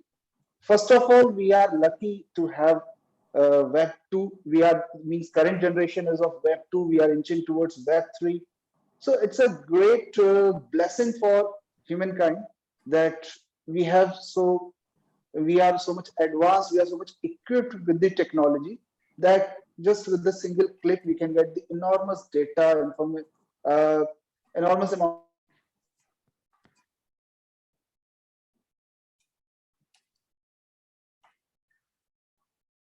some practical. Actually, what happens that I was reading somewhere that when Steve Jobs visited India, then he met a guru there in Uttarakhand. Fortunately, I am also from Uttarakhand, and I am also a devotee of Kanchi Dham, where Steve Jobs visited. He was told that whatever you want to do it for the society. If people get benefited, if their problem will be solved with the help of your technology, then you will be successful. Otherwise, it's of no use. So, if we talk about the current disruptive technology, which is blockchain, then in the state like Uttar Pradesh, because I am born and brought up in UP, and basically my roots are from Uttarakhand. So what we have observed that there is a problem of land mafia and illegal registry, and these things were there. So what Yogi government did, they just set up a team of experts. These experts are basically from IIT Kanpur, IIIT Allahabad, and IT BHU. So they are working on a project called Project Bhumi, with which they are linking the land registry with that blockchain technology. And now, since we all know that blockchain technology is not that easy to manipulate the data, and other security features are there. So this is one of the blessings that we are in the era of technology, where technology is gradually become more secure. And now, since we are moving towards Web 3, where this World Wide Web is becoming more personalized. So I believe that if you look at the brighter aspects of technology, yes, no doubt, we have a lot to say, and it will be an endless discussion, as Professor Upadhyay has just mentioned. Now, looking at the dark aspects of technology, several things can be there. To name a few, techno stress. So, techno stress is the topic which has been researched in the last 5 years, and especially in last 3 years after this COVID pandemic. And there are several things like techno overload, techno invasion. Even employers sometimes feel, your boss feels that if you're sitting at home doing, means it's a work from home facility, it means you're available 24 into 7. So if we look closely, then what actually these things are resulting into, the outcome of this techno stresses, anxiety, several problems are there. Recently, we have finished our study on emotional health and intellectual health. These are two outcomes of techno stress. And what we did, we just focused on the positive side of stress as well. Now, the stress can, or the outcome of such techno stress can be positive also. Uh, the positive stress is known as eustress. So it can lead you to define a higher target, higher aspect, and higher goals to achieve, but it has darker aspects that too. So anxiety and so many health and mental problems get means the graph of such problems is increasing because of this technology, because of so much dependence on technology. And also, one more thing, interesting thing I would like to share with you here is incivility. So, in our normal day routine, we have observed several sort of incivility in our workplace, in our organization. Now, when these things are transforming towards the digital working, we observe cyber incivility. So, what happens? The problem is that if we know that somebody is incivil. Okay, so we are ready to face his incivility. But sometimes there are unintentional incivil acts which get noticed by the victim. Okay, somebody is, let me give you an example here. I often write email using caps. Okay, so all uppercase email. Once I wrote an email to some senior authority and he immediately replied that how incivil or what this type of behavior is. Writing email in caps is an incivil behavior. It's not a good behavior. So then only I noticed that unintentionally I am into this cyber incivility. So the idea is, do we need to provide some sort of training, some sort of refresher course while before entering into this digital workspace? Again, we have certain norms for offline settings. Few norms are spoken norms, which are well defined norms. Few are unspoken or undefined norms. But we often follow such norms. But whenever we enter into such digital workplace, do we have some norms? Sometimes unintentionally, we make somebody victim of, say, incivility or any other sort of non-acceptable behavior. So, how to control these behaviors? A requirement or a need to design some protocols or some refresher or some training sort of things for such things. So I just want to put my discussion or put my things on a pause mode here. Over to you, Professor Upadhyay. So thank you so much, Dr. Parikshit. In fact, you also continued to highlight the techno stress, and the second dimension which you have brought in is now organization behavior, the new protocol. So the new this digital ecosystem demands a new protocol, so the employee guidelines, employee working rules, regulation, they also need to undergo change. So preparation of the employees for the new digitalized workplace is the requirement, one of the mitigating strategy to enable it further. Wonderful, thank you. Let's go to our last panelist, Mr. Tiwari, please. Yeah, hi, hello everyone, and I welcome you all. And this is a great opportunity for me to share. Am I audible, sir? Is it? Yes, yes, you are loud and clear. So the thing is that I have started my career a decade ago in this company, Larsen and Toubro Limited, which is one of the biggest, I think, one of the biggest, I should say, it is the biggest construction company in India, which has almost half of the organized business of the construction sector. If I talk about this sector is leave behind the farming because it is not at all organized at all. So this is the biggest sector which is employing the people. The biggest, you can say, the direct and indirect investment is coming into it. The governments are mostly, if they have to create the job, they have to engage the people, they have to increase the economy, they have to boost the consumption. The only thing what they do, they infuse the money in infrastructure.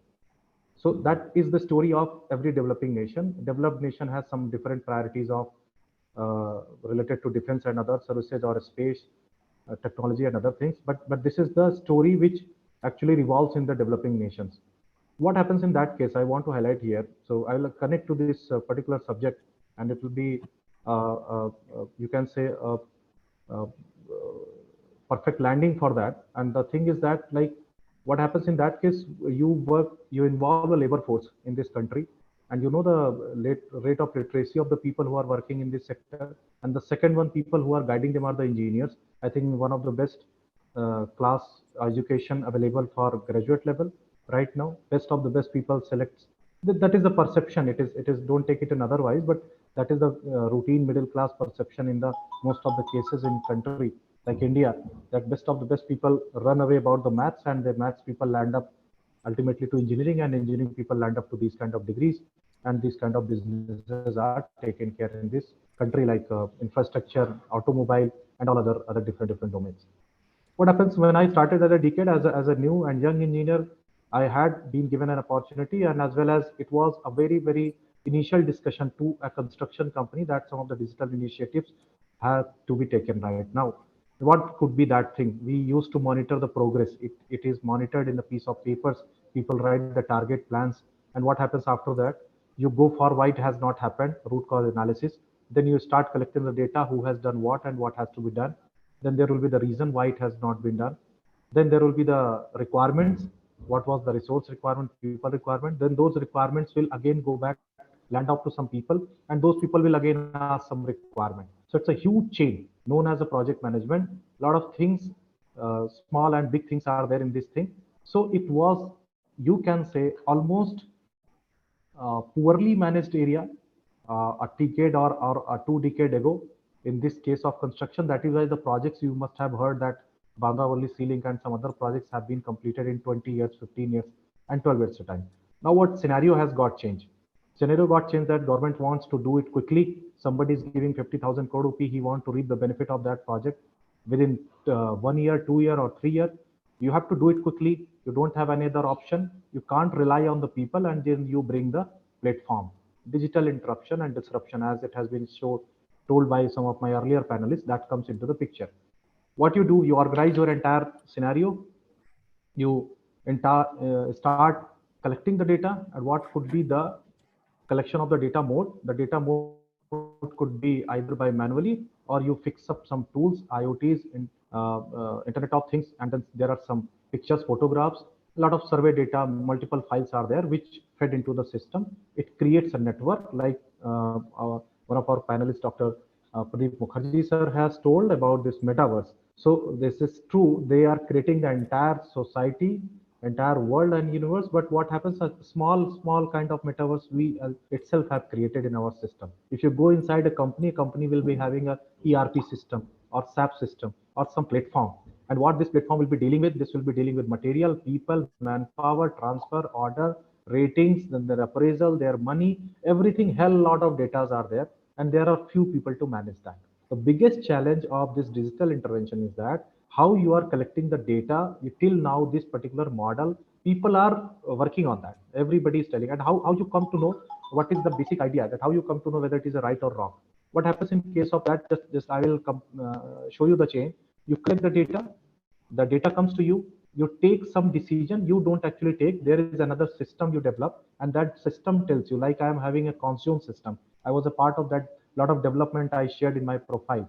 So that's progress monitoring, procube, and digital. And then there is a system, second layer system, and that second layer system decides that you have to take this decision. Like I'm telling you a simple model of price. So who is having the lowest price? So there is a system, it tells you L1. You take that decision, you tell them the order, that person start delivering the material, and suddenly you realize that this is not what you wanted, because you have written n number of specification, that is okay, but hundreds of the things cannot be written on a piece of paper.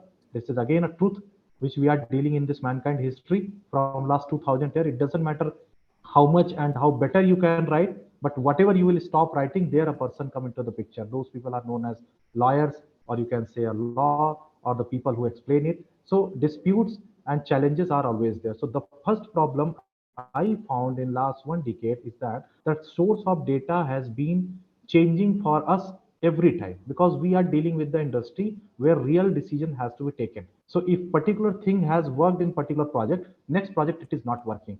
Why it is not working? Because I told you, first thing, that source of data has gone wrong. Second, the moment you develop a system, you give them the people, that decoding is there in the place. And what happens, your human intelligence has been into the picture only at the time when you decided the particular platform. What happened, you have not given, after that there is no authority at all. If you have decided in system you will place the order to the people who will be quoting less, it means your system is decoded in the market, and anybody can put you some data and he can get the order, and very less limitations and very less chances are there that you can trap that. You will trap it after some time. So second biggest problem has happened, that who is going to deal with the data? Are we having the people? And what it requires, it again requires a experience.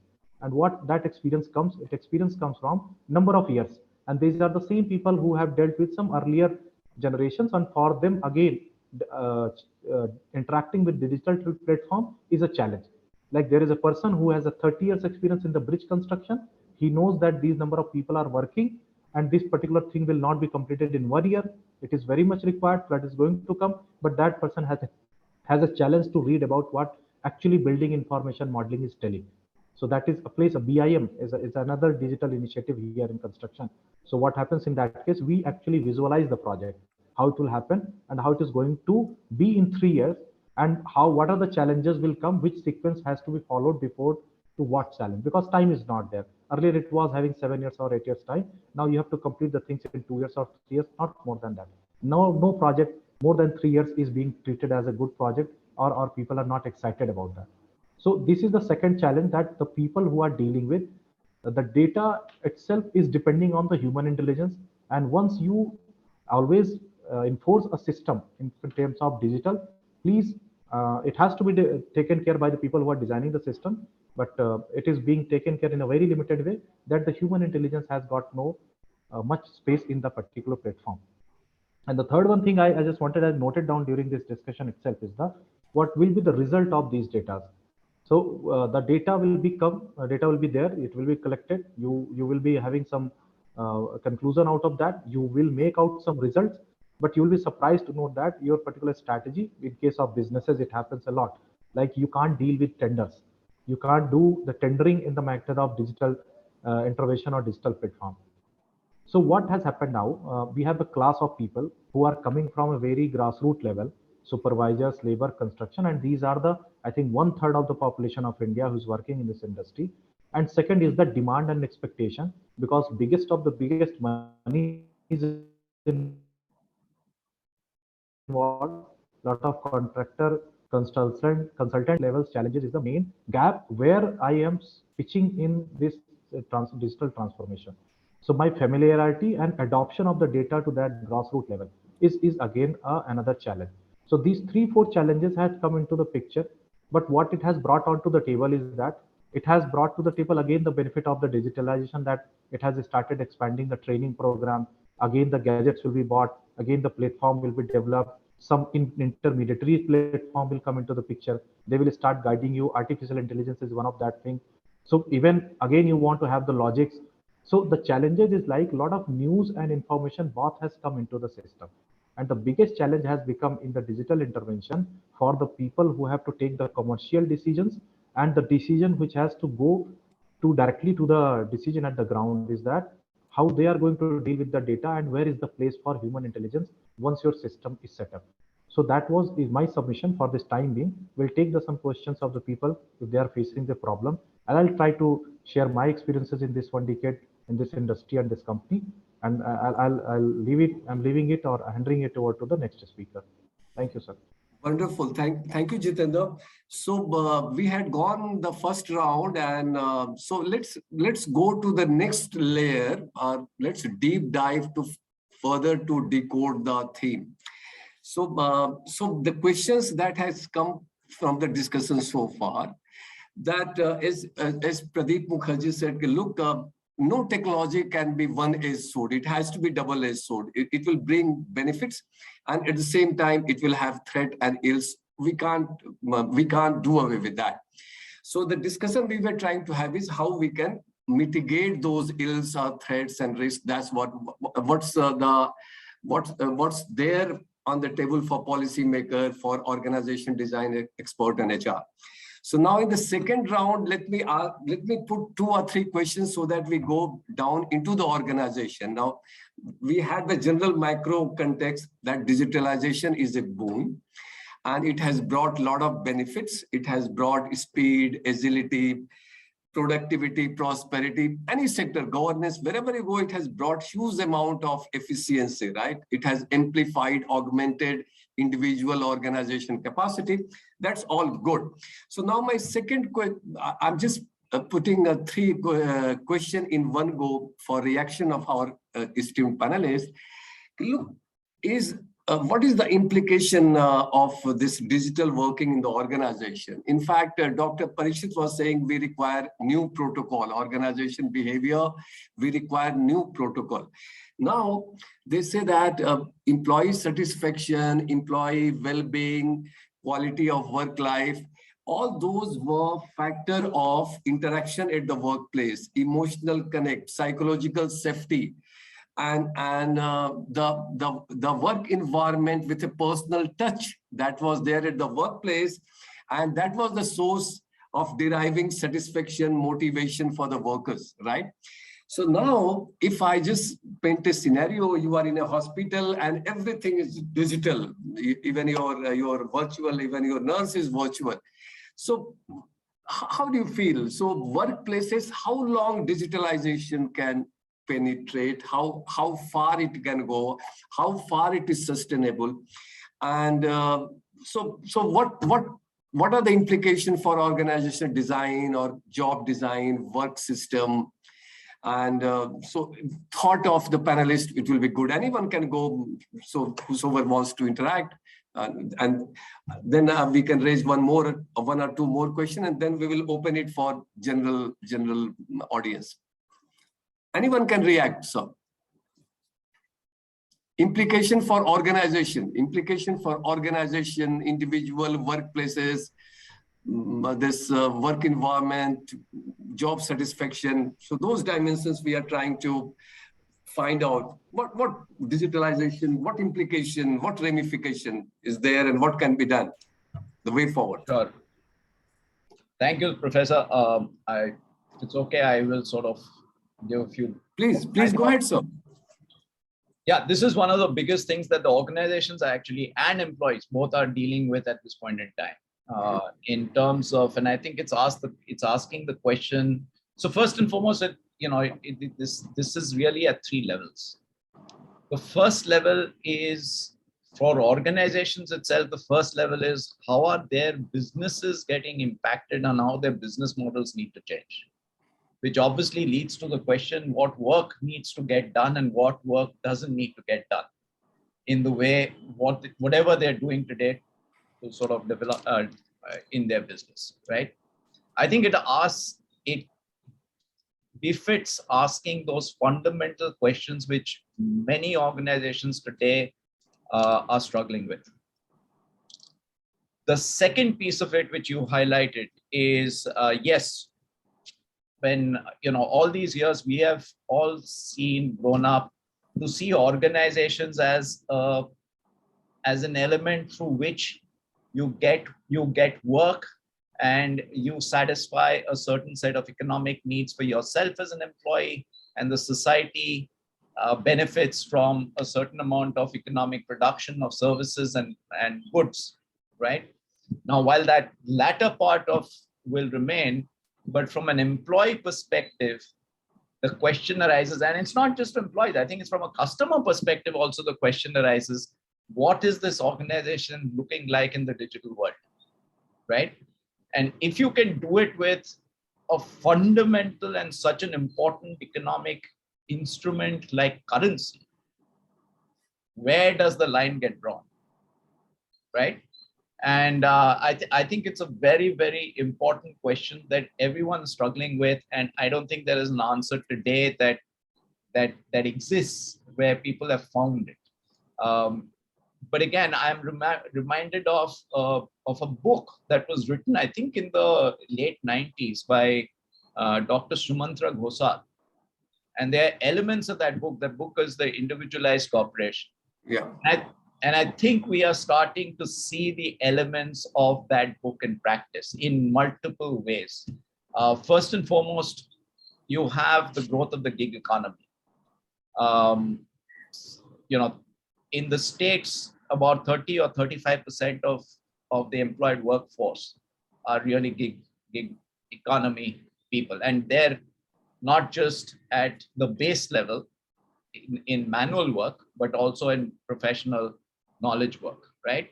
So that's another development that we don't know how to deal with. The organizations have to figure out how to deal with what work gets done, who does the work, where does the work get done, how does the work get done? All of those questions, in my view, are open.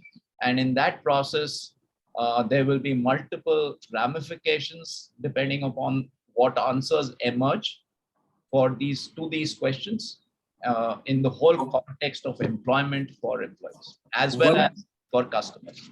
Wonderful, wonderful. See, so digitalization has enabled organization to customize at the individual level, the product, services, delivery, everything.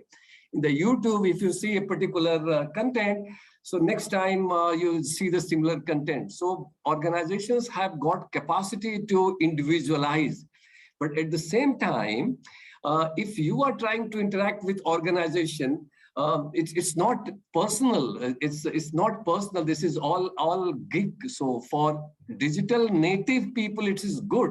But organizations and societies are multi-generational. There are always the people who are digital natives. There are always digital immigrants. So the workplaces, the challenge is the new gig employees, the digital natives, they are so comfortable. But what about people like us? We also are there in the work system. We also interact with bank, the airlines and other things. And so that's the other challenge, how it can be done and how the transition challenge can be this managed. Yes, Dr. Parikshit, any thought? Otherwise, I will raise another question, Dr. Tiwari. Any thought on this? Yeah. Otherwise, I'll go, sir. One or two things have to be added here. Yeah, quickly, because we have time constraint. I'll just have one or two more questions. Absolutely. There are three parts of my business. One part is that what you receive, second is what you make, and third one what you give. And obviously associated people are there from where you receive, who makes that, and whom you give. So what happens? What you receive is the thing which you always try to organize. You were always dependent on the people. Digital has given you that advantage. You can organize this more better, more prudent manner and more efficiently. So there is no double way or second thought in that. One thing is that data security. Earlier, people were dealing with some number of things. Now, a single person is dealing n number of things. So either it is a decision delay or he's having some information that is going out of your organization. That is a different breach of trust or breach of safety. That's a different particular issue. Second is who is making that, your product or your services, or it is your people. So what exactly happening? I was telling you the example that 6 to 7 years was the average project cycle. I think 20 years back, now it has become to 3 years. Exactly what has happened by going by arithmetic, some 2 to 2.5 times workload, or you can say the actions and activity has to be increased as per the project management. But you'll be surprised to know that it has gone beyond 4 to 5 to 6 times, because the number of items, if I see, why it has become, because everybody has become knowledgeable now. Knowledgeable in the terms of I'm telling everybody wants to keep a track of data. We want to discuss on that. A lot of discussions are there. So half of your day will go on this. I'm telling you the story about it exactly. Earlier, the meetings were planned weekly, and now the meetings have become daily. What was there earlier? People were thinking, where are you? Why don't you come make a tour plan and come down to Delhi? Let us discuss about that particular meeting, and you have to decide the strategy. Now, every day morning, there is a link and team meeting you have to join. And some 20 people are joining and sitting there. I think 1 or 2 will be required, and a team people will losing their time and will turn their focus on the job. Second, when it was happening in a month meeting, the preparation was, you can say, almost perfect, that I am going there, I have to find it out, and the decision is there. And when there is a team meeting, you know that if anything is not getting resolved today, tomorrow is another day.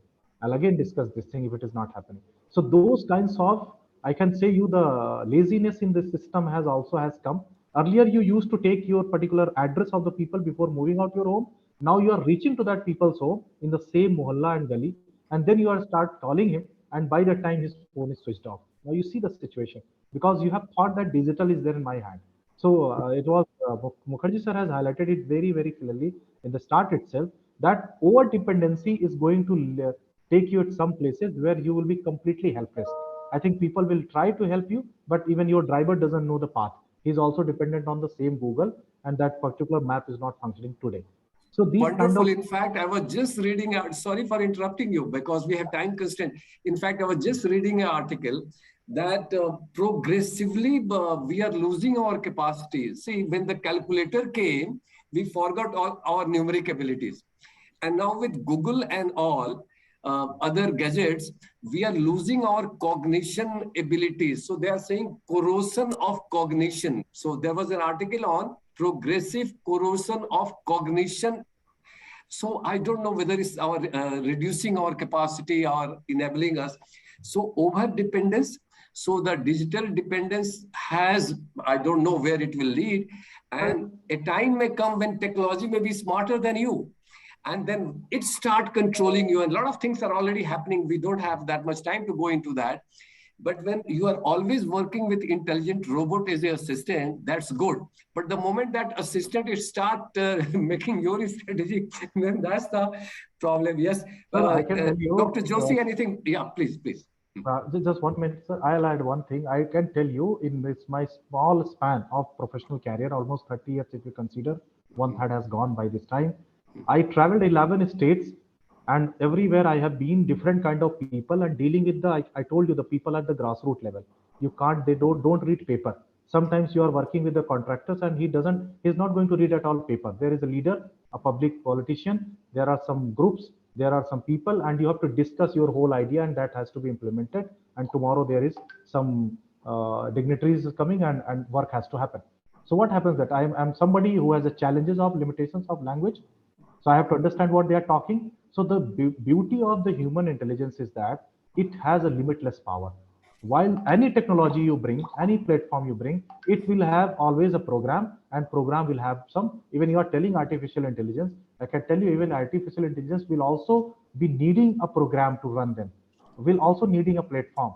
What will happen? That will be the limit of that kind of thing, and will be stuck up in some kind of you can say manufactured program society. What exactly has happened to the metro cities in case of lifestyle? You can see Yes, lifestyle yes, is set. wonderful. Dr. Parikshit, if I ask you a very targeted question, see, they say we are in a world where we have to innovate, we have to be creative.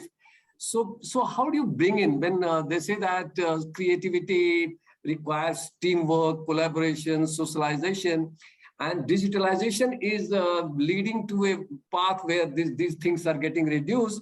So how do you deal at the workplace, the organization behavior level, how we can enhance the socialization, maintaining the blessings and the benefit of digitalization? So what can be done at the workplaces so that socialization, need of socialization, and employee engagement and teamwork, collaboration, those things, this sustain? Briefly, if you can just touch upon this.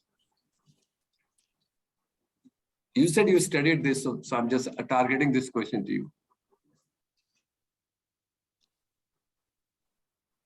Was I audible to you, Dr. Parikshit? Sir, am I audible, sir? I think there's some Now network you are glitch. audible, please. Okay. Sir, I didn't heard the previous conversation. Okay, just one question. See, they say that workplaces need to be innovative, creative to survive today. So today, organization effectiveness is a function of their capacity to innovate, be creative. And it is also said in organization behavior that there's socialization, your collaboration, cooperation, teamwork is required for innovative solution organization-wide. So in this digital era, even though we can collaborate and all those things, but how do you bring that socialization and the personal touch, the human feel and emotions? So any way forward, any suggestion, any comment on this? Actually, sir, that's the challenge. To be very frank That's with an you. open-ended question is for saying. So it continues to be open. Yeah, that's the challenge actually, because if I just extend what Pradeep Mukherjee sir has said, that there are three levels: individual level, then we have the team, and at the end we have the organization. So at the individual level, yes, no doubt, we can go for those things. But when it comes to team, how we can do socialization, it's not that easy in the virtual workspace. So what I believe, sir, in a country like India, first of all, we need to have a strong digital infrastructure. So without that strong digital infrastructure, things are not at all manageable. Even then, we will miss the personal touch. Because for anything, for any, say, let me take a small example from my class activity, that when we used to teach in offline setting, we had so many group activities, class activities and all. It's not possible in this virtual workspace when we are taking classes in Teams or something. Okay, means that particular essence is missing. So that's a challenge actually, which I also face, that we all face, that how we can bring that socialization and other things into picture.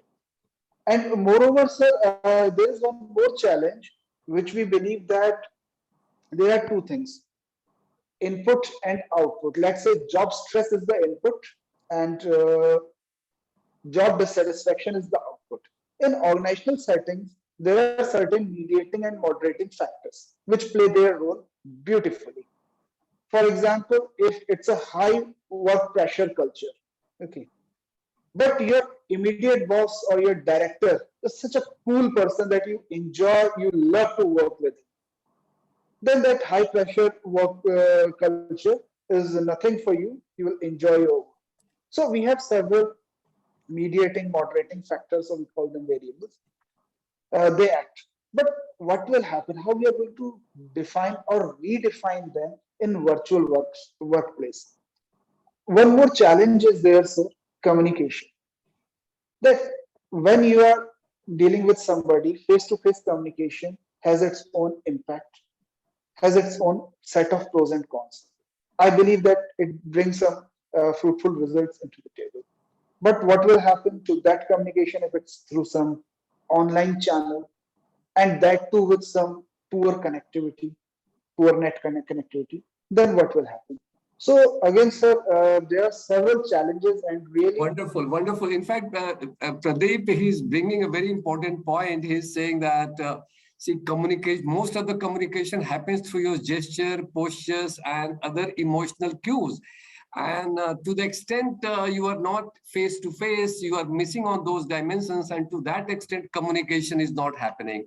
The second dimension, you said that human being is basically social, primarily social, but that socialization is missing. So these are some of the ills we are trying to highlight. What to talk about work systems and work places.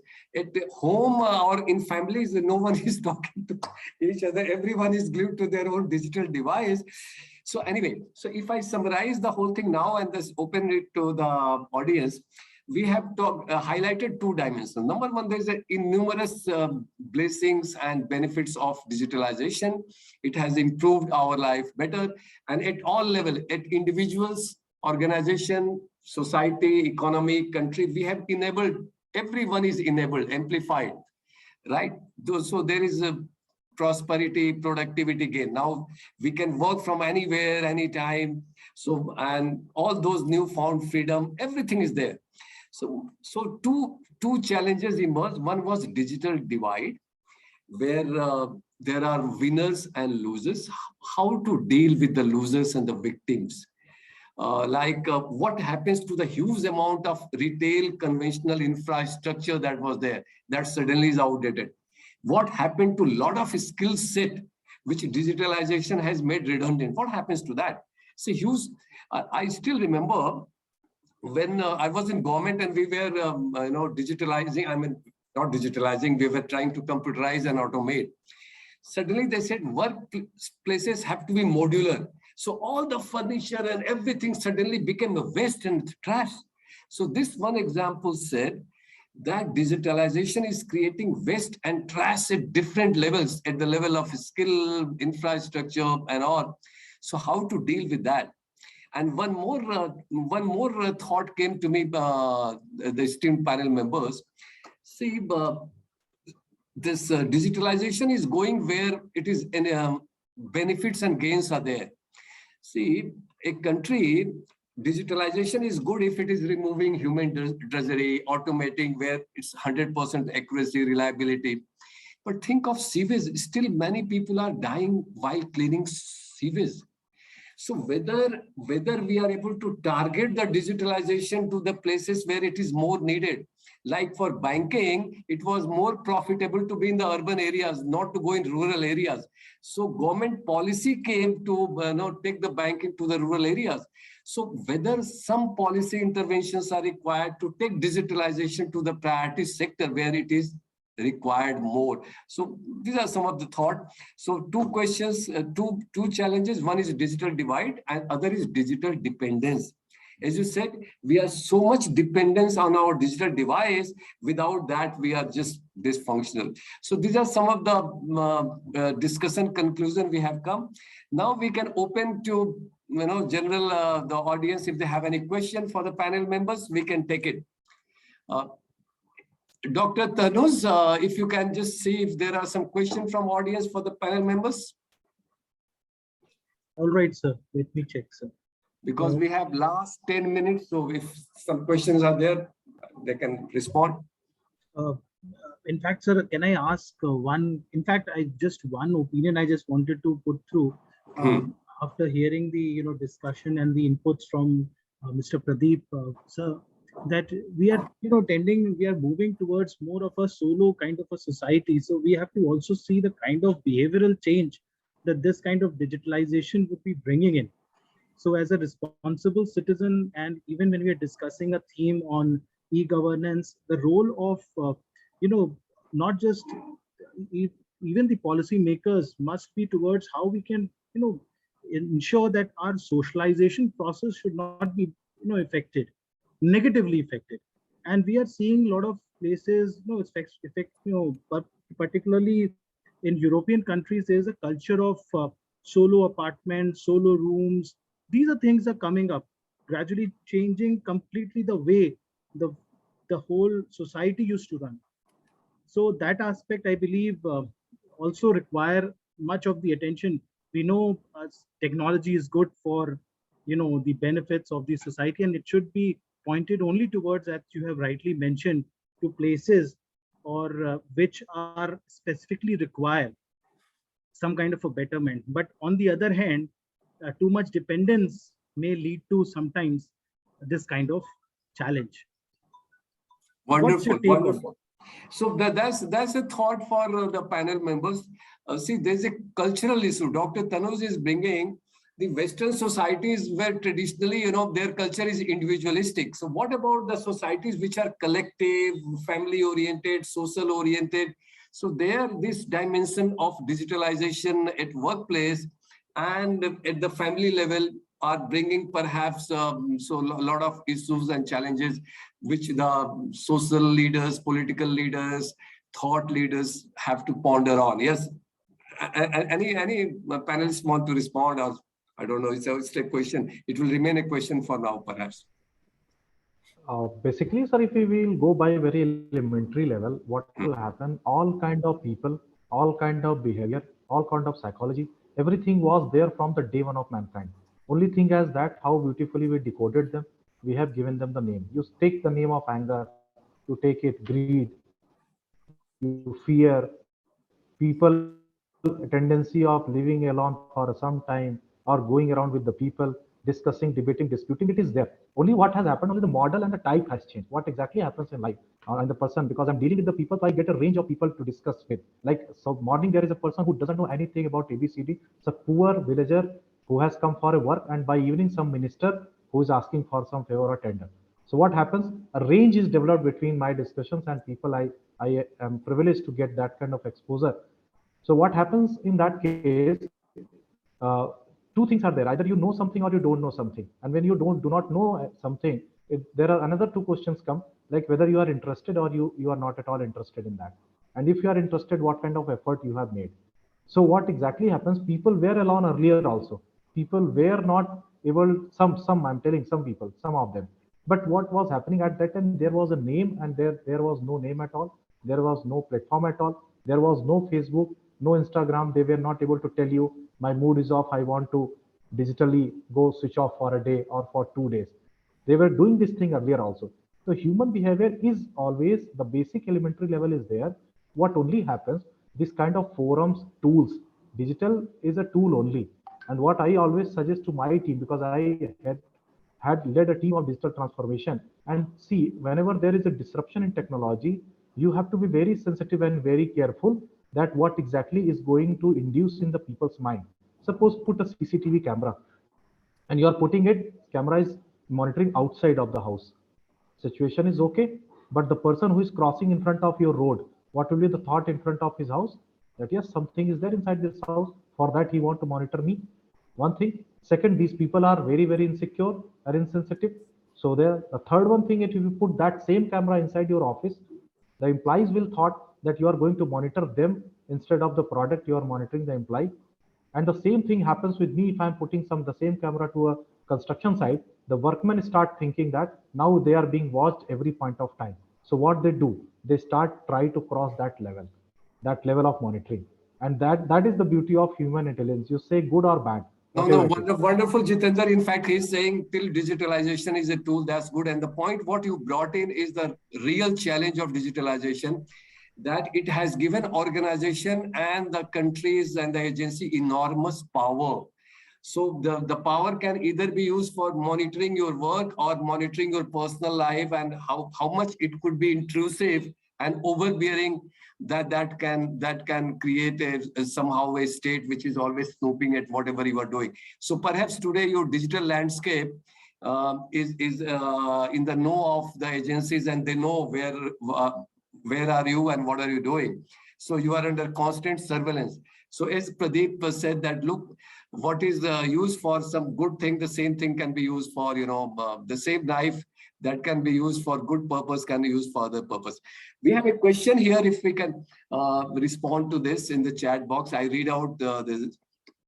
Sir, due to digitalization now, even small artisans are able to showcase their talent and earn. Big giants like Amazon and Flipkarts are examples which are encouraging these small artisans. So you said there were winners and losers, but here you are saying winners are taking losers along or complementary. I think, yes. Any response? Any response? Obviously, sir, what happens in that case, what C told, or somebody who's typing, he has got a perception, and right, there is nothing wrong.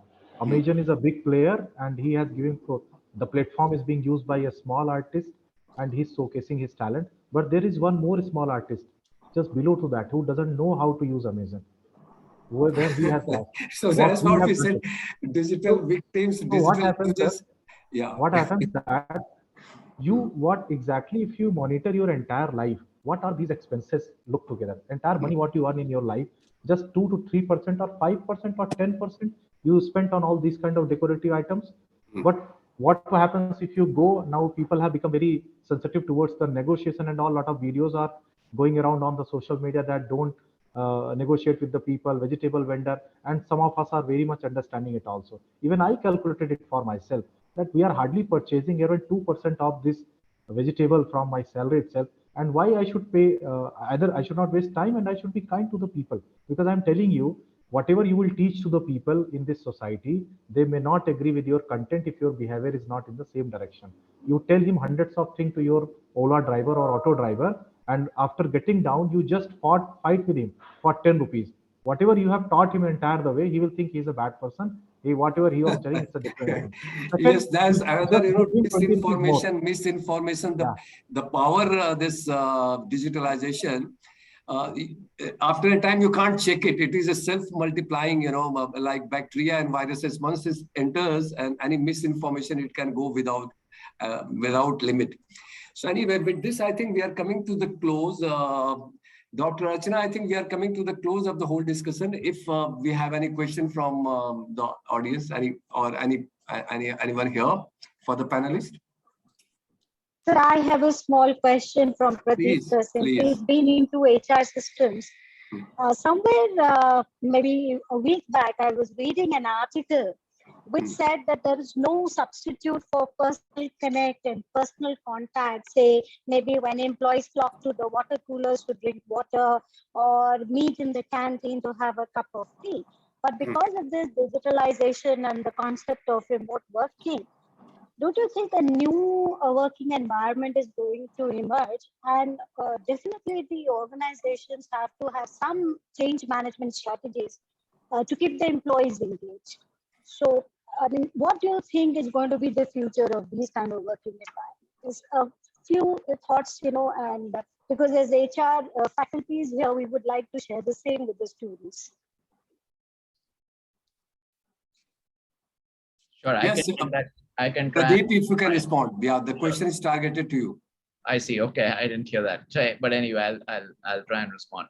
So as I said, Dr. Sharma, I think the basic fundamental things like what work needs to be done, where the work needs to be done, who the work needs to be done is really up for grabs in many industries, right? And it's something that people are evaluating, and that will have fundamental impact on this whole concept of organization, employment, the contract of employment, and the social fallouts of those. But coming to your specific thing, and therefore what it's wait and watch. But coming to your specific thing, I think in the immediate future, organizations have also recognized this. And therefore, various organizations are trying to actually bring back people to work, if not all 5 days or 6 days of the week, at least 2 or 3 days. There is a fair amount of understanding and appreciation of the fact that working in an organization is not just from an economic and an intellectual satisfaction perspective, but it fulfills a huge social need. So that's one thing that the organizations are trying to do today. Second, the organizations are focusing a lot on how do you engage with employees. And that's the other thing that we are seeing with organizations, because there is a recognition of the fact that connect with the organization has diminished thanks to the remote working. And I personally feel that the great resignation phenomena that is being talked about probably also has something to, is a fallout of the fact that you really have not been able to connect with people in the organization, and therefore the culture of the organization, which is a fairly significant glue in many respects, especially for those employees who are looking for those dimensions in their employment. So yes, so two things in response. One is a lot of these questions are up for grabs, and a lot of these will be defined as organizations find their way through all the maze that they are in right now. And but in the immediate step, there is a lot of focus on how do you engage with employees, how do you sort of take care of this downside. In fact, Dr. Archana, is a very good question to sum up the whole thing. In fact, we started with that. We started with that employee engagement culture, and as you said, the job satisfaction. So those dimensions we started with, and that was an open question. And they said that even if you ask the people who were always on remote, they were also fed up. Even though in the first instance, it was a newfound pleasure working at home, not going to the employer, no one is supervising. But after some time, they said, no, we want to go to work. So that's point number one. And point number two is because Pradeep has said we are there not only for economic needs, but social need for affiliation, right? And the second one, which we were trying to conclude, like digitalization requires change at all levels. At the national level, we need to have policy imperative to target the digitalization at the priority places where it is required, rather only by the for profit motive. In organization, also those organization should be targeted, and organization also need to have, as you rightly said, so the change management strategy. So the change management strategy for the individual, family, organization, societies, and that's what at all level our task is cut out for. And as you rightly said, unless we do that, unless digitalization is under an integrated, holistic, a planned, calibrated approach, it will remain a double-edged sword. So if we want to blunt the second edge, which is harmful, we need to plan it, we need to calibrate it, we need to target it. And that's what is I think, emerges here, the way forward, the risk mitigation, the transition view. Over to you. Thank you so much for the discussion. Thank you, esteemed panelists and the fellow members. Rohit sir, you would like to share some of your views? It's been an absolutely gripping and very, very insightful discussion. It's been a pleasure hearing these very experienced and wise people sharing their different perspectives.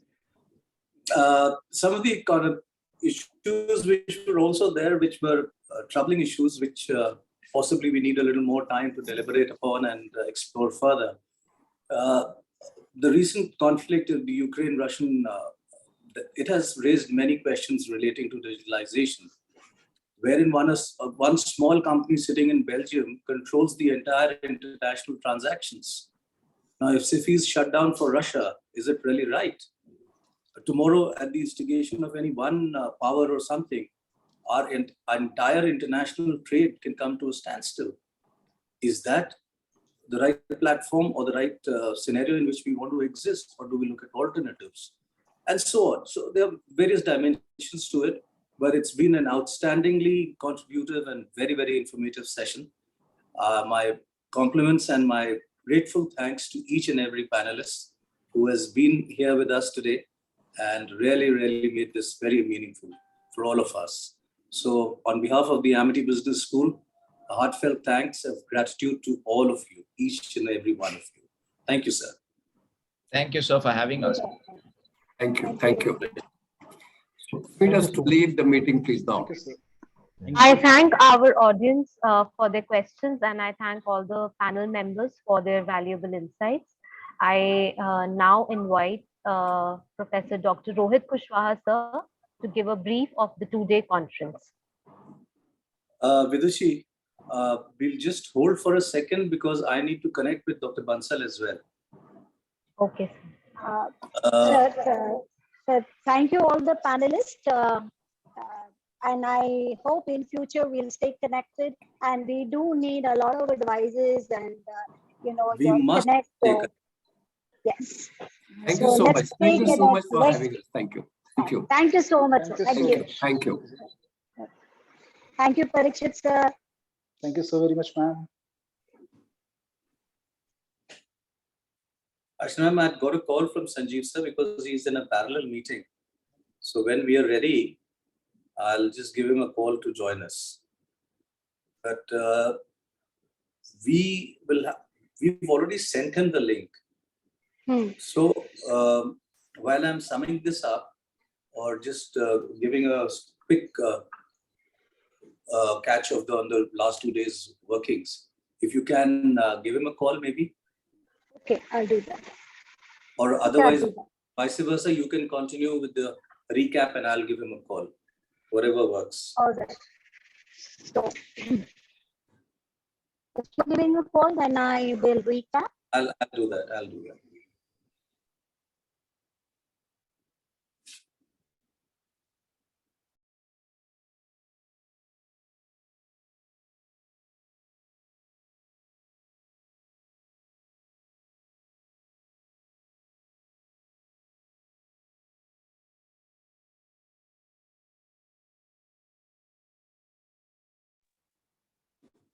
Ashna ma'am, he's joining right away. Hello. The others, I can't see. Right, sir. Right, sir. So if he joins quickly, let's introduce him and let him speak for 7-10 minutes. And then also we can go. So we'll quickly, I'll see once he joins. Vidushi, you take over to welcome. हाँ बाद में होगा भी बंसी sir को बोलो और उनको प्लेटफॉर्म पर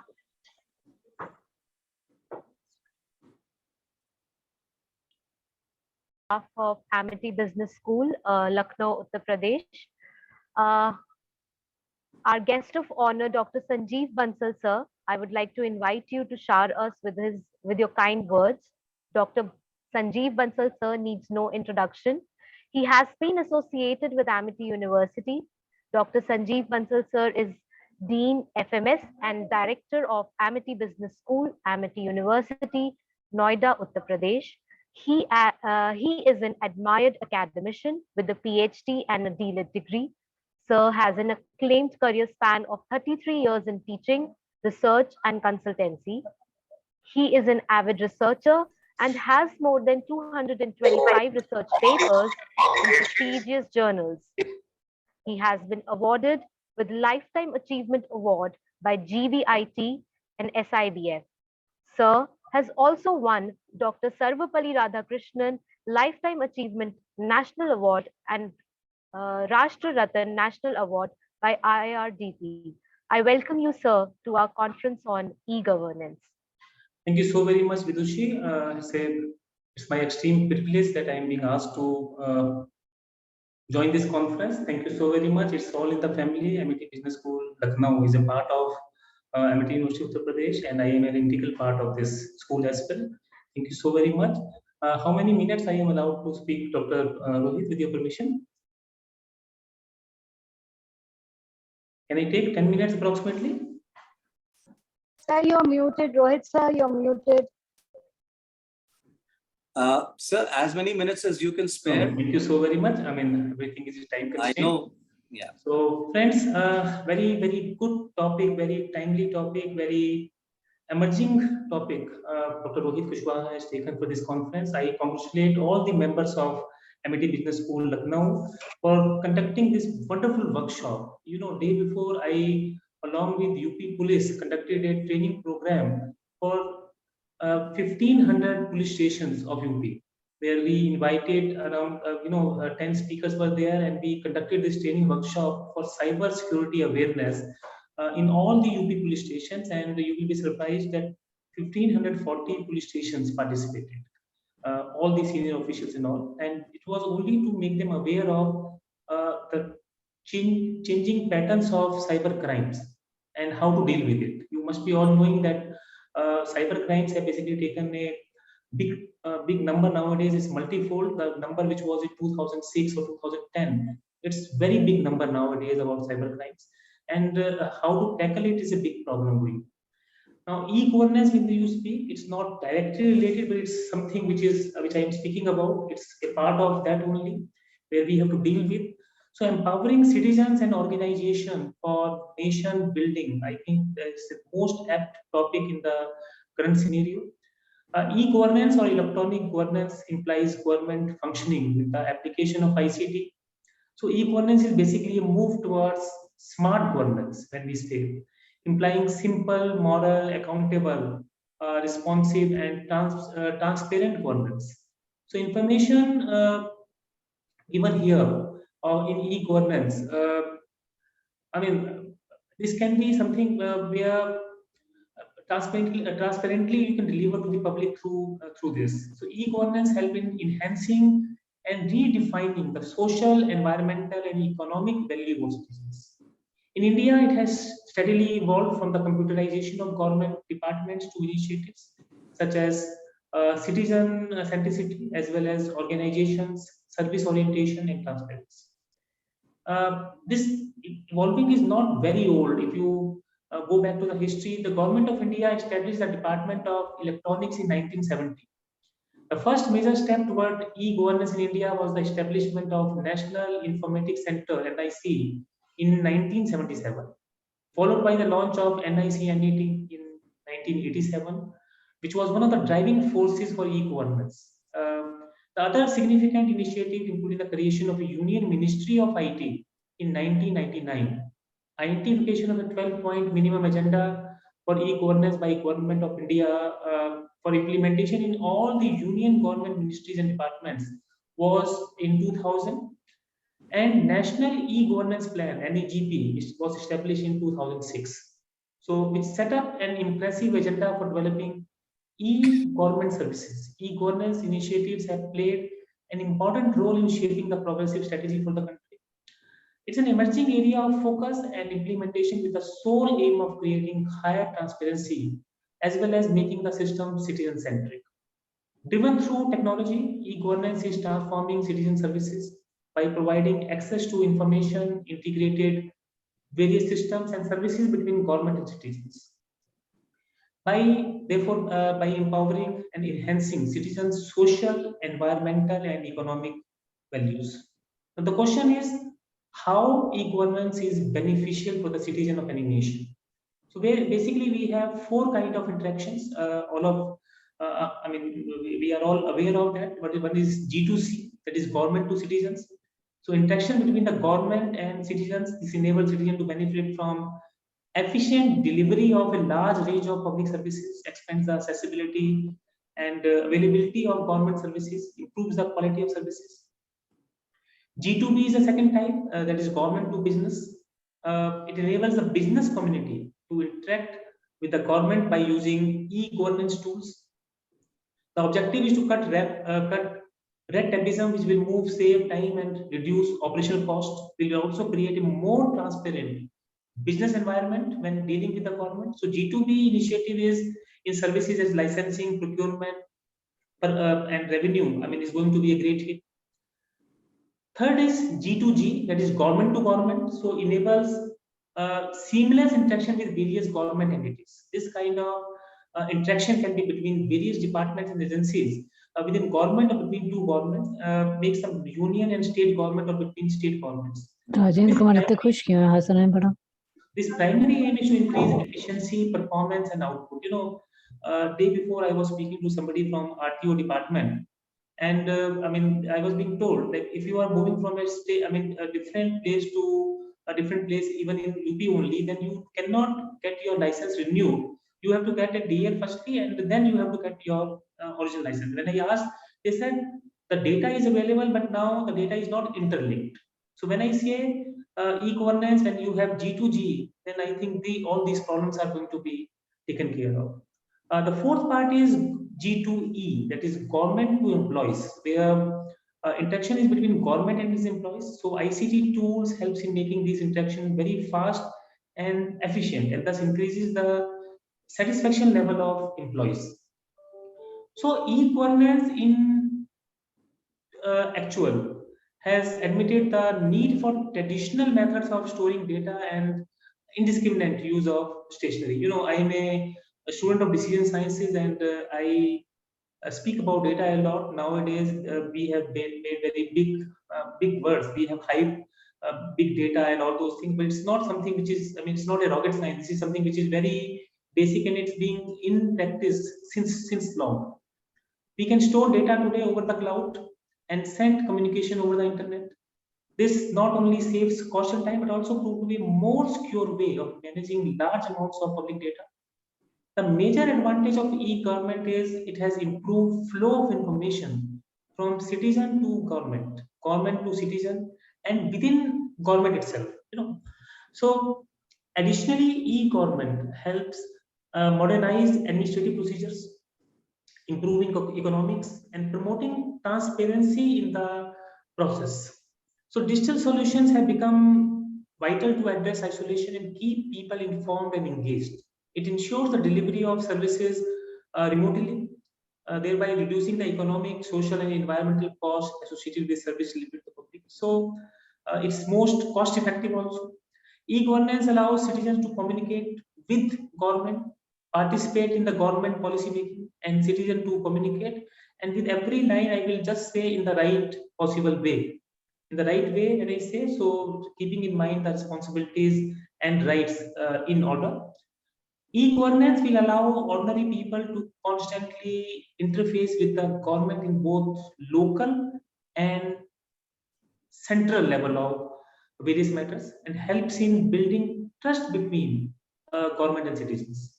An essential factor in good governance by using internet-based strategies to involve citizens in the policy process, illustrating government transparency and accountability. If I speak about education sector, I mean, it has already proven, it has already shown, it has played very important role. E-governance has played a very important role in education sector especially. So, if to conclude, then I must say that e-governance is very crucial for any country, any nation, as number one, it improves delivery and efficiency of government services. It improves government interactions, citizen empowerment through access to information, which is the fundamental right, and it's very instrumental in that. Then I don't know, I should mention, but less corruption in the administration, or say elimination of corrupt routes in the administration. It increases transparency. Transparency is the key factor, and in administration, in e-governance, transparency plays very important role. Everyone is authorized to be part of the system. It increases legitimacy of government. Then hierarchies are now lesser with the help of e-governance. So it flattens organizational structure. It improves relation between public and civic authorities, and definitely it helps in restructuring of the entire administrative processes. So in a nutshell, I would like to say that e-governance is the key, and it's going to be very instrumental in all the times to come. And I'm very sure these 2 days, this is the validity of this, and I'm very sure in these 2 days, we must have deliberated on these issues in a bigger way, and it must be, I mean, there must be a lot of carry home for all the researchers, especially who are attending this conference, for all the faculty members, for all the staff members, everyone. It's definitely this conference must has played a very vital role, and for administrator as well. I am very sure if all the administrator in any the sector, especially we are educationists, so if we speak about education sector, it's going to give you a very good dimension for the future. So thank you so very much, friends. That is all from my side. Thank you so much, sir, for your kind words. I will now invite Professor Dr. Rohit Kushwaha, sir, to share his thoughts with us. Thank you so much, Sanjeev sir, for taking time out. And if you have 2 minutes, I will quickly share some of the highlights for the last 2 days. We've had 2 fantastic panel discussions with very senior people from both the industry and government coming in and sharing their points of view, which was really wonderful, insightful, and good learning for all of us. And then, of course, the technical sessions have happened. We've touched upon the poverty alleviation factor, the agricultural sector, the Ayushman Bharat scheme has been debated, and how e-governance is contributing so meaningfully to each and every level of the society, and so on. So I will not hold you, sir. I would just say thank you so much for gracing us with your kind, gracious presence. And we are indebted to you, and we will send you a full report after the event. Thank you so very much, Dr. Rohit. And you spoke about Ayushman Bharat. So I actually missed on this point that if you just see this entire COVID pandemic, so this entire pandemic, this entire vaccination scheme, I think this is the success story of e-governance only. I mean, absolutely. This is all. So it's a great example, actually. I mean, how we have got through this mammoth requirement of population of ours. So, I mean, one of the speakers was the lady IS officer, who's the CEO for this entire project for the Ayushman governance. So her contribution and her insightful sharing of was wonderful. Thank you so much. Anyway, thank you so much, sir, from all of us. Thank you. Archana ma'am? Yes, sir. So I think we are more or less towards the end of our conference. Hello? Yes, yes, sir. Can you hear me? Yeah, now I can. The person managing, he mutes me, and I don't realize when he's muted me. So that happens sometimes. So what I was saying is that you have the report for the 2 days that you've shared with me. So why don't you go ahead and please share it, so that then we can propose a vote of thanks to all the participants and all the contributors. And personally, I would take this occasion to thank my entire committee, my entire team, for putting this wonderful event together on such short notice. I know it was a Herculean task with absolutely no time and so many other things happening in parallel. So officially, my heartfelt gratitude and appreciation to each and every one of you, the conveners, the committee members, and everyone who's contributed in this way. As well as all my research scholars, I hope they've had some meaningful interactions. A lot of them have shared their feedback that their research papers were reviewed and they were given meaningful feedback, which is very heartening and does go a long way in the purpose behind holding this conference. So thank you so much, and over to you, ma'am. Thank you, sir. So I'll just briefly read out what we have been initiating for the last 2 days. See, in the inaugural session, we had Dr. Hira Lalji, IS Officer, Advisory Model Gaon, Additional Mission Director, UP National Health Mission. And he gave the keynote address, and he focused on digitalization, the interventions in the administrative machinery, and a lot of change that took place in actually incorporating digitalizations into systems. And he said that technology was a requirement to achieve the SDG goals. He very specifically spoke upon the project of Model Gaon, and also said that the entire project was moving towards Mahatma Gandhi's vision for public government, where technology had a very great role to play.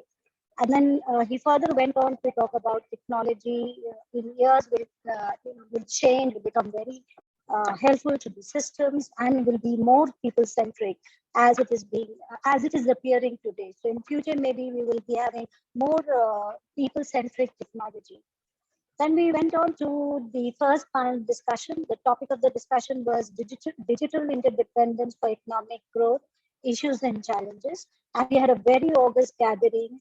The panelist was a very senior IAS officer, Mr. Alok Ranjan. He was the ex-chief advisor to Chief Minister of Uttar Pradesh, and he was chairman of UPSIDC.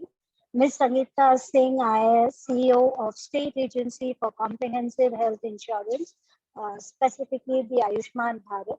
Dr. Nayaz Ahmed, Associate Director, Government Advisory, KPMG.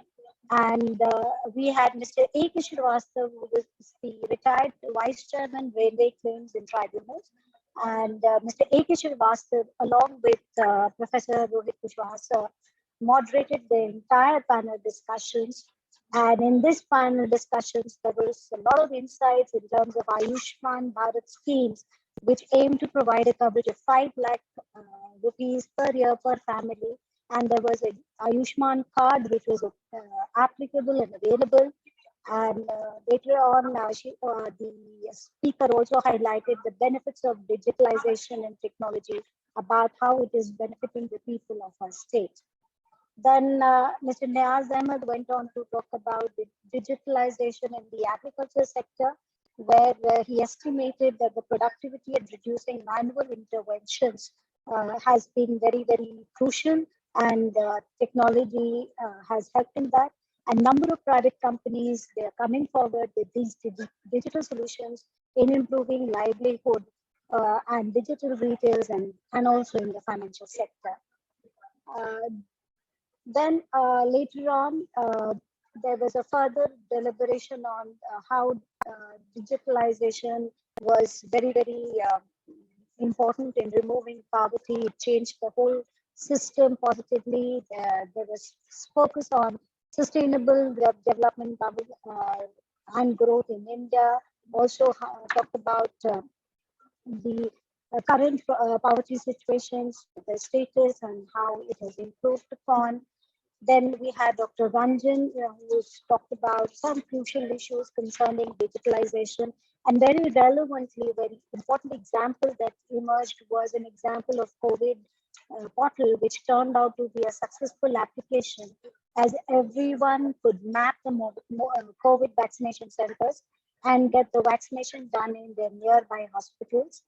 And finally, the session ended with the discussion on digital dividends and digital devices and inequities in which the digitization would be playing a major role. Then further on, in the post-lunch session, we had 2 technical sessions. The first technical sessions was chaired by Professor Zedi, and it was co-chaired by Dr. Azra Ishrat. Professor Zedi is the head of the Institution of the Behavioral Science Department in Amity University, and our own Dr. Azra Ishrat ma'am is the assistant professor in Amity Business School. The session involved discussions based on the role of governance in various areas of nation building. It focused on how e-governance is helping to ease the life of citizens by making various initiatives of the government reach them at the time of their need and create trust among the citizens through various empowering programs. And these were presentations made by those participants who had put in their papers, and this was the basic crux of the entire paper presentation that happened in this session. Technical session 2 was a session which was a mix of both finance and HR. So we had Professor Manisha Seth from Jaipur Institute of Management, who chaired the session, and co-chaired by Dr. Amit Sinha, Associate Professor, Amity Business School. So again, here we had the various issues, topics that were presented upon, from e-governance to e-trainings in public sector. Women empowerment came out to be a very major discussion. So then sustainable development, e-banking, behavioral finance, cryptocurrency, employee psychological well-being were certain very important topics taken up in this session. Technical session 3 happened on the second day. And we started the day with presentations of the participants, which was chaired by Professor Bimal Jaiswal from Lucknow University, and was co-chaired by Dr. Tanuj Mathur, Assistant Professor, Amity Business School. And the session started with presentations by participants on issues like cybersecurity, again, e-banking, then advantages of e-banking. Then we talked about modern information technologies, use of ICT, personal efficiencies and effectiveness, certain psychological systems that, symptoms that were emerged as the flip sides of the digitization. So these were the paper presentation. We had the fourth session. I think I've taken the wrong name. It was co-chaired by Dr. Dharmendra Pandey and not Dr. Tanuj Mathur. The first session was actually chaired by Dr. Survi Singh and Dr. Tanuj Mathur, and similar issues were taken up in the presentation. After the lunch, we had a very inciting discussion, again, a panel discussion on a topic called gamification of digital working. And it's a double-edged sword. A number of issues that came up was how to keep the employees engaged, what is the connect, what are the changes that the organizations need to take up to keep their employees engaged and digital friendly, and not be so progressively dependent upon the devices. The panelists which were there in the panel discussion was Professor J.P. Upadhyay from IMI. We had Mr. Parikshit Joshi from Allahabad University. We had Mr. Pradeep Mukherjee. He is an ex-VP HR City Group. And we had a practitioner who is looking into the operational side, Mr. Jiten Kumar Tiwari from Larsen and Toubro. So I think a lot of thoughts must have come up. Number of ideas must have been, picked up from the presentations and the panel discussions, and must have helped the researchers. And then finally, we have Professor Bansal, who gave the concluding note and talked about the importance of e-governance and how e-governance can be looked up into 4 different aspects, and the roles of the government, how red tapeism can be removed by these processes, how higher transparencies is a part and parcel of e-governance. And with this, we come to the end of the 2-day conference with a sigh of relief on everybody's face. So I would like to extend my vote of thanks. So I will not include the panelists, I will not include anybody, but I will only include my very people who have made this conference very successful. Because when we initiated, it was, we were all wondering whether we would be able to do it or not in the short span. But the constraint was that before the session ended, we had to have a conference. So I think everybody put their heart and soul, physical efforts into getting this conference a very, very successful one. So vote of thanks will not end unless and until as a convener, I extend my thanks and my gratefulness to Professor Dhaneshwar sir, the Pro Vice Chancellor of Amity University, Lucknow campus, for being so patient and encouraging, and always giving us those words that we needed and injected them into us so that we would come out freshly energetic and motivated into getting these the conferences and the tasks assigned by him. Thank you to Rohit sir, our own director, for giving both HR and marketing forum this opportunity to conduct the conference. And I know that we came up with a number of issues and problems, but you very effortlessly resolved them and put us back on track. So thank you so much, sir. Your guidance is always required. My thanks to all the HR and marketing faculties. Let me name them one by one. So I'll start with those names that are coming to my mind. Dr. Alka Singh Bhatt, we have Dr. Azra Ishrat, Dr. Sabia Fatima, Dr. Tanuj Mathur, Dr. Dharmendra Pandey, Dr. Ashish Chandra. All of you here have done an incredible job in designing the layout and the structure of this conference, connecting to the to Noida team, getting approvals, reviewing the papers, communicating with guests. and this participants streamlining the tracks and papers. Thank you. I have not ended yet. I have some few more names to follow. Thanks to Dr. Ritara Bhuvanshi for helping with all the administrative work and also creating the press note for the last 2 days. I know what a tremendous job it is, and constantly listening to the panelists and highlighting the major issues. Dr. Jayanti Srivastava, thank you for coordinating this and managing a flawless transmission of this conference on the electronic platform. Dr. Rajesh Srivastava, thank you so much for connecting us with the panelists, specifically with NATION, and keeping a complete connectivity so that we don't lose him at the panelists. Thank you, Rajesh sir. Dr. Solomon Malik, I personally extend my thanks in holding the fort as an anchor, strongly and smoothly conducting the inaugural and the panel discussions on Thursday. Thank you so much. Thank you, Vidushi, for being available to conduct the 2 sessions today. Thank you so much. Thank you to all the ABS faculty. Thank you for your silent support.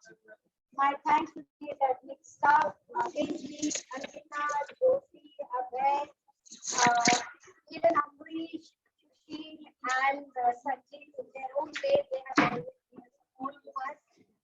And lastly, before I get myself killed, I need to thank Dr. Shailja Dixit, Selena, who has always been there. We work together, and with unspoken understanding, we have divided our work so that it's less of conflicts and more of work being done. So thank you, Shailja. Your support has been absolutely wonderful.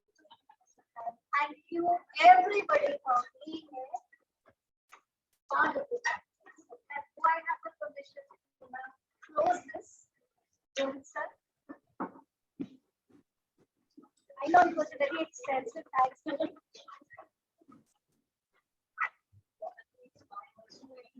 Your voice is not coming through clearly. Don't tell me to repeat it.